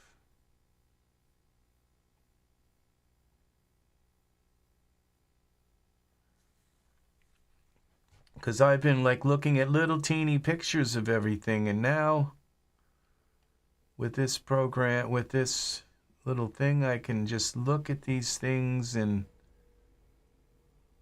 larger scale, and really see what's here.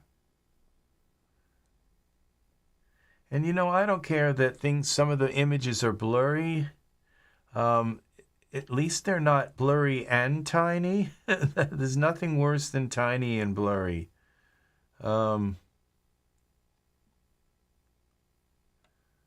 So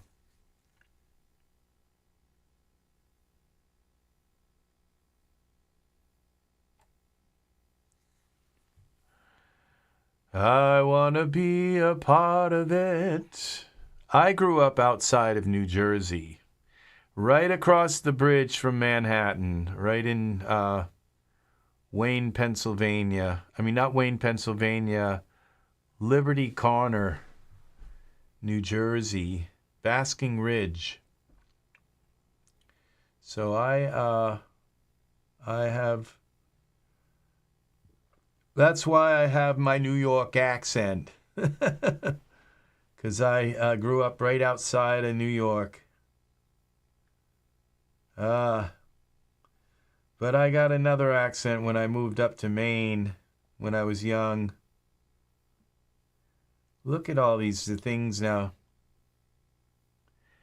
Yeah, mine. Oh, when I lived in Dallas, Texas for a while, and that changed my accent quite a bit. And yeah, it does change me too. I'll just all of a sudden, or I'll hear a song, and the next thing I was like, why have I got a British accent? Suddenly, I'm from London. Yeah. I think many people in the United States are like that. We just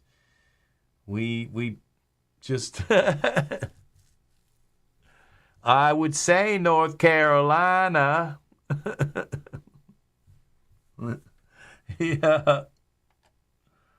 Mine got very southern when I was living in Arkansas. Yeah, I was living in Conway, right outside Little Rock. Yeah. What are we going to find here? I'm thinking something. Oh, I know. Oh, maybe. Let's see what we've got here. We still got a ton of stuff to look through. Look at these lookout towers. Let's see what happens when we merge them into the scene.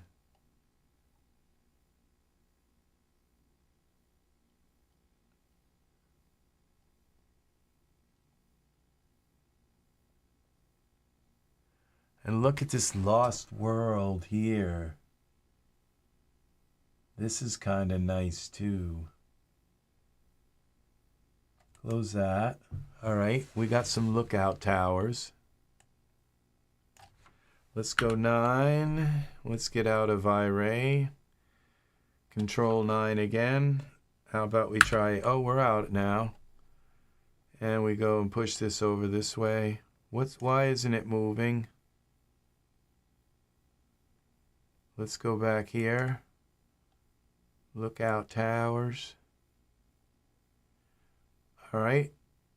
What I didn't do was put a camera in here like I was going to create new camera. We'll copy from this perspective. And since I kind of like this perspective, we'll lock it. We'll go to favorites. Most used, we'll lock it. Then we'll go back to the lookout towers and we can now see what these are. I don't think they were moving because it's so massive.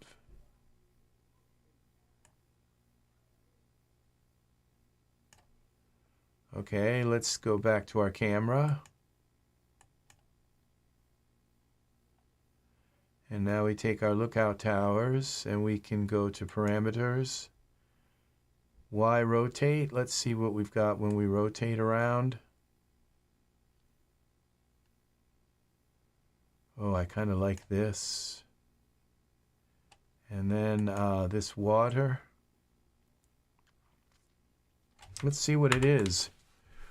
Was that water or is it some kind of ground? We could just put some stones there instead of water. Yeah, and that water looks terrible. And the bumps look terrible on this stuff too, so I don't know how old this is, but I think I can make it look better to some degree. I don't know how much we need to really make it look better, but I would say if we take this here, we go Z. Which one Z? If I bring that back a little bit, and we can see more of this beautiful architecture here. Okay, let's get out of Iray. And maybe if I put him on here, Y translate, that might be better. Z, then we can get some of this.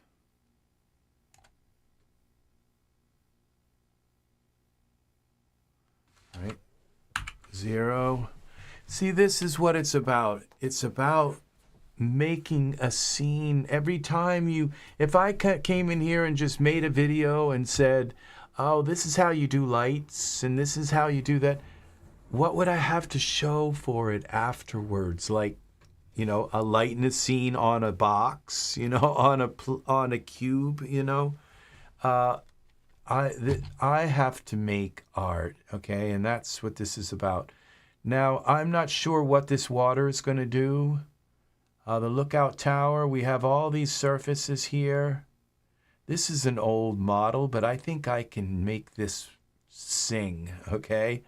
And maybe if I take my camera, what we'll do is we'll put Tate and the I don't know if that's a good idea now that I think, because Tate is right in the center of the scene.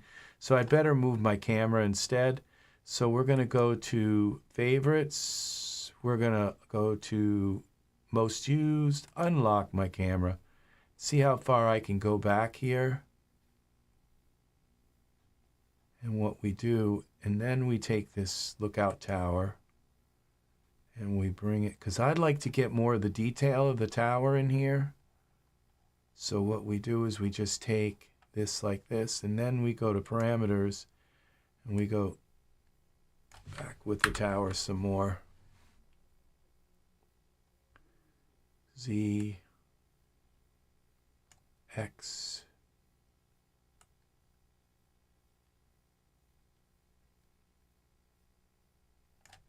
Z, and X.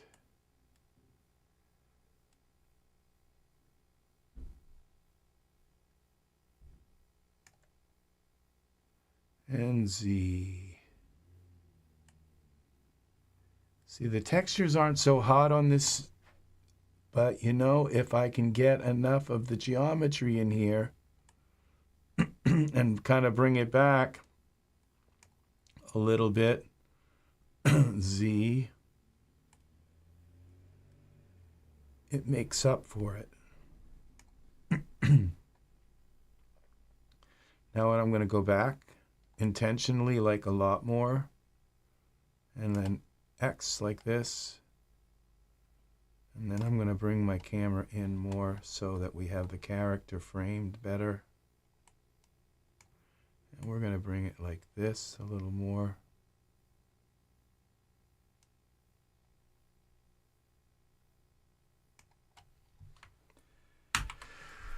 What do we got? There's only so much we can fit in the frame unless I go really wide.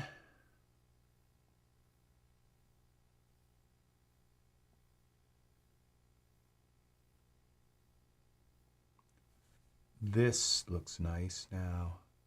Okay, now what we can do with his hand is twist it a little bit. So let's go here, back here, and Tate, and select his hand, and twist it a little bit, like, not like that, like this, bend it. And twist it like this.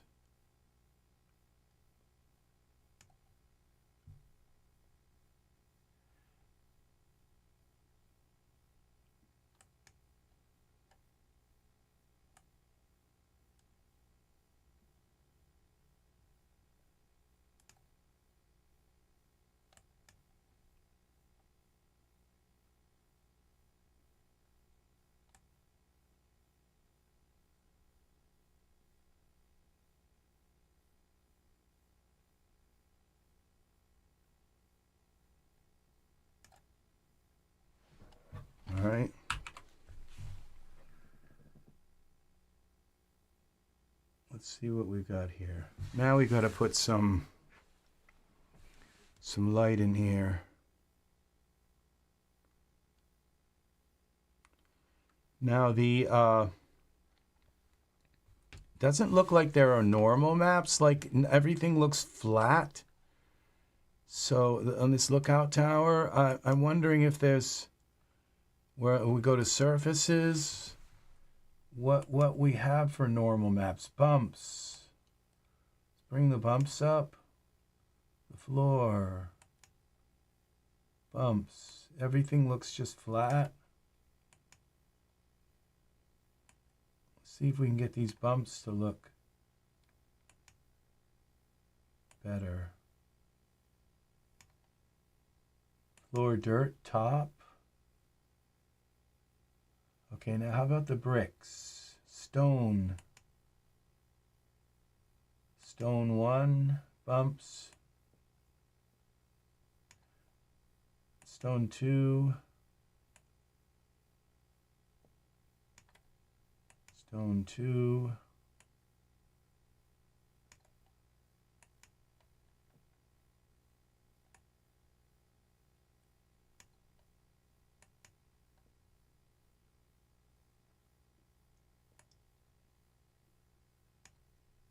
And brick.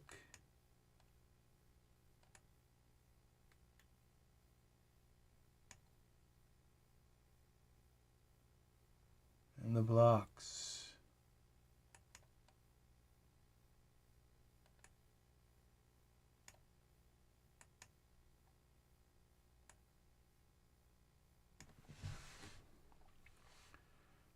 I'm not sure about like these now. The metal, iron, those are okay. Metal, dirty. What's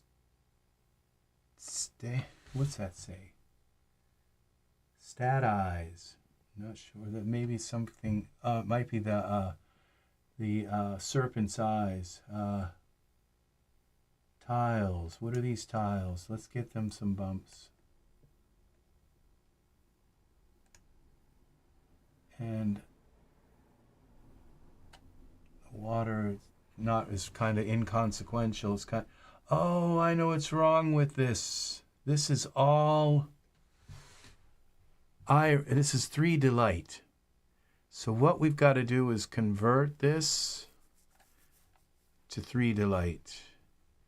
Lookout towers. Now I don't know what all these are. Blocks, chains, floors, iron, metal, stone, tiles, water. Okay, so we go here. And products. And default 3 DEL is our keyword 3. This is going to transform into Iray. Control 9. Okay. Just you can turn those bumps up all you want and they're not going to convert because they're just in a different language. Speaking of languages. So we're going to go to utilities, open this up, and then we're going to scan the scene. And we don't want to be turning his stuff. Okay, so we're going to turn off teeth, toenails, teeth, mouth, lips. We don't want to be converting any of that. Head, hair, fingernails, face, eye socket, eye right, left, ears, brick, arms, chain, metal, belt. What I don't want to do is belt. Or the bracers, sandals, tunic, sleeves. They're PBR, they're not Iray. Kilt and the cord. I don't know if I want to do that. Probably not some. I don't remember if there was a cord. Fingernails, mouth, steps, stone. Okay, teeth. Just make sure you don't convert anything of him here because it will ruin it rather than fix it. Belt, metals. We don't want that either. All right, chain, bricks. Okay. Now we're going to find matches and apply all of these things to the scene, all these different textures, Iray textures. I use this 3D Light. What it means is that you can just kind of buy 3D Light scenes and just convert them in all of his, and you know, for like dirt cheap, and turn them into Iray. And now we're going to see the difference. This is this same scene. The water looked like horrible. Everything looked horrible. Now it's an Iray scene. Yeah, and it still looks horrible, but we got to fix it. Okay, surfaces. Now we can actually fix it. This is the lookout towers. Floor, stone. Okay, let's go floor first. Let's stone one. Now we actually have, okay, we can take this glossy color stuff down and glossy roughness. Let's take all of the glossy roughness down, bring it up more. So it's not so shiny.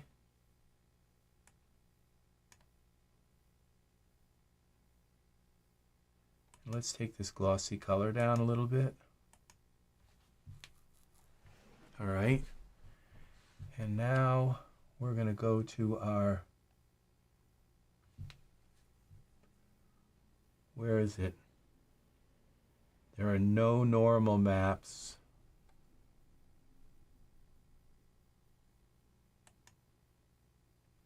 I think we got to go with, because it says the base bumps for multiple maps. See, the bumps are off. That's what's wrong here. It turned all the bumps are off.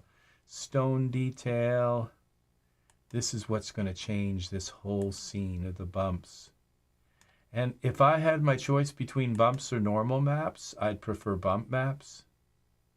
Because bumps are actually 3D. Like normal maps do some kind of trick with the eye, with the lighting.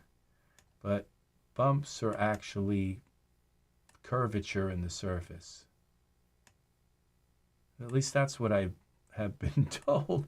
That's what somebody told me once. Stat eyes. Okay, I'm not going to mess with that. The metal. Okay. This is all now. These are all now. Okay. Floor. I've been waiting this floor to get fixed. Have some detail in the floor. Okay. It doesn't look like anything's happening yet. But there are definitely some. Look at that map. It's going to make that, whatever that is, stick out.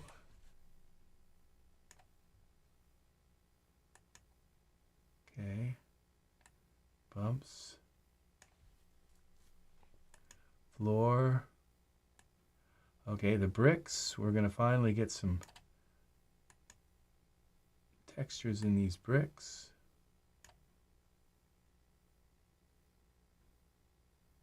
Doesn't look like anything's happening, but let's see. Might have to bring them up more.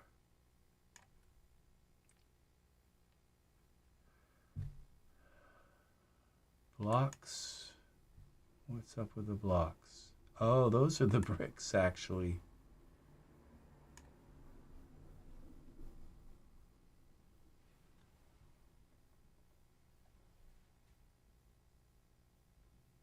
It looks better than it did. Steps.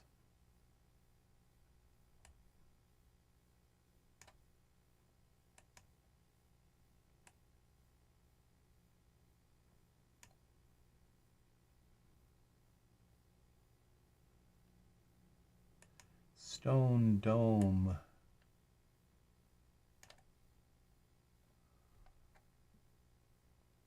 Floor, dirt top.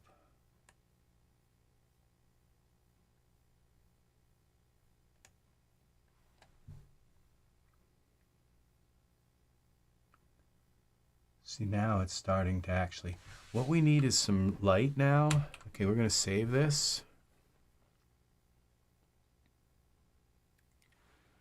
It doesn't look like he's actually standing on the floor. We could bring this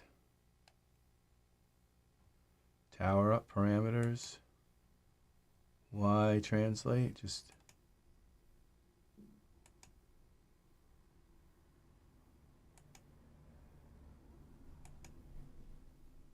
Now he looks like he's there. Okay, let's get an HDRI in the scene. And now I have this special folder that I created of HDRIs. We can just click on them and put them in the scene.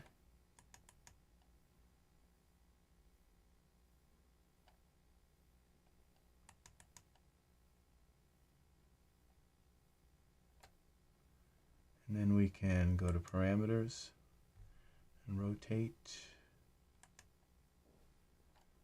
What here? Y rotate, dome rotation. Kind of looks like Canoe Reeves.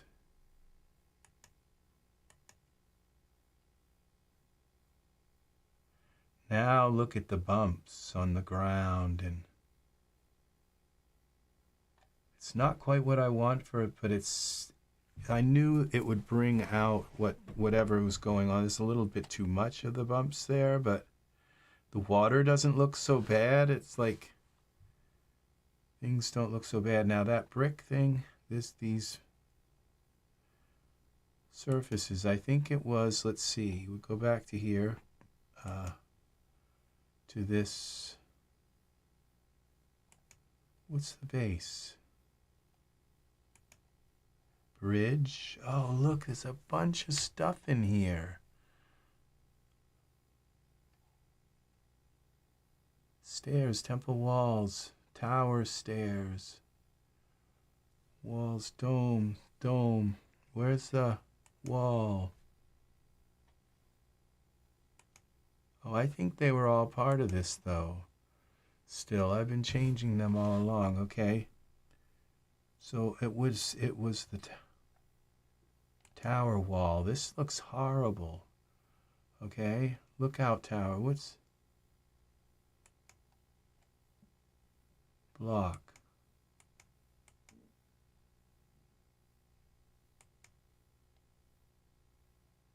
Okay, we're going to bring these up a little more.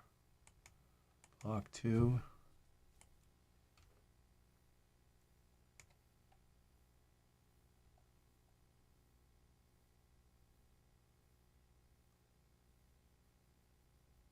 Okay, does that cloak still work? Let's bring the knight's cloak back.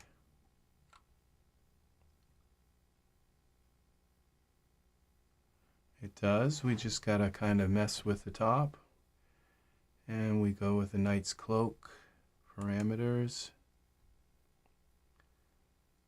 and here.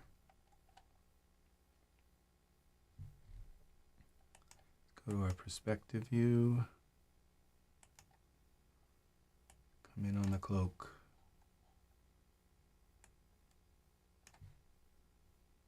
And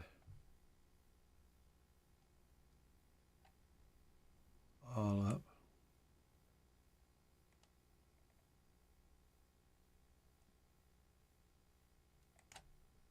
All back.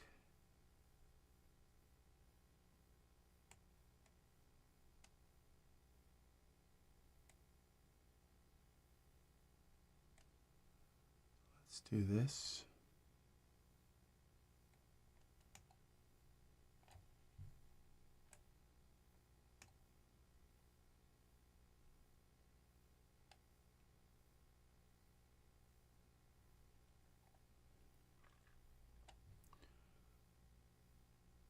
All cloak wider.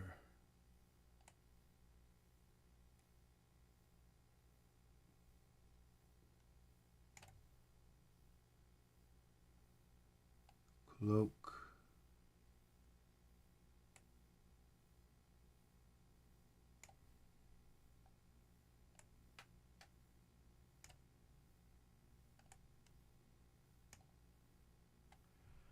Okay, now we're going to go to Mesh Grabber.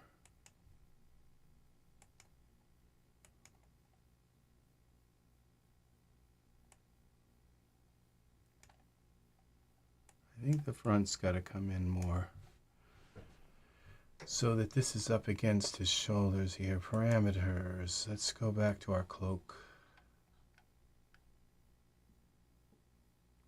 Going to take a little bit of work with a look at that ground now. I'd say the ground's a little bit over. It's not bad though. Let's see. Cloak. Okay, all back, front, okay.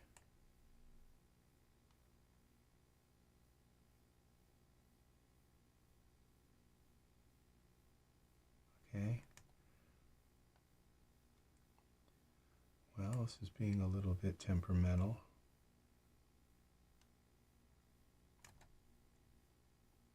That's where I want it. And then we take this here. We go to Tool Settings.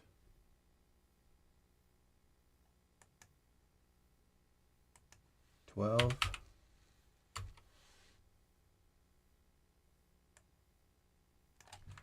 $9.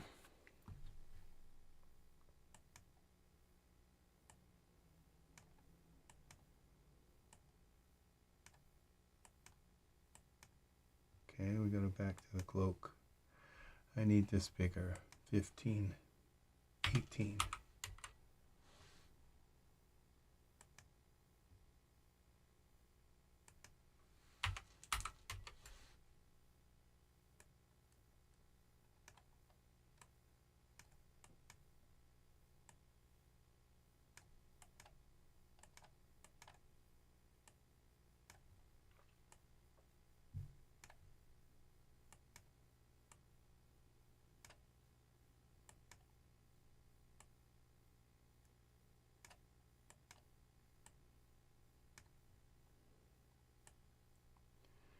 And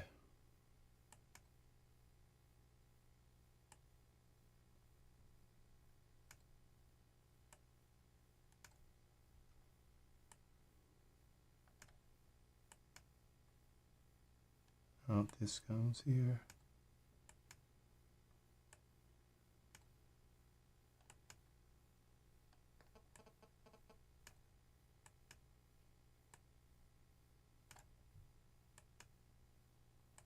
Bring this in a little bit. That out.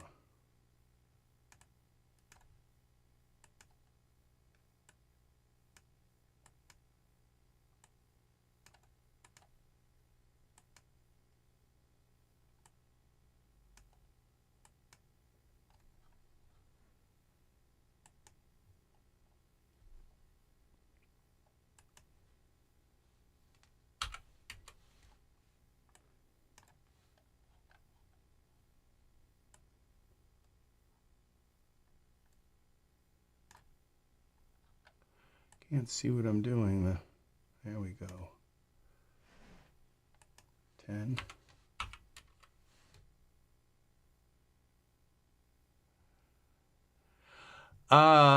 It gets,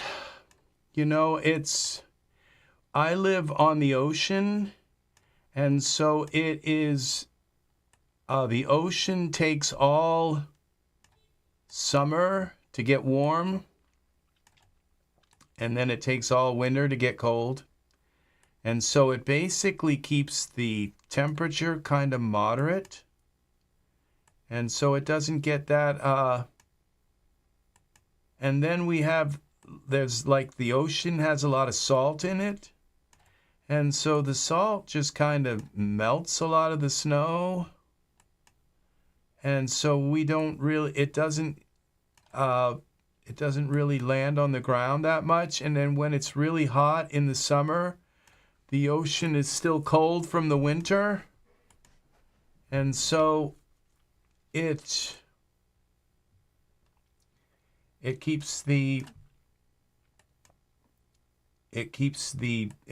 like air conditions the summer, and then in the winter time, when inland where they get a lot of snow and they get it gets bitter cold, but we don't get the bitter cold because the ocean just it's still warm from the. Okay, am I on the Cloak? Yeah, still. It's warm from the summer, and so it keeps us kind of it keeps it from getting bitter cold. So it's just the ocean takes all summer to become warm, and that keeps us from getting too hot, and then the ocean takes all winter to get cold because by the end of the summer it's it starts to get cold. The ocean starts to get cold, and then it gets, I mean, by the end of the summer the ocean gets warm. It gets kind of warm, and then it takes all winter for it to get cold. So it's it's pretty temperate. It's a nice place to live. Let's put it that way. They call it air conditioned by Mother Nature, and that's the way it's really nice. Let's see what this looks like now. This Tate. I wonder if his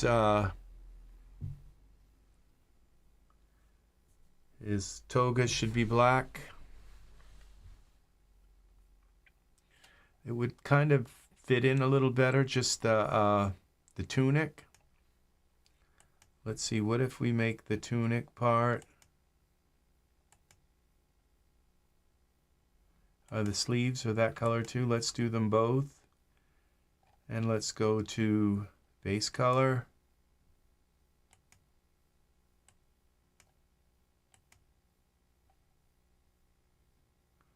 What about the bottom part? Let's see, the kilt. Base color.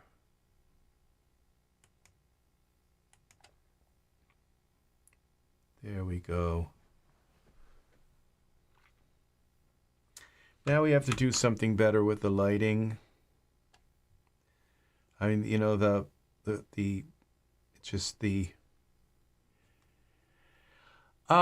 go a little bit like, because I live like I can walk like probably about 6 blocks, and I'm right at the ocean. Like I could stick my hands in the ocean. And it's about 6 blocks away from the ocean. And so city blocks, and but you go inland and they don't have the ocean anymore to keep them cool in the summer and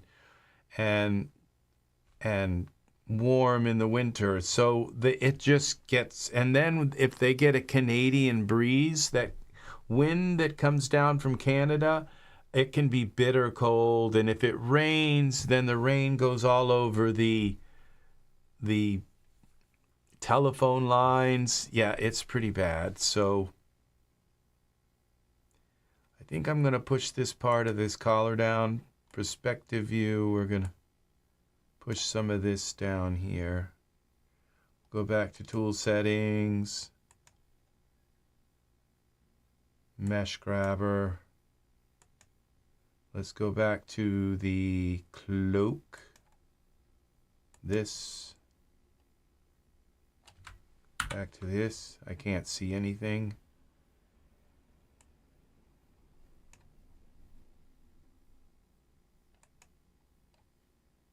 Okay. Cloak. Let's make this a little bigger. 8. See, if I make it too small, it'll become like, it'll have too many like pock-like bumps in it. And if I make it too large, it will just cover the whole area and pull everything with it. So it's a, you have to kind of get it just right. And so you kind of learn how much of this, how big you need to make it to get it to work. And where you need to pull it. And it's kind of like stretchy. It like pulls with you. It kind of, and so it's not that bad to work with. It all,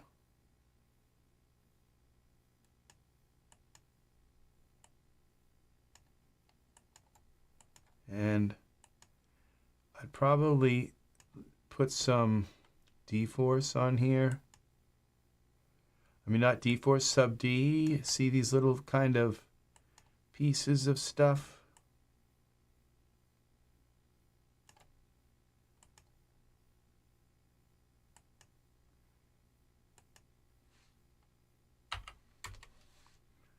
Let's push this in a little bit like that.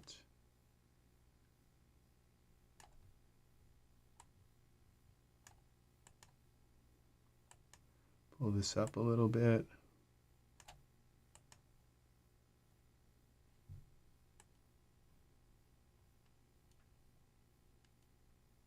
Control L, and that didn't work. Sometimes I can get a light out of this. I might leave that part of his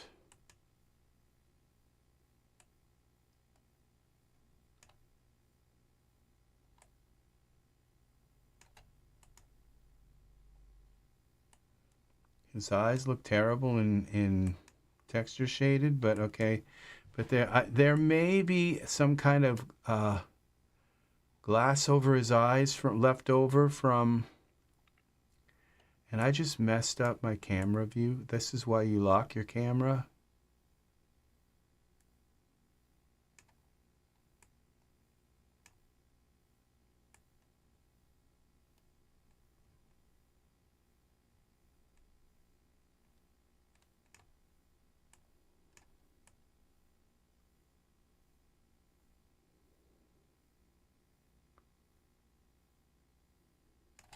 Let's see what this looks like. Save changes before closing it. I didn't know I was closing it. Control save. So it has been 6 hours. Yeah, so yeah, it's nice here in Maine, in where I live, and then the city that I live in, it's very multicultural. You wouldn't think a city in Maine would be multicultural, but when they were making all the cities in the United States, they like segregated them all, and they there's, you know, like a Chinatown and a black section and a white section and a rich section and a poor section, and there are just all these different niches of people. And Portland's, when they made Portland, they said, what we're going to do is we're going to just mix everybody together. We're going to have a big rich house sitting right next to, you know, a poor house, and we're going to have everybody's going to live together. In, you know, everybody, and there's not going to be a certain street that's just like a bunch of a certain kind of people.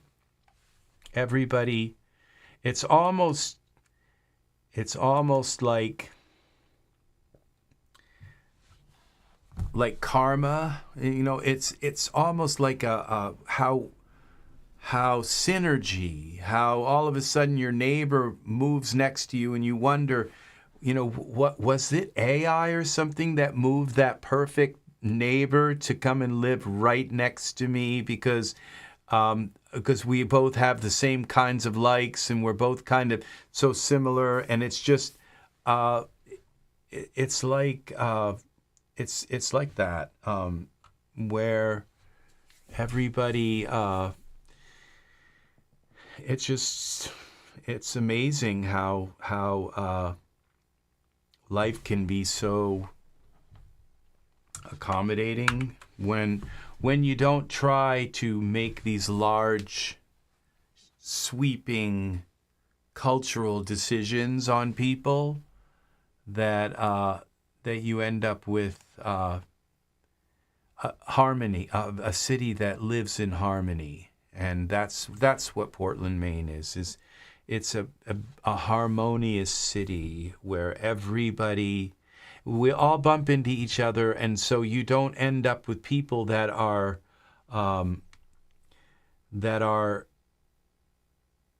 just are shocked by culture. We just bump into each other so much that we slowly rub off on each other, and it's just a really nice place to live. So, okay, we're gonna go here with the environment settings and change things a bit.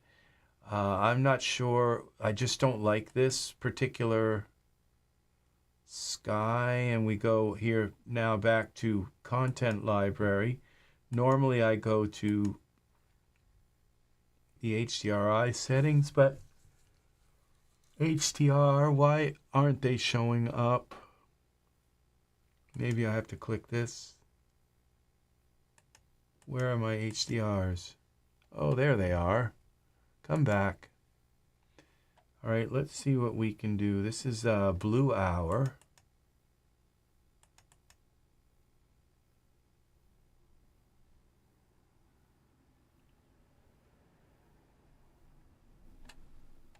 And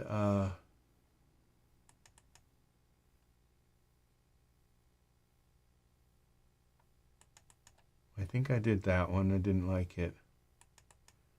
Yeah.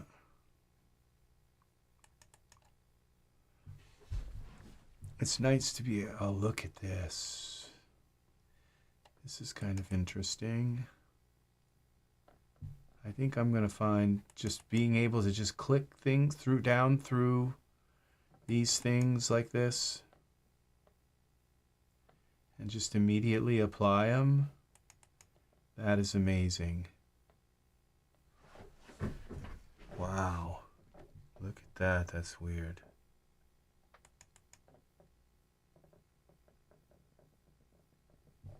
Mountains in the background. This is nice too.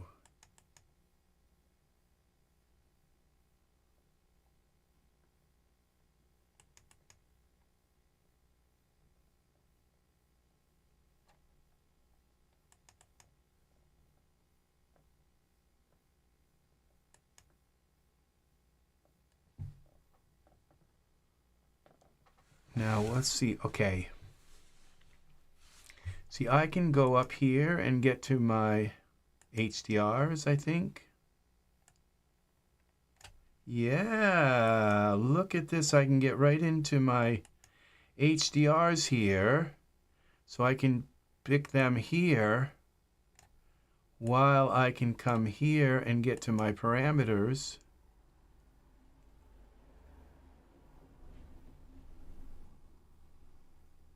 All right, but I have to move this someplace. Okay, let's go like this. And put this over here. And then I can just rotate the dome a little bit.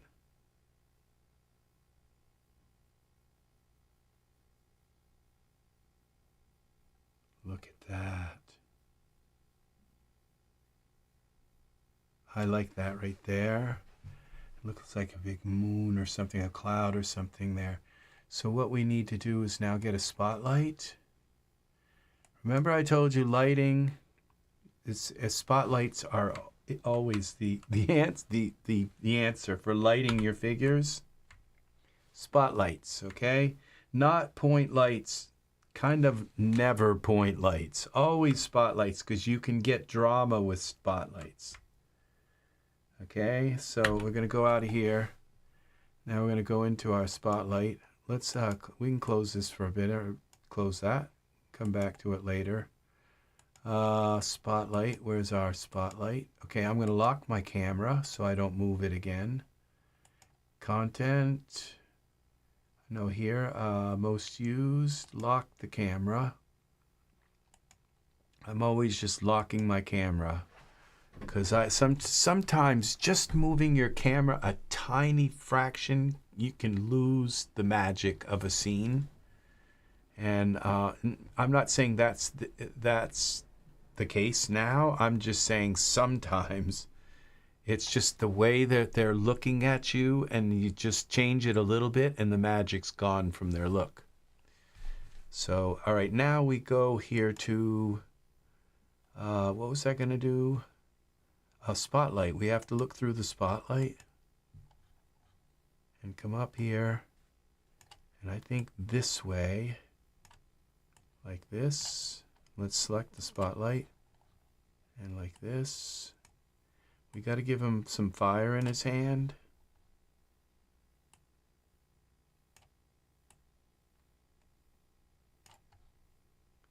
All right, let's try that. And 0 back here. We select up here. Scroll down. We go 9. Try that. And we give this a little bit of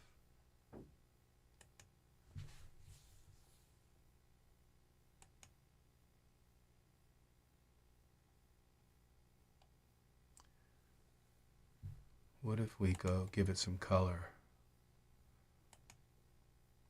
Actual like color.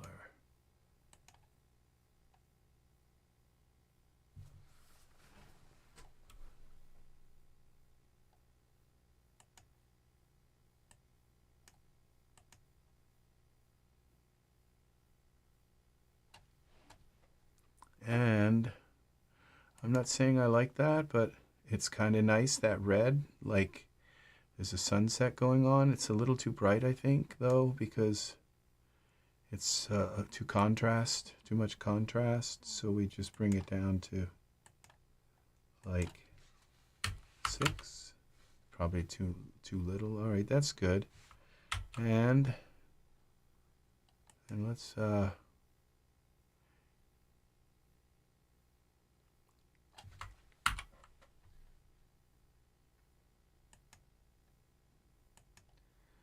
okay, that's a problem. We're in okay. So we're just going to turn the hand, I guess, bend the hand.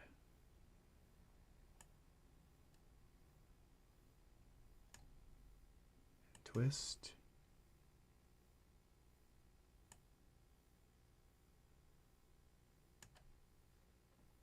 Okay.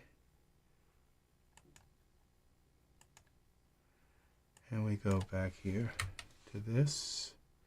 Control-Alt-minus. And we're going to select out of here. We're going to go fire. Because that's what we want. Some fire.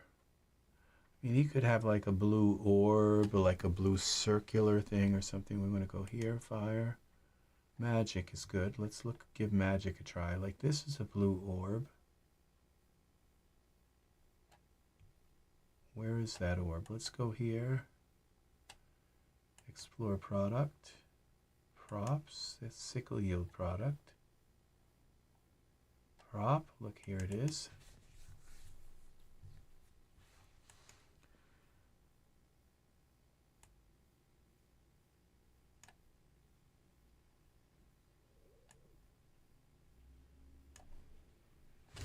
See what this looks like. We might have to put a texture on it to make it do something.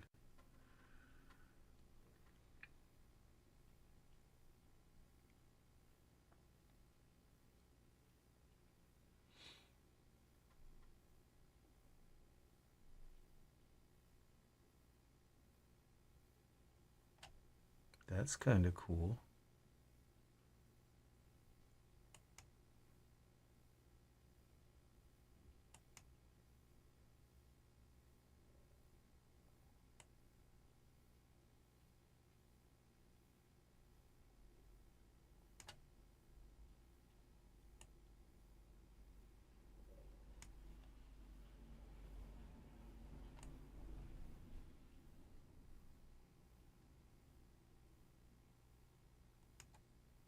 Okay, I'm not sure if I'm moving this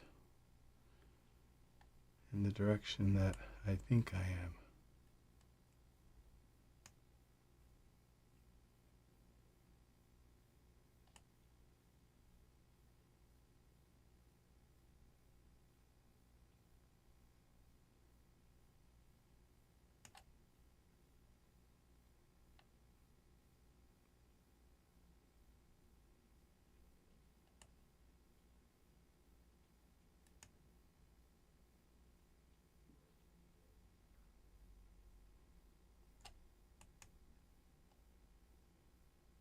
Okay, I have to get closer because I just can't even see. Yeah, I knew it was like way in the wrong.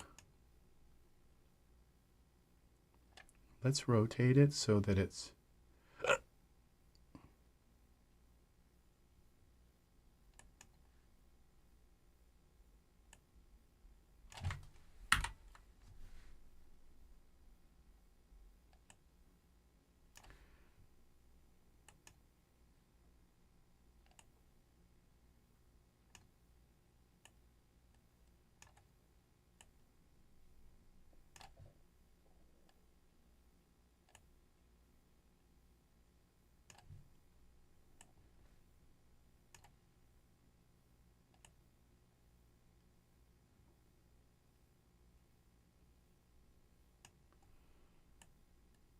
like an orb inside of it.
That's the Y. Okay, so this is moves it in like that.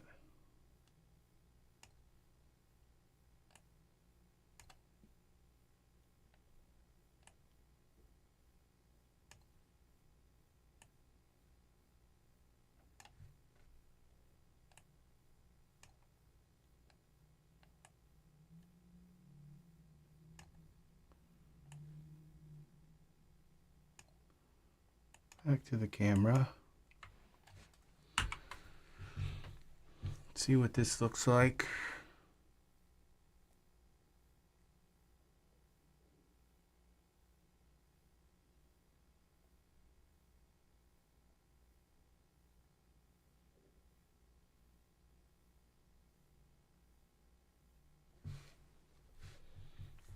I think it's too big.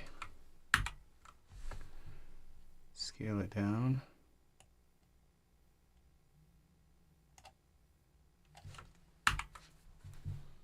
See what that looks like.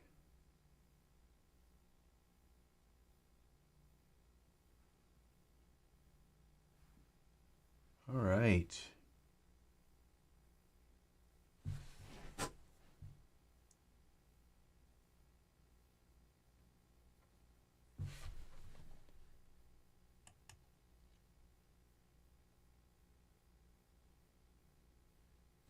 Okay. I think if we take our spotlight like this, pull it back a little more, we'll get a little more darkness on the other side of his face. So there's a little bit more drama.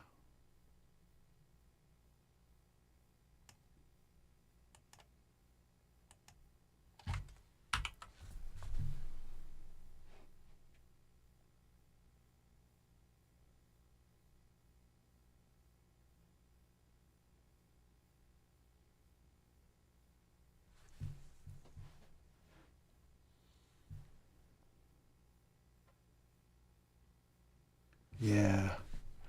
And now what we're going to do, we're almost done this scene. We're going to bring in, I think I'm going to use an old set. It's called, I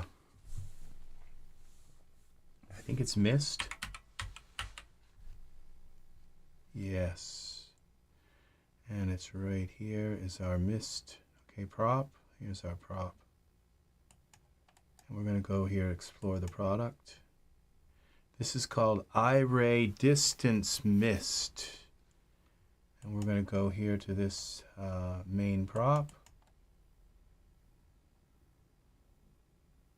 What is this now? Now we're going to go to the Distance Mist prop. And we're going to get rid of the, we'll turn off the far. We want to be able to see the mountains. And the mid, I guess, can go maybe, and the near. Okay, the near. Okay, I've got to take a look at this from the perspective view.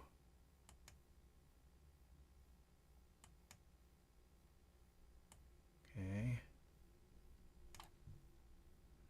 Wow, he's centered. He's right in the center of it.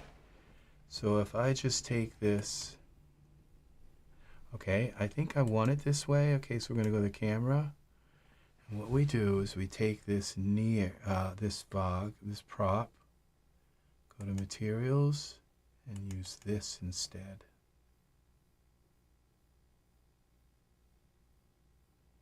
What's wrong here? Something's wrong.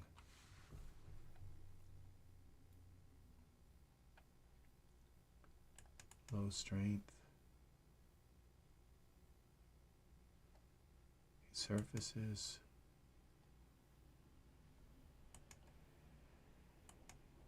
Content.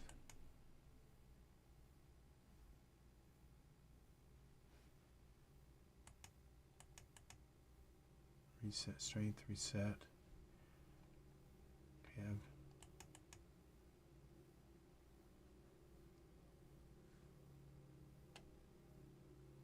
okay, what I gotta do? Why is this so wrong?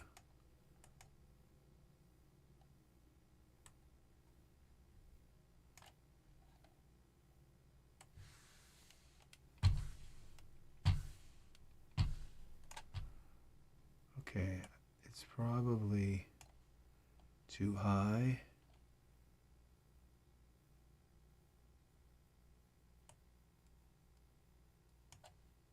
Okay, let's try that.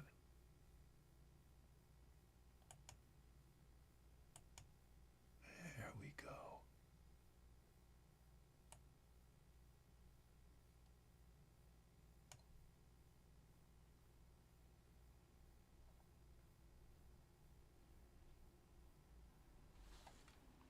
And we take, let's go in, we can see this in the,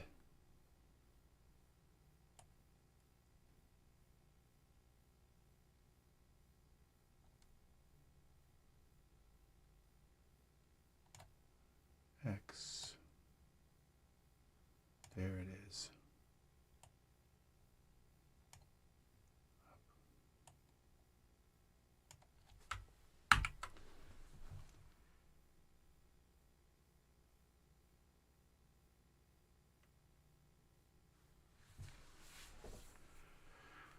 All right.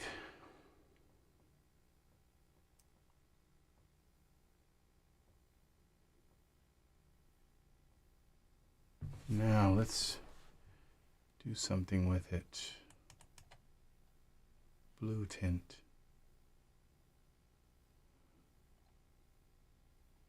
Okay, we've got to bring it up. I have an idea, okay? What we do is we bring it up like this so it's not like in the ground.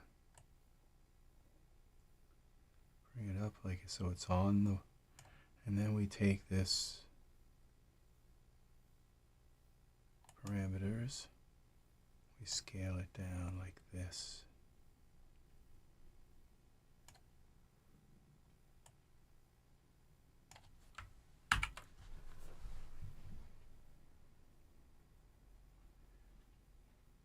So it's not just like coming out of the bricks, like, but on laying on the bricks.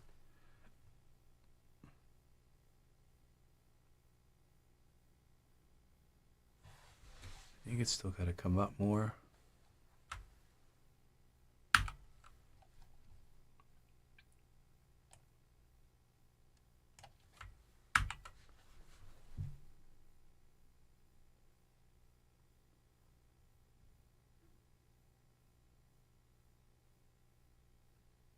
This product is amazing. Now, you know, there was a time when these products became where DAS changed and the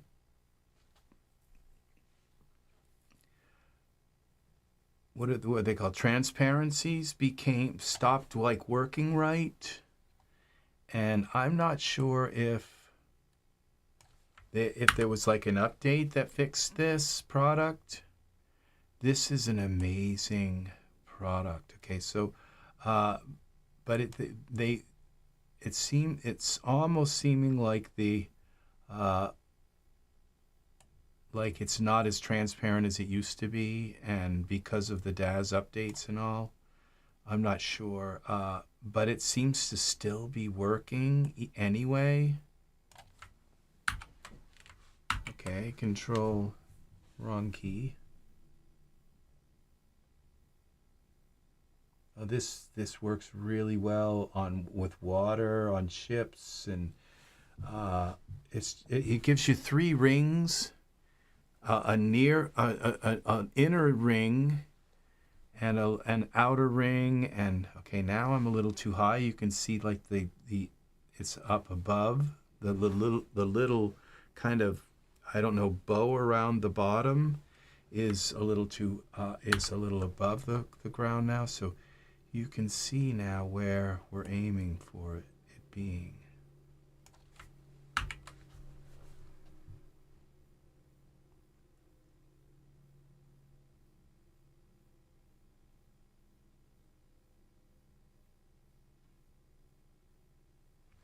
And the fog has 2 characteristics. One of them, is where the fog has has just a color, which is right now, and the other is where the fog is actually a light. And I haven't turned the fog into a light source yet. But it glows, and this is probably some of the most artistic fog, because with a VDB you just get like a blob, but with this you get like this amazing, and you can scale it smaller, so we can go like this and just okay, we go to parameters. We can scale it in on the X plane like this, and scale it on the Z plane like that, and kind of make it surround him a little bit more. It's just amazing. And I have the other 2 fogs turned off, and I don't believe you can separate them. You can go in with Geometry Editor and kind of delete them, but it kind of corrupts the whole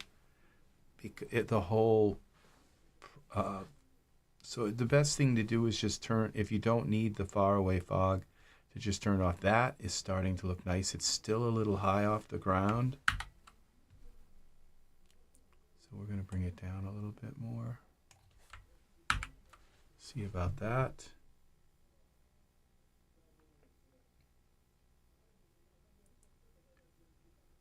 And then we'll mess with the color and the brightness and the transparency of the fog. Get it just right. I don't know why it's just so high off the ground. Every time I bring it down, it looks like I didn't move it at all, like even a tiny bit. Okay, I can see where it's hitting the ground now, right there.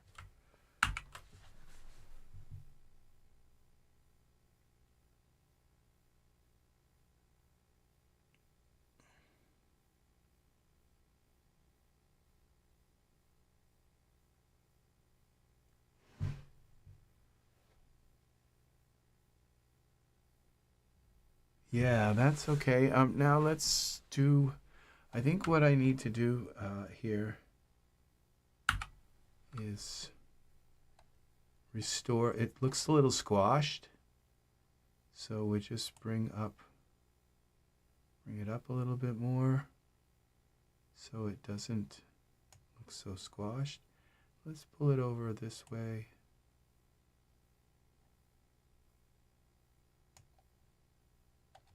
Okay, and now let's mess with the color, and it's probably going to be turned into a light,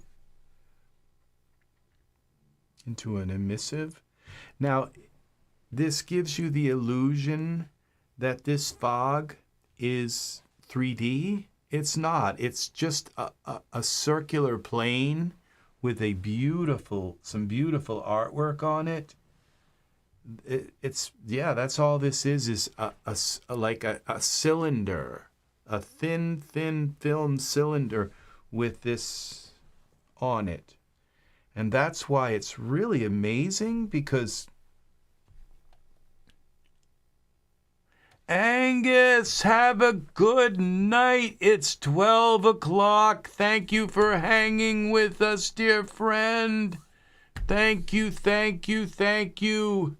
It was the first in tonight, so you get so it's very nice. It was very kind of you to be here like 2 seconds after I signed in. Thank you. Yes, yes, yes. Oh, we have our Art is probably snoozing away. And Angus, take care, my friend. Take care. Yes, I'm not going to be too much longer here. So we're going to give this now. These are the light ones, like here's pink. These are actual light sources. See, so it actually lights up. It's quite an effect here. Why didn't it turn? Oh, that's just the tint. See, once you give it light, it's hard to. Oh, I do know how to turn the light off from it. So, but now we got green. We got some up here. This is the green light. And we also have this cold light. This may be the one we need. So, but I'm not sure. The tint just doesn't seem to do much at all. But it's the light ones that look really nice. And let's bring down let's try this with a really low strength. And you can go in and manually lower it more. And I think if that's what we'll try to do. We'll go into the surfaces here. And let's take this glossy color out and make it back to white. Let's just get it white. And I might even consider making it like a little bit yellowish. But let's get it white, and then we'll go back down here and take our cutout opacity. This is what makes it really faint. There.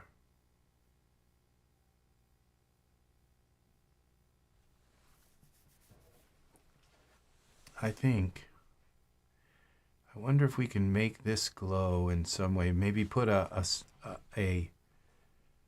light inside of it. It looks like a solid piece of glass. Just a little extra tip here. When you go into your glass shaders, okay, there are two kinds of glass shaders, okay? There's solid glass, like solid thick glass, and then there's glass like a globe, a glass globe. Just be aware that when you're switching glass textures, and I think the ones that are glass globes, I think they use the word thin-walled. This doesn't look thin-walled. This looks like it's a solid piece of glass. point light. Let's try a point light and put it inside there. It's like just one more thing, okay?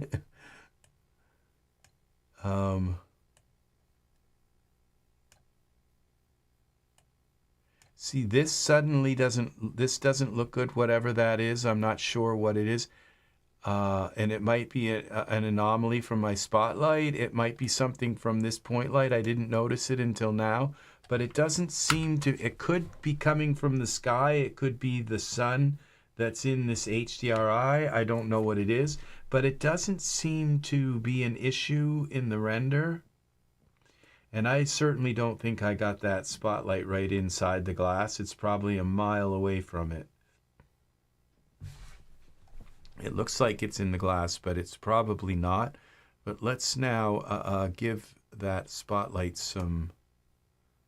You put it inside the glass, and if it's solid glass, it just may not even do anything. It just is like it's hidden inside a box or something. No, this one here. I think the smoke is just too kind of smoky looking. I think it needs to be yellow or something, or orange maybe. Yellow and orange smoke are just really the best colors sometimes for haze and fog and stuff. Let's bring this, give it like 3 9s, and see if it doesn't do anything. Oh, it lit everything but didn't light that. That kind of tells me that it's really not inside the globe. But even if I get it inside the globe, it's not really going to do anything. No, look how far away that is. Okay, so see, that's the thing about this stuff. Look at the detail on the top of this. It was very detailed. So, you know, some of the best artists were like a long time ago in the Daz store. You know, they made these massive things in 3D, which probably look terrible, but we take these same scenes now and we put them in Iray and breathe an entirely new life into them. Now we look from the side, make sure that we're not like way above it, which we are. See, you couldn't tell that, could you? That it was like, so if you don't look at things from the front and the side and above, you always have to look at things from all the different angles. And then that's how you kind of narrow it down to being in the center.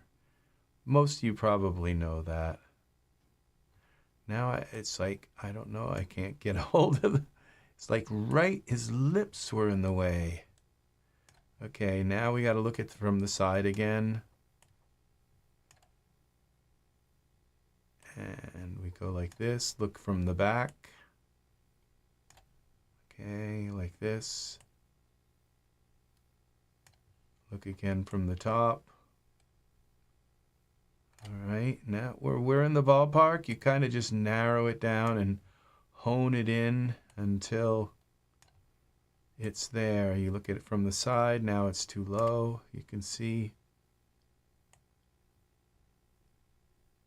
that's pretty nice from the side. Now we've got it inside the orb. Okay, now we can go back to our camera. Maybe it won't shine in the scene so much because it's actually contained within the orb. Is our scene just completely white? I just put a lot of 9s in there. Yeah, it is. So let's bring this down to 1 9. Still way, okay, here we go. We got something kind of shining inside there.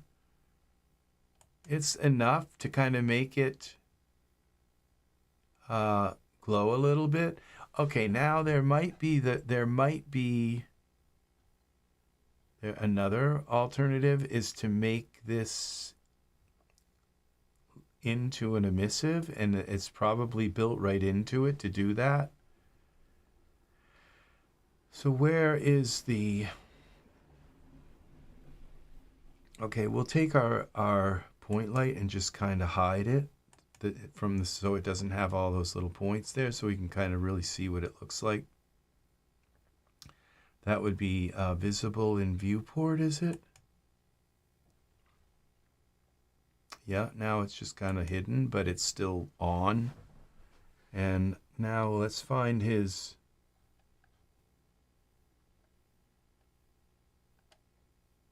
Where is his eyes? Bracer. Is that his? Yeah, no. Sandals, tunic.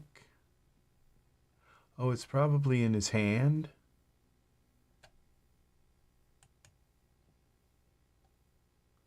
Now this isn't going to let me select anything because it's like I told you, it's a cylinder. So I have to literally come to this prop and just kind of hold the control key and click that little arrow, and that stops me from being able to click on that, and it allows me to click on other things, okay? So now we go into the parameters here, the surfaces of this, and one of these is going to be the actual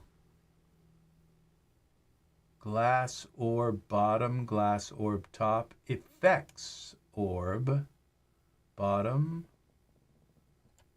and we have an emission. So this is an emissive all in itself.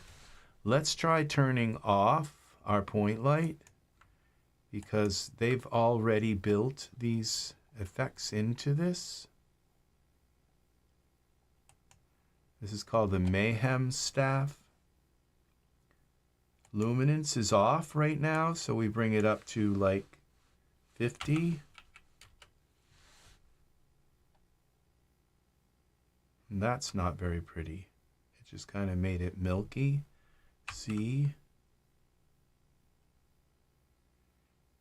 There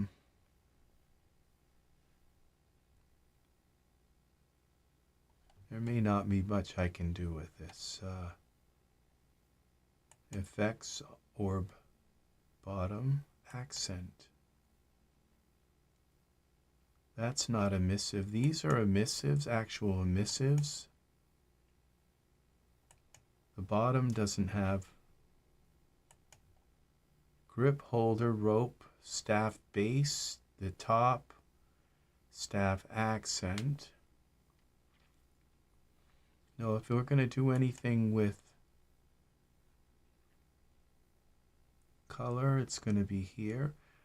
Okay, now where? Glossy color. I just like to make it a little more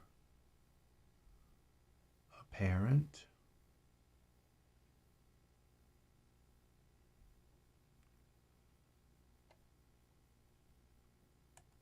Let's just go to 10.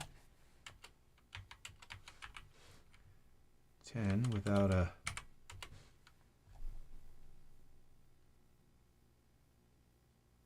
Now I think that makes it kind of look washed out. Z.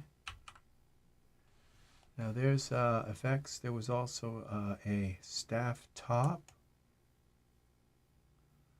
That doesn't have an emission either. Staff base. Okay, that's the actual rope holder, grip, glass orb top, the accent. No. Grip holder, rope, staff base. And once again, okay, swirl accent. That is also not an emissive, but what if we make it one? This black right now.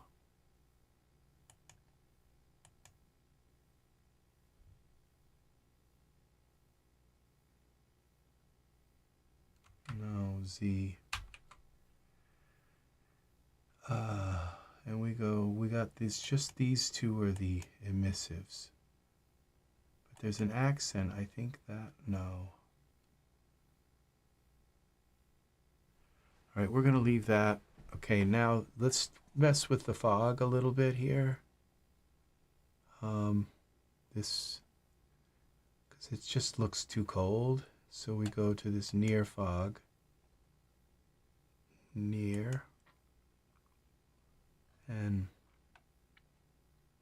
we go to the emissive color. We make it yellow. Try yellow.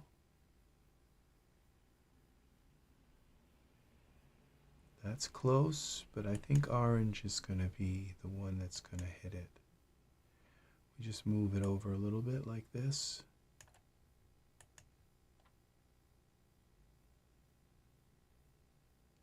You see, remember how cold and it disconnected the fog look to the scene?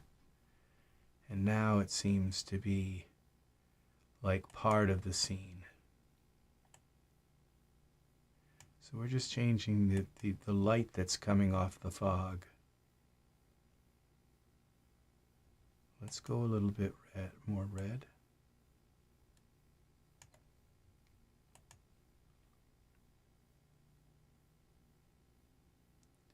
That just kind of blended it in too much. We need like a kind of Arizona light orange.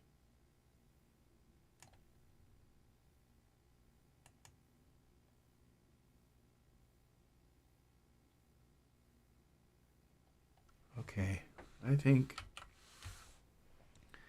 it's ready to render. I wish this little piece wasn't there, so I could kind of, I could twist this a little bit. It just kind of covers up that very center part. So we go to parameters. That's that prop there.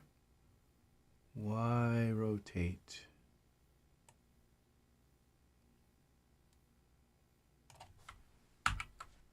Okay, I think that'll work. I don't know what that thing is there.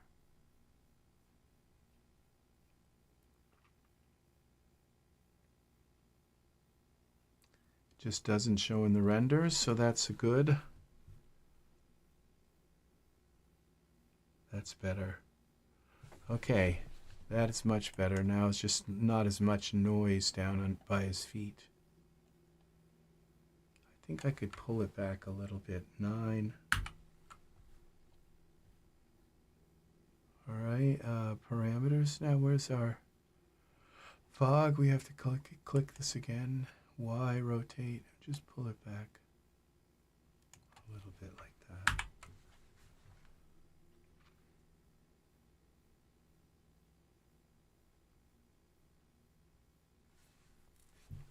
How about some torches? A couple of fire torches around, set around. Maybe one right here, like right here, and one right here. Okay, we'll go to here. Let's save this. I think I just did, but I save it so many times I'll just save it like one right after another. And did I just save it? Oh, well, you can tell there's a little asterisk up here. And if there's a little asterisk sitting there after this duff up top here, you didn't save it. It's not saved. Every time you hit Control S, the asterisk goes away. And if you do one little edit here in this file, it comes back and it'll stay there until you save it again. Now we're going to go torched. All right. Well, there's one torch. We could hang them from the wall, but I think I want them coming out of. Ooh, these are nice. These are nice also, these torches. They have different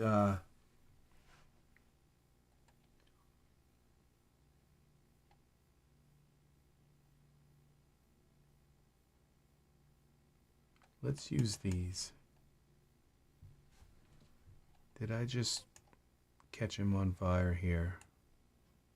No, they're up in the sky. What are they doing? There's two of them. Delete those. Let's see, what about this? Is this just one? Torch. Perspective view. Where's the torch? Just one torch. Oh, these are supposed to be hung, but we could put them on the ground. Let's see what other torches we have. We don't have a lot. There's just not a lot showing right now, but there's quite a few.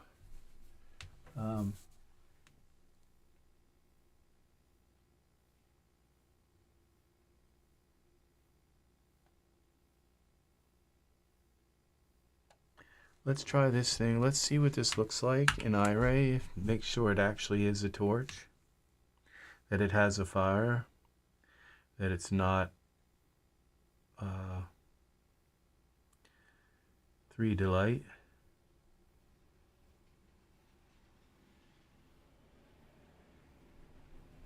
Oh yeah, that's a torch. Putting off quite a bit of. So let's go back here. Let's bring it down to the ground.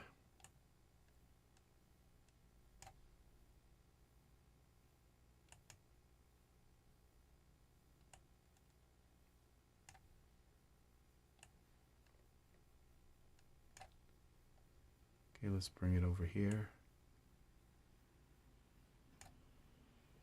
Go back to our camera. Well, that was kind of perfect to line that. We're going to make it bigger. Maybe.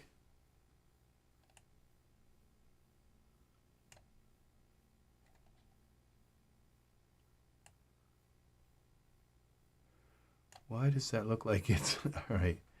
Parameters. Z, I think, brings it back. Yeah. That's why. Okay. Let's see what this looks like before we just go all crazy about it. I can make it bigger if I need to.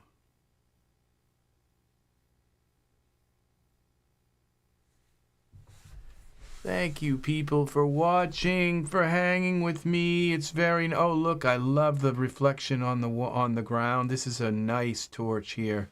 I think we could make it bigger. Scale it up a little bit so it has even more of an effect. And we have something already there. We could put the torch here, but then that other torch would kind of be hidden. I think just rotate it a Y here, like so that the handle's kind of behind it. X, edit, duplicate.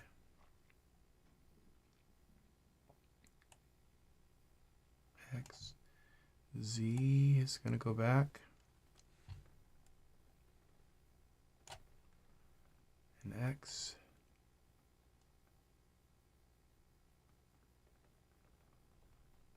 Right there.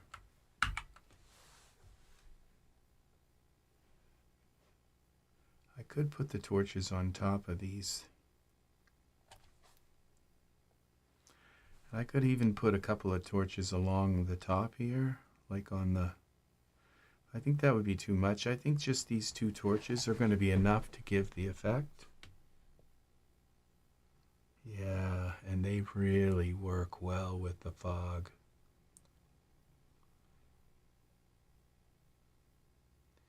Now, I'd like them to be a little bit more red, a little bit more orange, I mean.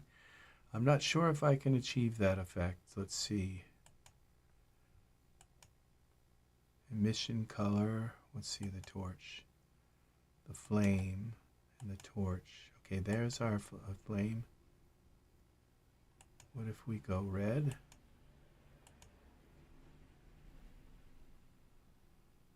That's just not right, Z. But we could go like that. A little more orange.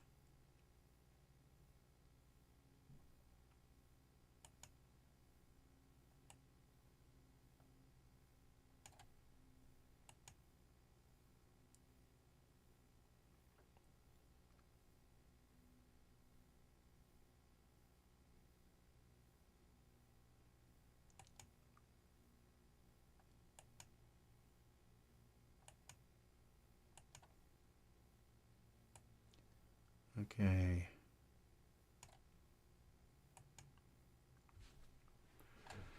We have to make sure that the torch is actually on the ground because it looks fine, but when you render it, you're going to see whether if it's actually on the ground or it's just like sitting just about, like floating, magically floating through the air. So I have to go here to these torches and look at them. See, they're magically floating. What did I tell you? See, that's why we look. Where's our guy? Okay. See, so this first of all has got to go down on the ground. Okay, let's go out here. Not in the water.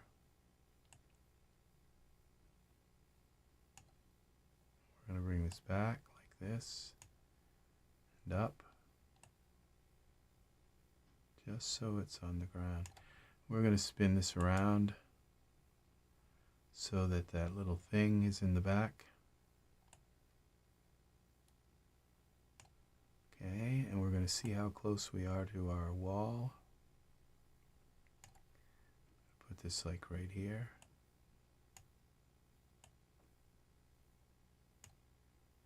If I put it right at kind of close to the wall, it will actually light the wall a little bit too, which isn't bad. Now just one more look from the side, make sure everything looks right.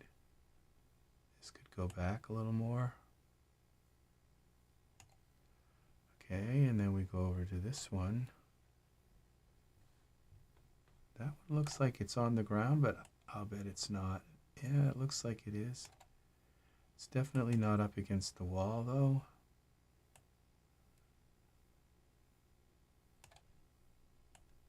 Okay, and did that just push it out of our view? Out of our purview?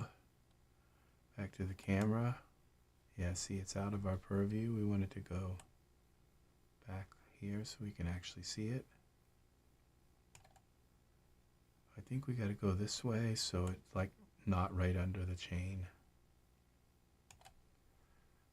And then we'll go back here. Just make sure it's all, everything's right, which, okay, we can spin, bring it back a little more like that.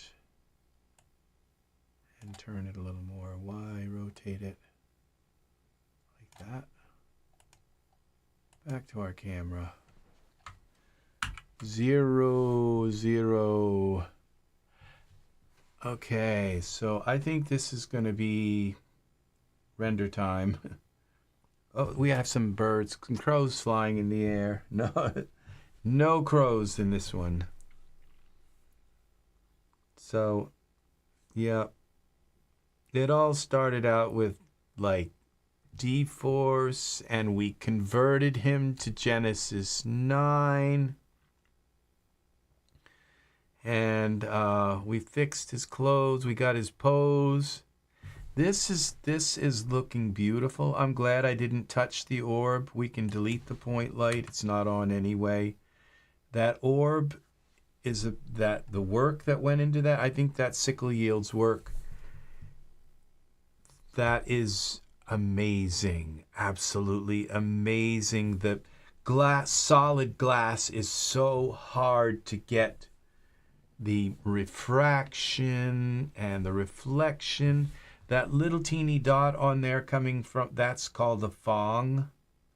That's a little teeny dot. When you see like a light reflection on like a marble or something or anything, I guess you could, in your eye, when you see that light in your, that's called a phong. P-H-O-N-G. All right, so what if we take this fog and just give it a little more visibility? It's looking like it's kind of wimpy. And now that it's orange and it's kind of melded into the scene, we could give it maybe a little bit more presence. So we do that with the cutout opacity. The fog is so beautifully detailed. Let's go a little darker.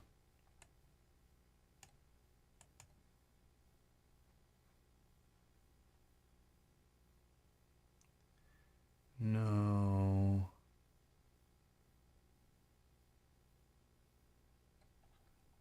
What if we come here to the base color? Thank you, software, tools. Oh, and Cherry. Good. Yes, I'm going to be heading to bed soon as well. We're going to make this actually orange, the base color. So yes, it is time for me as well. So I think this is it. It's time to call it glossy. Let's give it this a little bit of yellow maybe. The glossy color. What happened here? Oh yeah, that works. Okay, this works. I think the spotlight has got to come out on him a little bit. Spotlight here. We're going to bring it out so it gets more of him. This may not work, but we'll see. We have this. Where's the spotlight? Where's my spotlight? There it is. And we'll bring it down a little bit. I want it to hit that orb also. And we'll go back to the camera, and then we can use that. Now, see, I think it's the spotlight that's causing that, but let's see now. Let's go back to 0. And then we got to give the spotlight a little bit more power. So, and Cherry is off as well. Oh, thank you for the likes, people. Thank you. So, I'm gonna kind of give you guys a promise of like maybe like 10 minutes, okay? So let's bring this up to 9, the spotlight. See how that works a little more. Let's give it a 2 in front of that 9. A 2.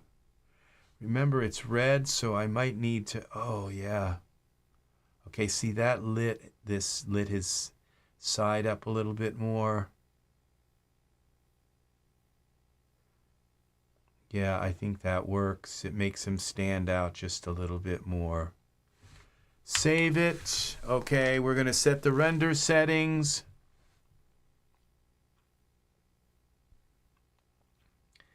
And this snake, it's too bad that I just can't seem to fit more in. I don't want to zoom out on him more.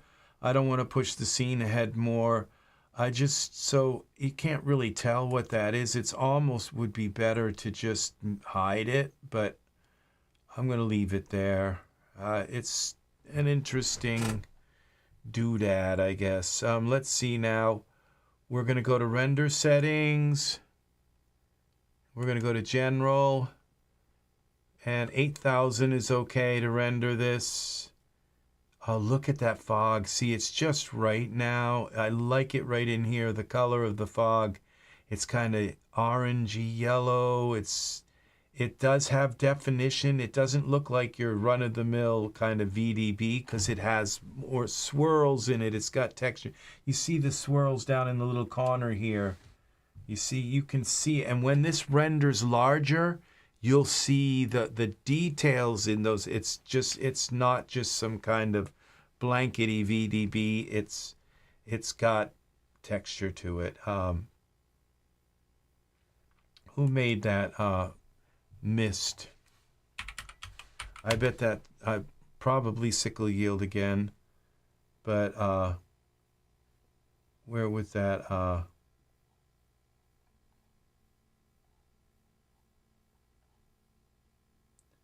They're probably hidden. Let's see. There it is. Distant Mist. That's Kinder Arts and Divini. Yeah, this is something amazing. Look at that. Just an amazing product. Yeah. Look at this. Yeah, it takes all kinds of fog. You know, it does all kinds of fog. So we're going to use this now, and we're going to go here with the, we just have a couple more settings. We're going to grab our maximum samples, maximum time. I know his hands are fine. I'm quite sure his feet aren't going through the floor. Probably they are. Let's see. Okay, we have to make this. Just one other thing is to make sure his feet aren't going through the floor. Now we got to take this glow sphere and make that part of him.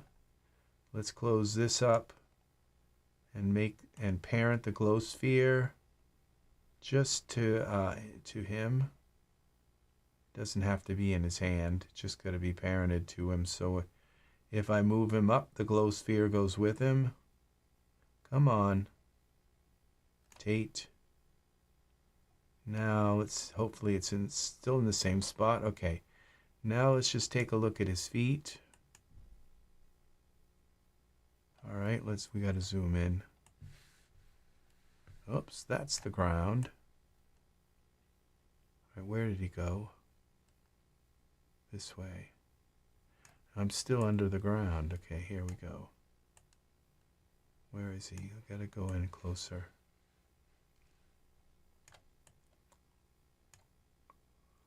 Okay, if we can select his foot, I can zoom in on that now. You know what? I think his feet are fine. They sure are. That was good eyeing them out. Yeah, look how beautiful his nails are. They're just the right color. Oh, now we got a problem with his shoe. Can I just resize that? Let's see. Left foot. Where did these shoes? I don't even remember putting them on, but I guess they're part of his tunic, I think. Sandals. Okay, they were part of the tunic. Okay, so we go to parameters. Can we just size these sandals? Expand all? Yeah.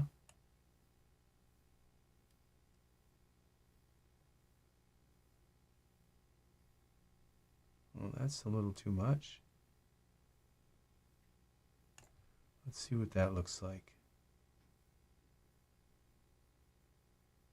We still got something coming through there. So those have to be fixed with Mesh Grabber. Okay, so we go here to Tool Settings, Mesh Grabber. 1. Okay. 1.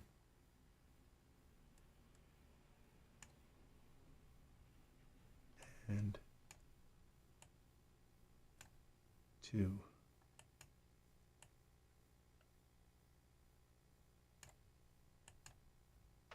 See, when you render this at 8,000, that's going to be, you'll see that. And that's why render it, take the time rendering it, so I just have to stop it and then I can't tell. Control L, there's the light, okay. Can't tell if his shoe is actually, it's certainly on the floor enough to do this. Okay, I'm not going to mess with those shoes. They're close enough to being flush. Make sure his cane isn't going through his coat. Is it or not? These little things like this really can mess up your scene. Okay, so it is. So we go to the cloak. We're just going to go here to our mesh grabber again. Select this right about there and make it like 15. No, 25. We're just going to push this whole thing back a little bit.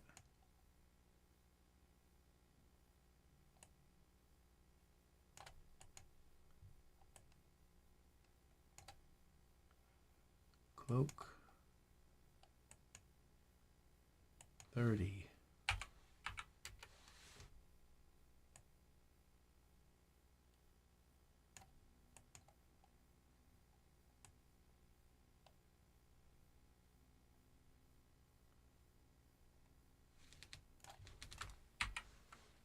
There we go. We can see that a little better.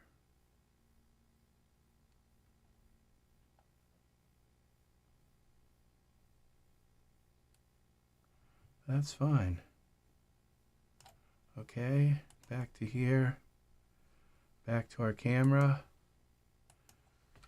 Save it. And render. Let's see.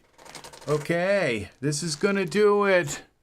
Oh, so Cherry's gone, Angus is gone, and Sakar, I think maybe is how you say that. Awesome people, awesome people. We got software tools maybe left here, and another friend watching. So we're gonna, this is gonna do it for me. I'm gonna go eat something.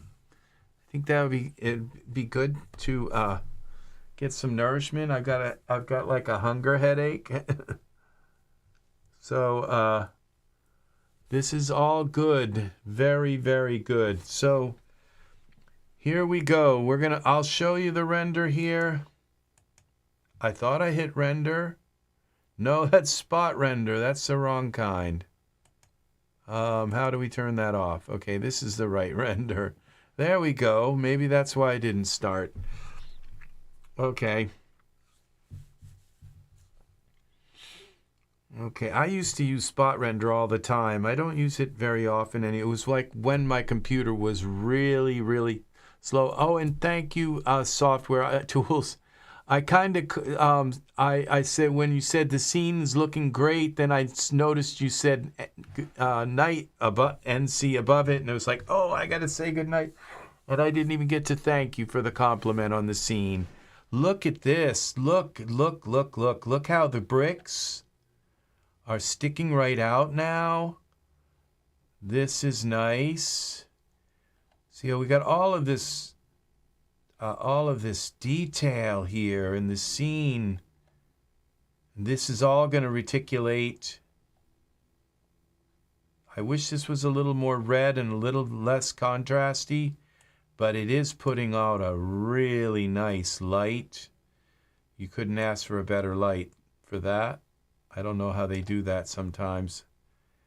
Sometimes I try, and unfortunately, this looks just like flat as could be. I don't know what it is that I did wrong to not get that to look like it has a texture on it, but it's okay. Now we go, and definitely his clothing all looks really nice.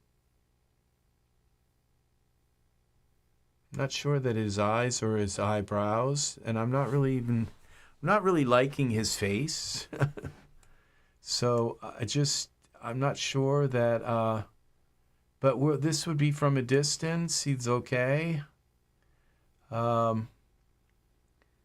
Yeah, I'm just, that's, so, I think from a distance it's fine. His eyes are like too close together. They're just things that, that I would need to kind of fix. And his eyebrows, they doesn't look like they look painted on. Just certain things. I'm going to leave this. This is going to be enough right now. I can't believe it. I don't know that the scene, like did you notice the scene like swirl, like that spinning around thing? Did that happen at all tonight, or has it been like a kind of a perfect broadcast where it was just right there? Because we're live. I'm trying to like broadcast all over the world.